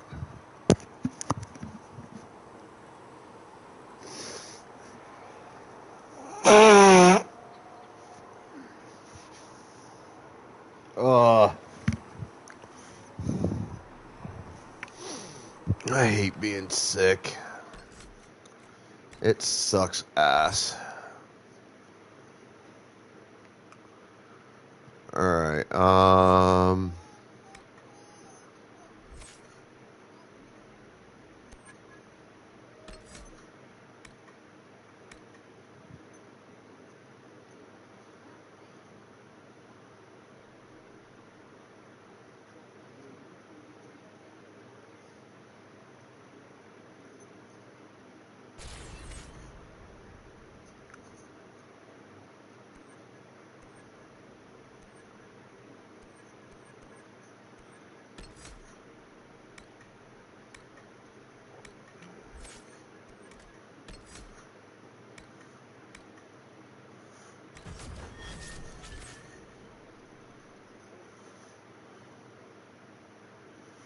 there's a black wall. Did that. Now we're doing this.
Alright, so he already has one.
Good luck sealing those rings.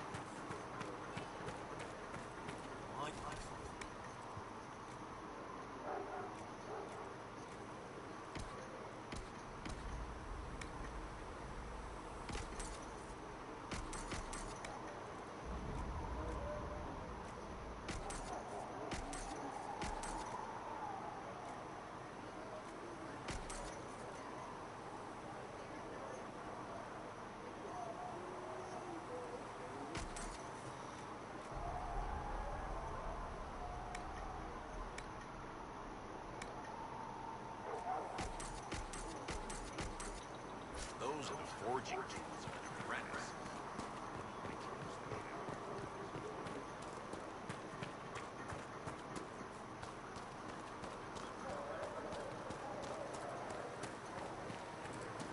The Chantry isn't supporting us.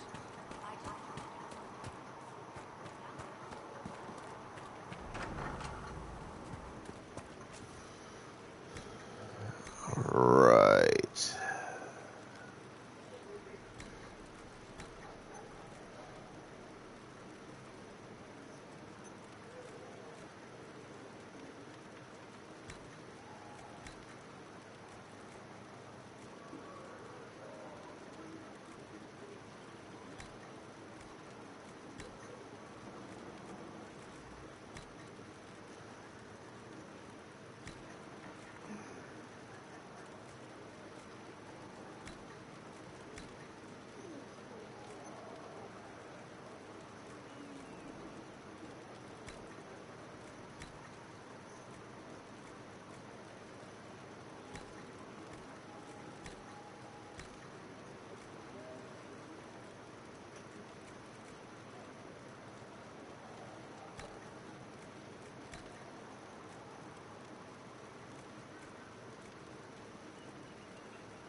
You're right. I'm sorry.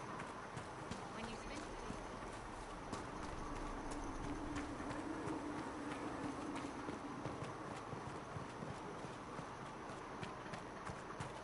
speak only the word.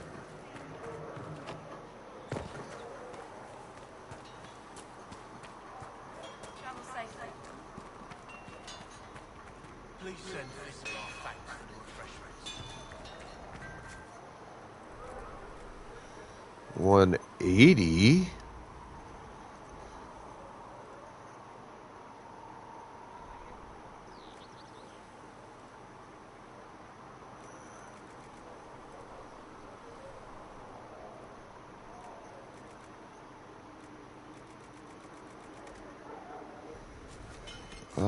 What are their weapons at right now?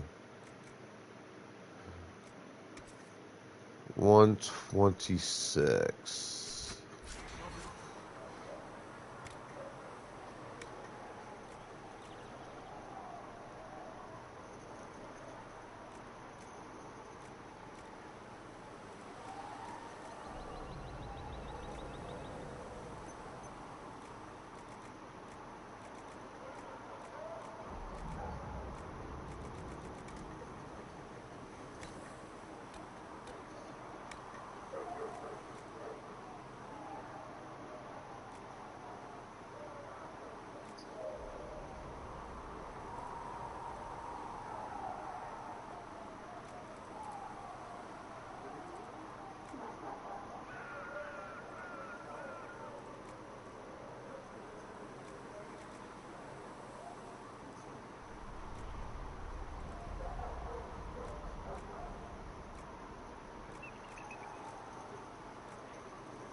Another time.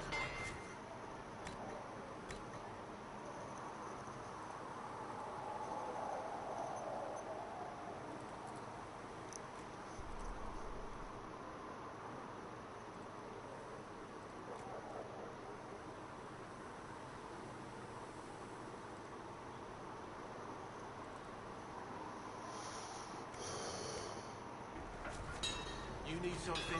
Let me know.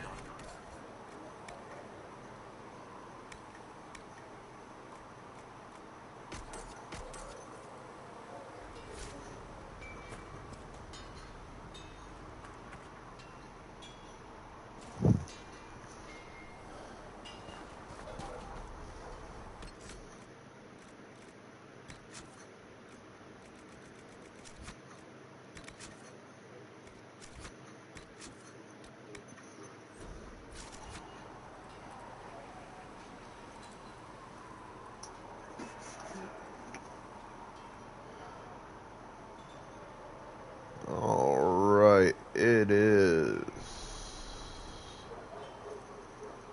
that time of the night.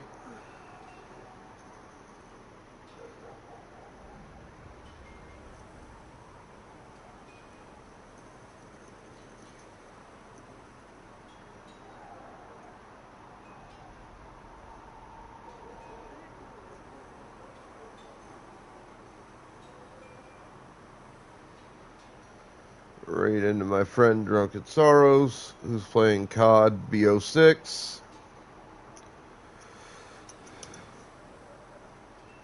So be good to yourselves, each other, the planet, everything else. Have fun. Stay the fuck out of trouble. Exercise the rights, responsibilities, privileges, and or duties of wherever you happen to be from. As viewers, make sure you show that love and respect to the streamers that you watch, because I say it constantly. We really, really appreciate it. It makes our day. as streamers, show that same love and respect to your viewers. Because even though we could do this job without them, it wouldn't be any fun. I'll be back tomorrow, so I'll catch you then. Your immortal Sith Emperor signing out.